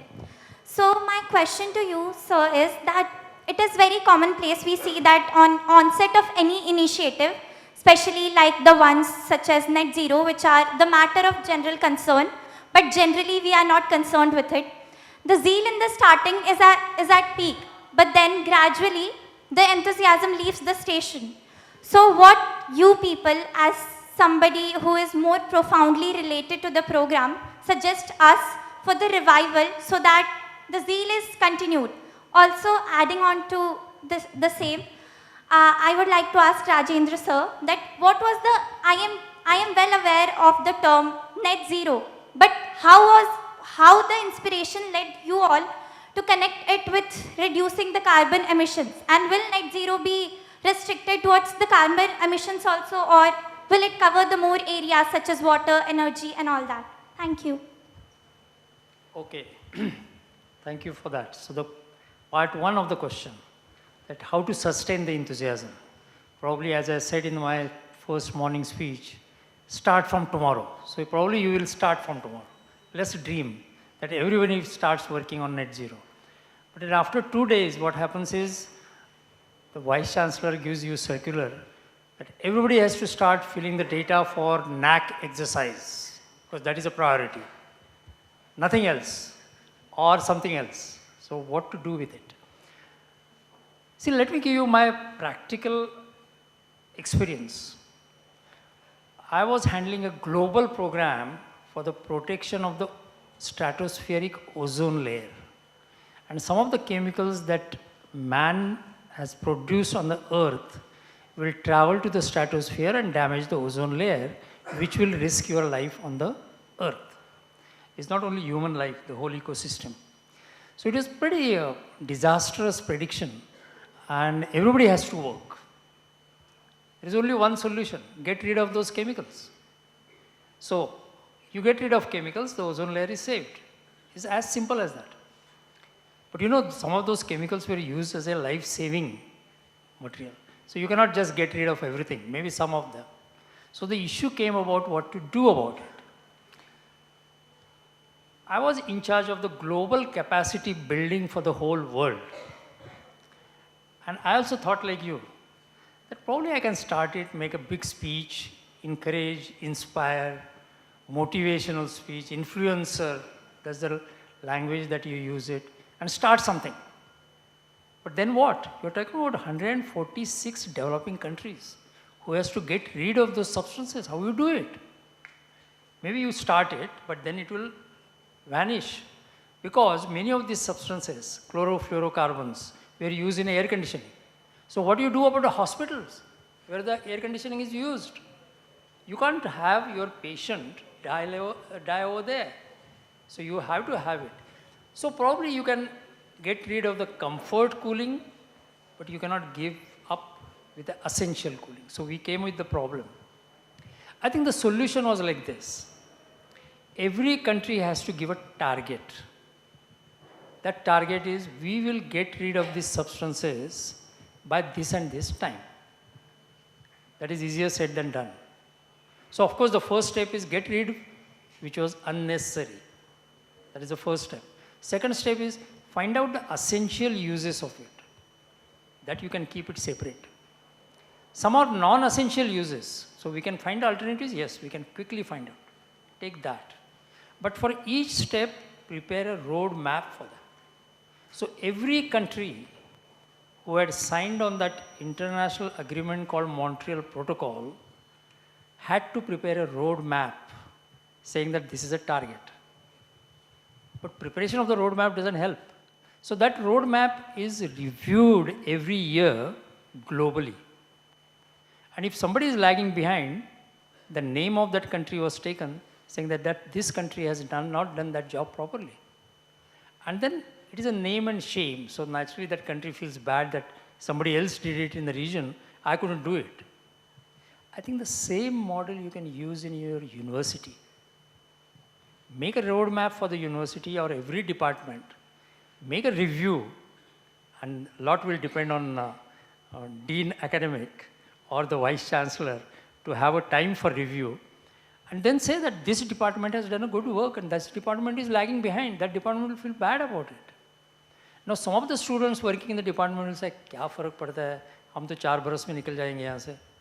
But then there is a succession management is done. That by the time 2 years of the graduate person is finished, the new person takes the charge. So there is a continuity. So you can't say that I am going to go out, so kuch farak nahi padta hai.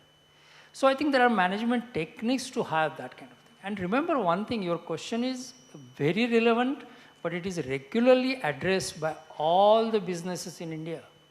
Whether it is a Tata, Birla, whether it is a Google, this is exactly done. They have target, they have roadmap, and no momentum is lost. Otherwise, no business will work. So if you inculcate that, that is a management technique of succession, sustainability, and not to reduce enthusiasm, which happens all over world. If you start in university, that is a capacity building. So this is a side advantage of net zero. So you learn those things much earlier in your life rather than going in the business and then start learning it. Your second question was related to?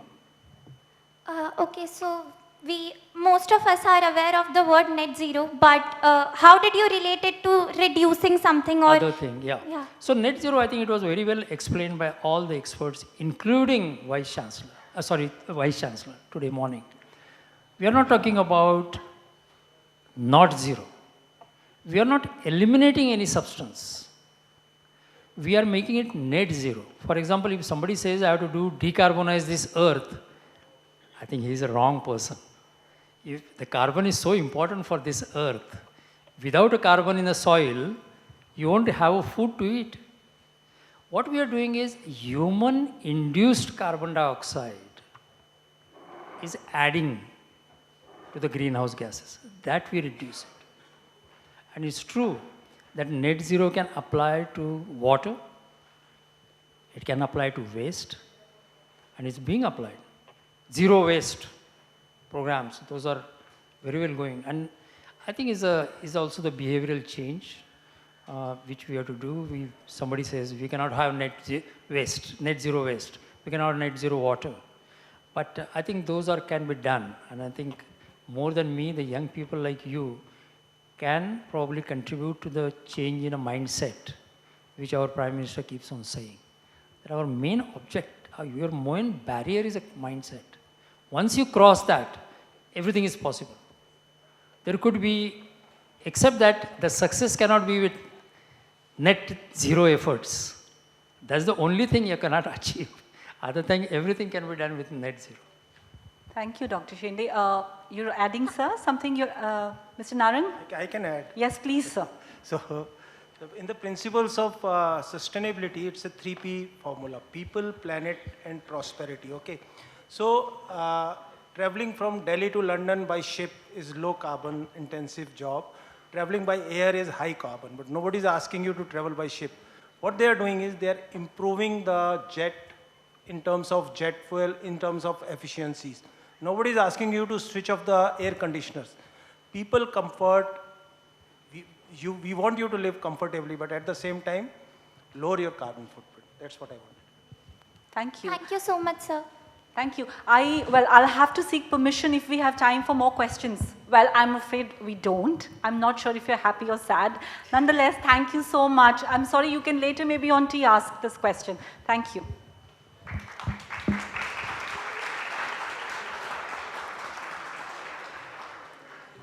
Thank you, Dr. Kala. I now request Dr. Rajendra Shinde ji to kindly summarize today's workshop.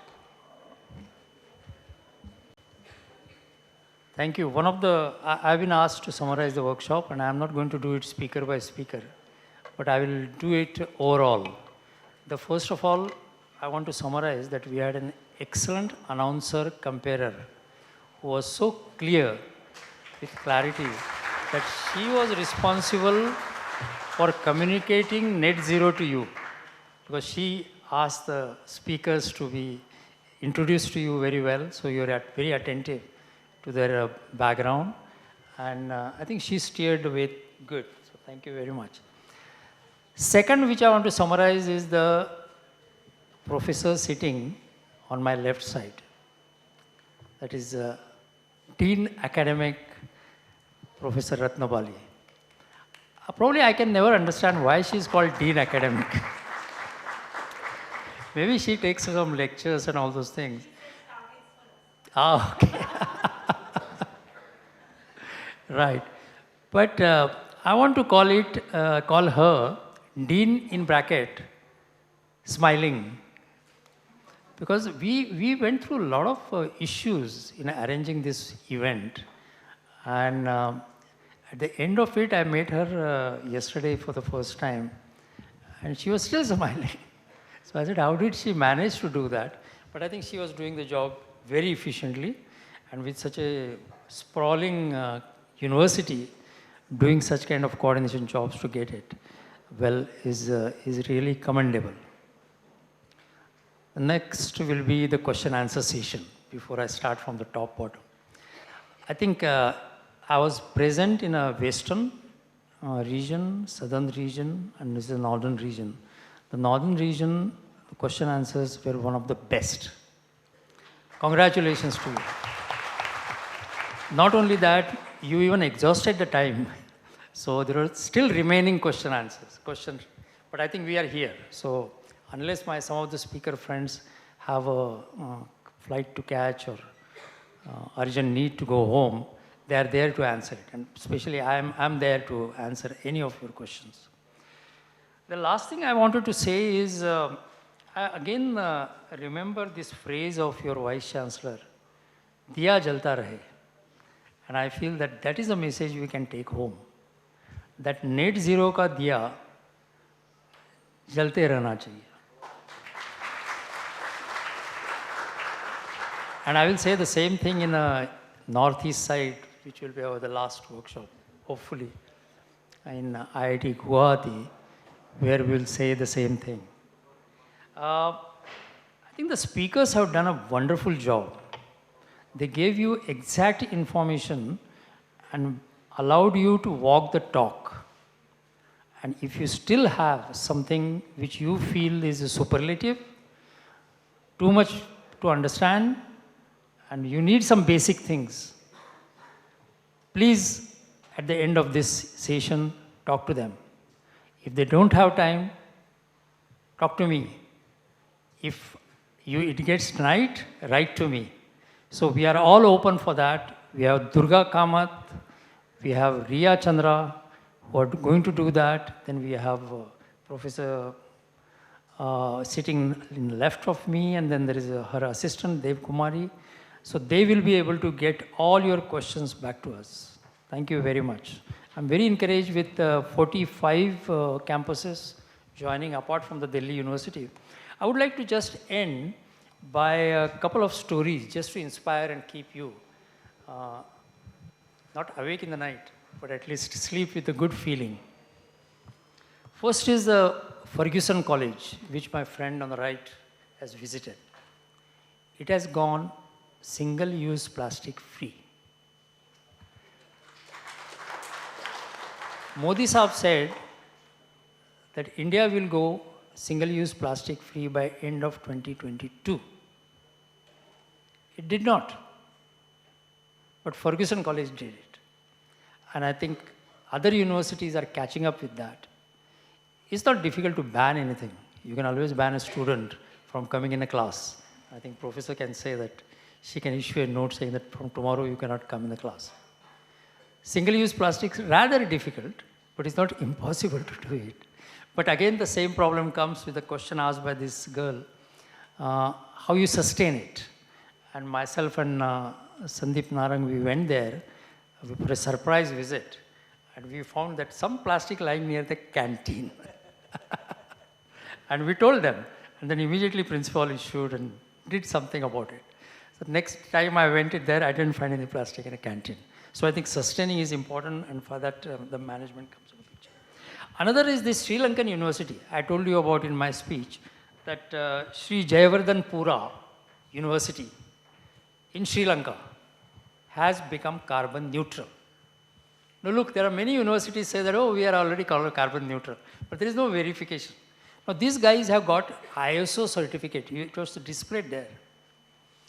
And they told us that we are a member of Smart Campus Cloud Network.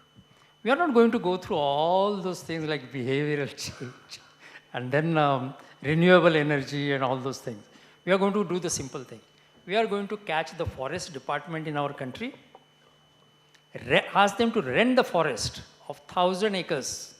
Why 1,000 acres? Because they calculated it, how much carbon dioxide they emit.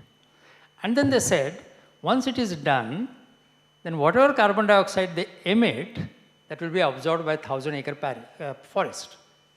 So they went to ISO and told them, he says, why? There is no problem. Yes, you are carbon neutral. The question comes, they should not now increase their emission. Because they can't keep on getting more and more forest.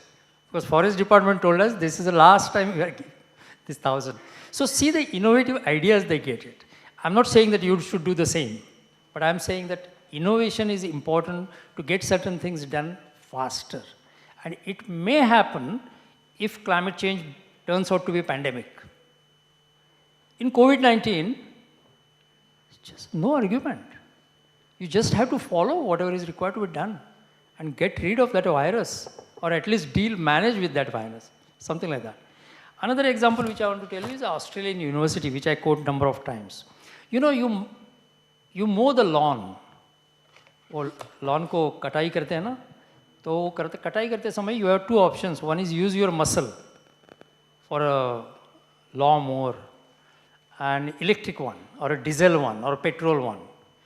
So every of that consumes energy, whatever. Some of them emit emission. There is a calculation and there is a study done that all over the world, if so many lawns are there, and they are mowed regularly once in a month, how much emission will come? There is a report written, you can find it out. So Australian University came with the idea. They say, no mowing at all. But at the same time, lawn will look as if it is mowed. How it can be done? That was a challenge. Can you think about it? I'm not going to wait for your answer. What they did is, they asked the sheep, the herd of sheep, to come on their lawn, fence the lawn, put the sheep inside the fence, and left it there for a few days. Can you, I mean, it's very difficult to tell Mumbai and Delhi people what is a sheep and how they eat the grass. But there are photos available. It was mowed in such a way that even a lawn mower cannot do such things. They eat in such a uniform way that the whole grass is left as if it has been mowed. And there is an advantage. Advantage is they give you the fertilizer for the lawn. Because they sit there for 3-4 days, right? So this is a real story of the university campus. So innovate. Something are not there in the guidelines which Durga showed it to you.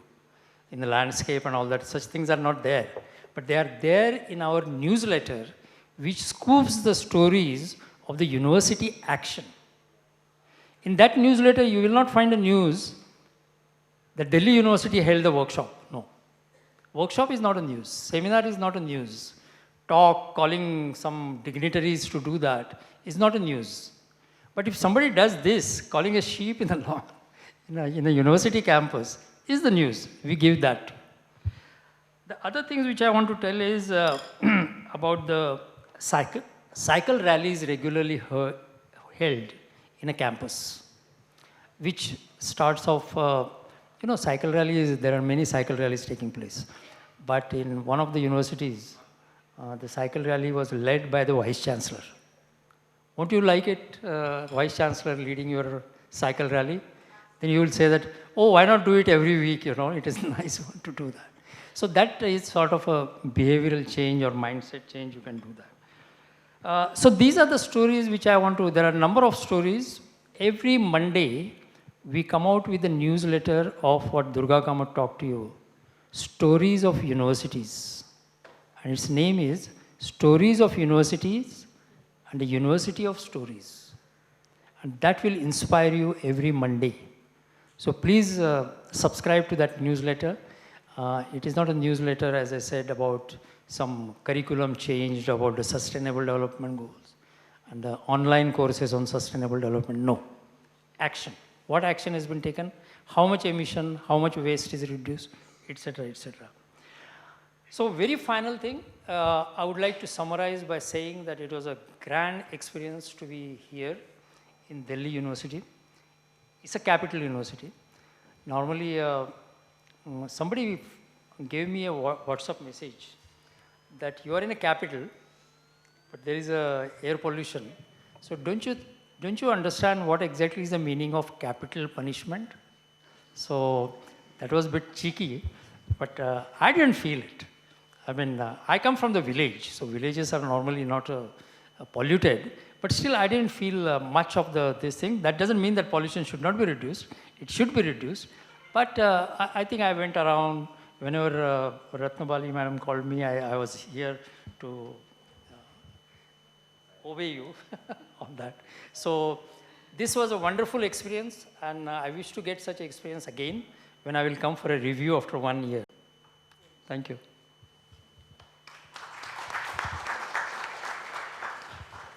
Thank you very much, sir. Now I request Dean Academic Affairs, Professor K. Ratnabali, to propose the vote of thanks.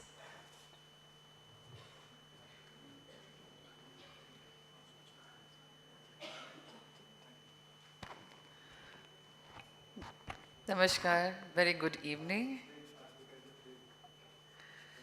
Thank you, Dr. Mridula, for giving me this opportunity to propose the vote of thanks. And I think after a day-long workshop where we had so many eminent resource person speakers who could guide us and tell us what we should be doing as a university, as academic fraternity and student fraternity with respect to net zero movement. Thank you so very much. I feel that as human civilization, where, our main approach was anthropocentric kind of development, where we are focusing kind of self-centered, that has created so much of climate crisis. And climate crisis, as on date, is real. And we all are feeling the heat of it. And I think it's like better late than never that we started the movement today. And I'm happy to share with you, I think sir has already shared the anecdote regarding the QR code.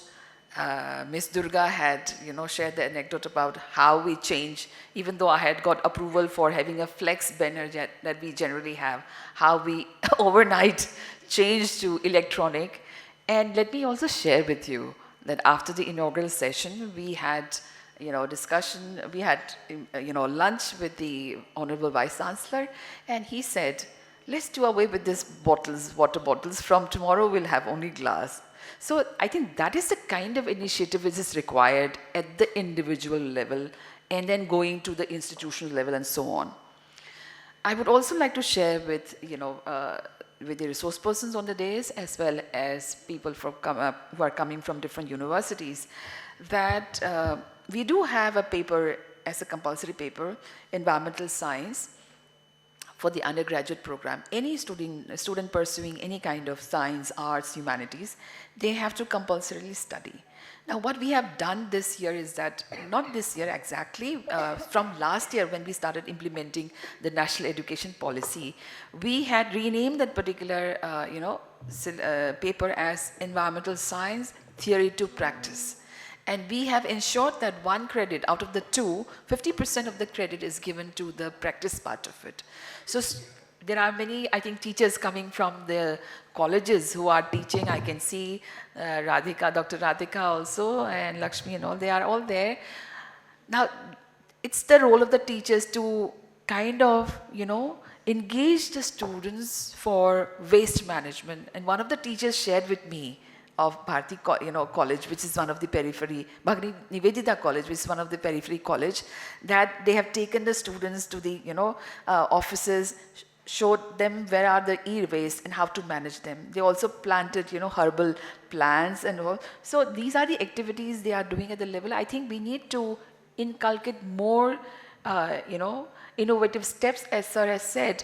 And I remember some time back we had issued a notification to all the colleges that we should stop using single-use plastic should be abandoned. But I don't know how many are following. But as in the university, whenever we have any kind of meetings where we serve, we don't use plastic plates. We use wooden spoons.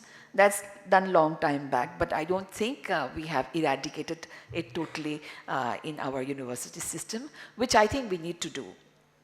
I would also like to take forward your suggestions, sir, for having an award, because we have an annual award ceremony. One of the annual awards is to give the best website.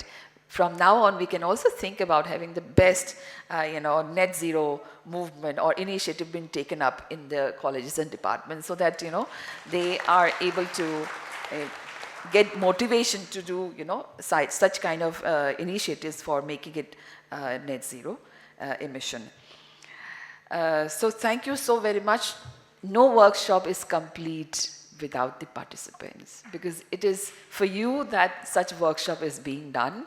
So thank you all very much for staying, patiently listening to all the resource persons, the speakers, asking the questions, so that you are clear about what roadmap we need to take as an institution, as a, I would say, universities in the northern region of India. I would like to share with you all that some, information available on the internet, that Shiba University of Commerce in Japan became the first university to run exclusively on renewable energy, and its aim is to do it before 2025. Similarly, there is an aim made by the University of Glasgow, where they had set a net zero target of 2030, and to declare it divest from fossil fuel within a decade. So there are commitments made by universities. So what are we as a university going to make for this northern region? So it's high time to think about it. And I think one of the persons who had posed a question, faculty member, she told that we need to start from our individual self. Let's look around in our own room. How many lights are on? Do we need that much of light? How many fans are on? Do we need to? Or in case if you are using some appliances, is it energy efficient appliances or not? Then we should be converting it. Similarly, I think from this workshop, I would also like to propose our, Honorable Vice Chancellor to have an, permanent electronic screen, so that we don't have to anymore rely upon flex. So this is one thing which I would be taking it forward. So let me now, come with the customary, word of thanks. So first of all, I thank the Honorable Member of Parliament, Shri Prakash Javadekar, for sending us such inspiring and thought-provoking message for us, even though he couldn't himself be here with us because of the election campaign. I thank our Honorable Vice Chancellor, without whose support and leadership we could not have conducted this workshop. And most of all, definitely, I would like to thank Professor Rajendra Shinde. Without sir, we would not have done this workshop. I'm sure for that 100%. So whatever has happened, it's all because of you and your initiative. So thank you so much, sir, for reaching out to us and making us all a part of this movement, so that we are able to contribute as aware citizens in our responsibility towards achieving the 2070 target. I would like to thank our Dean of Colleges and Director South Campus for their constant guidance and support, our Registrar for proposing such beautiful and comprehensive vote of thanks. I would like to thank our resource persons from, right from technical session 1, 2, and 3.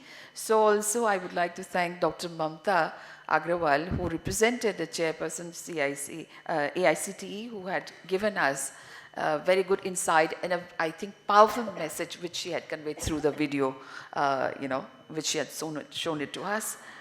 I also thank Dr. Gitanjali for moderating the question and answer session. I thank my academic affairs office, headed by Dr. Dekumari. I also thank the Compier, our efficient and very, I would say smooth conductor of the whole program, Dr. Mridula. I thank Sandeep Ji, who is the Assistant Registrar, Procurement and Store, who has arranged all this stuff that you can see around, whether it is the electronic digital thing you see or the arrangement here. I also thank the finance branch for supporting us, the engineering branch for making the arrangement for the electricity supply, as well as the arrangement for the tables and other necessities outside.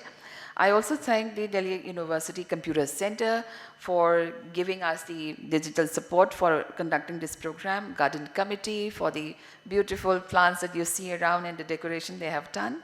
I thank the International Guest House and University Guest House for providing the wholesome meal we had since morning. And I thank all the non-teaching staff who have supported this. I thank all my participants who are sitting here, the faculty members and students from different universities as well as departments of DU and colleges. Thank you so very much for making this workshop successful. And so our first step towards net zero begins. Thank you.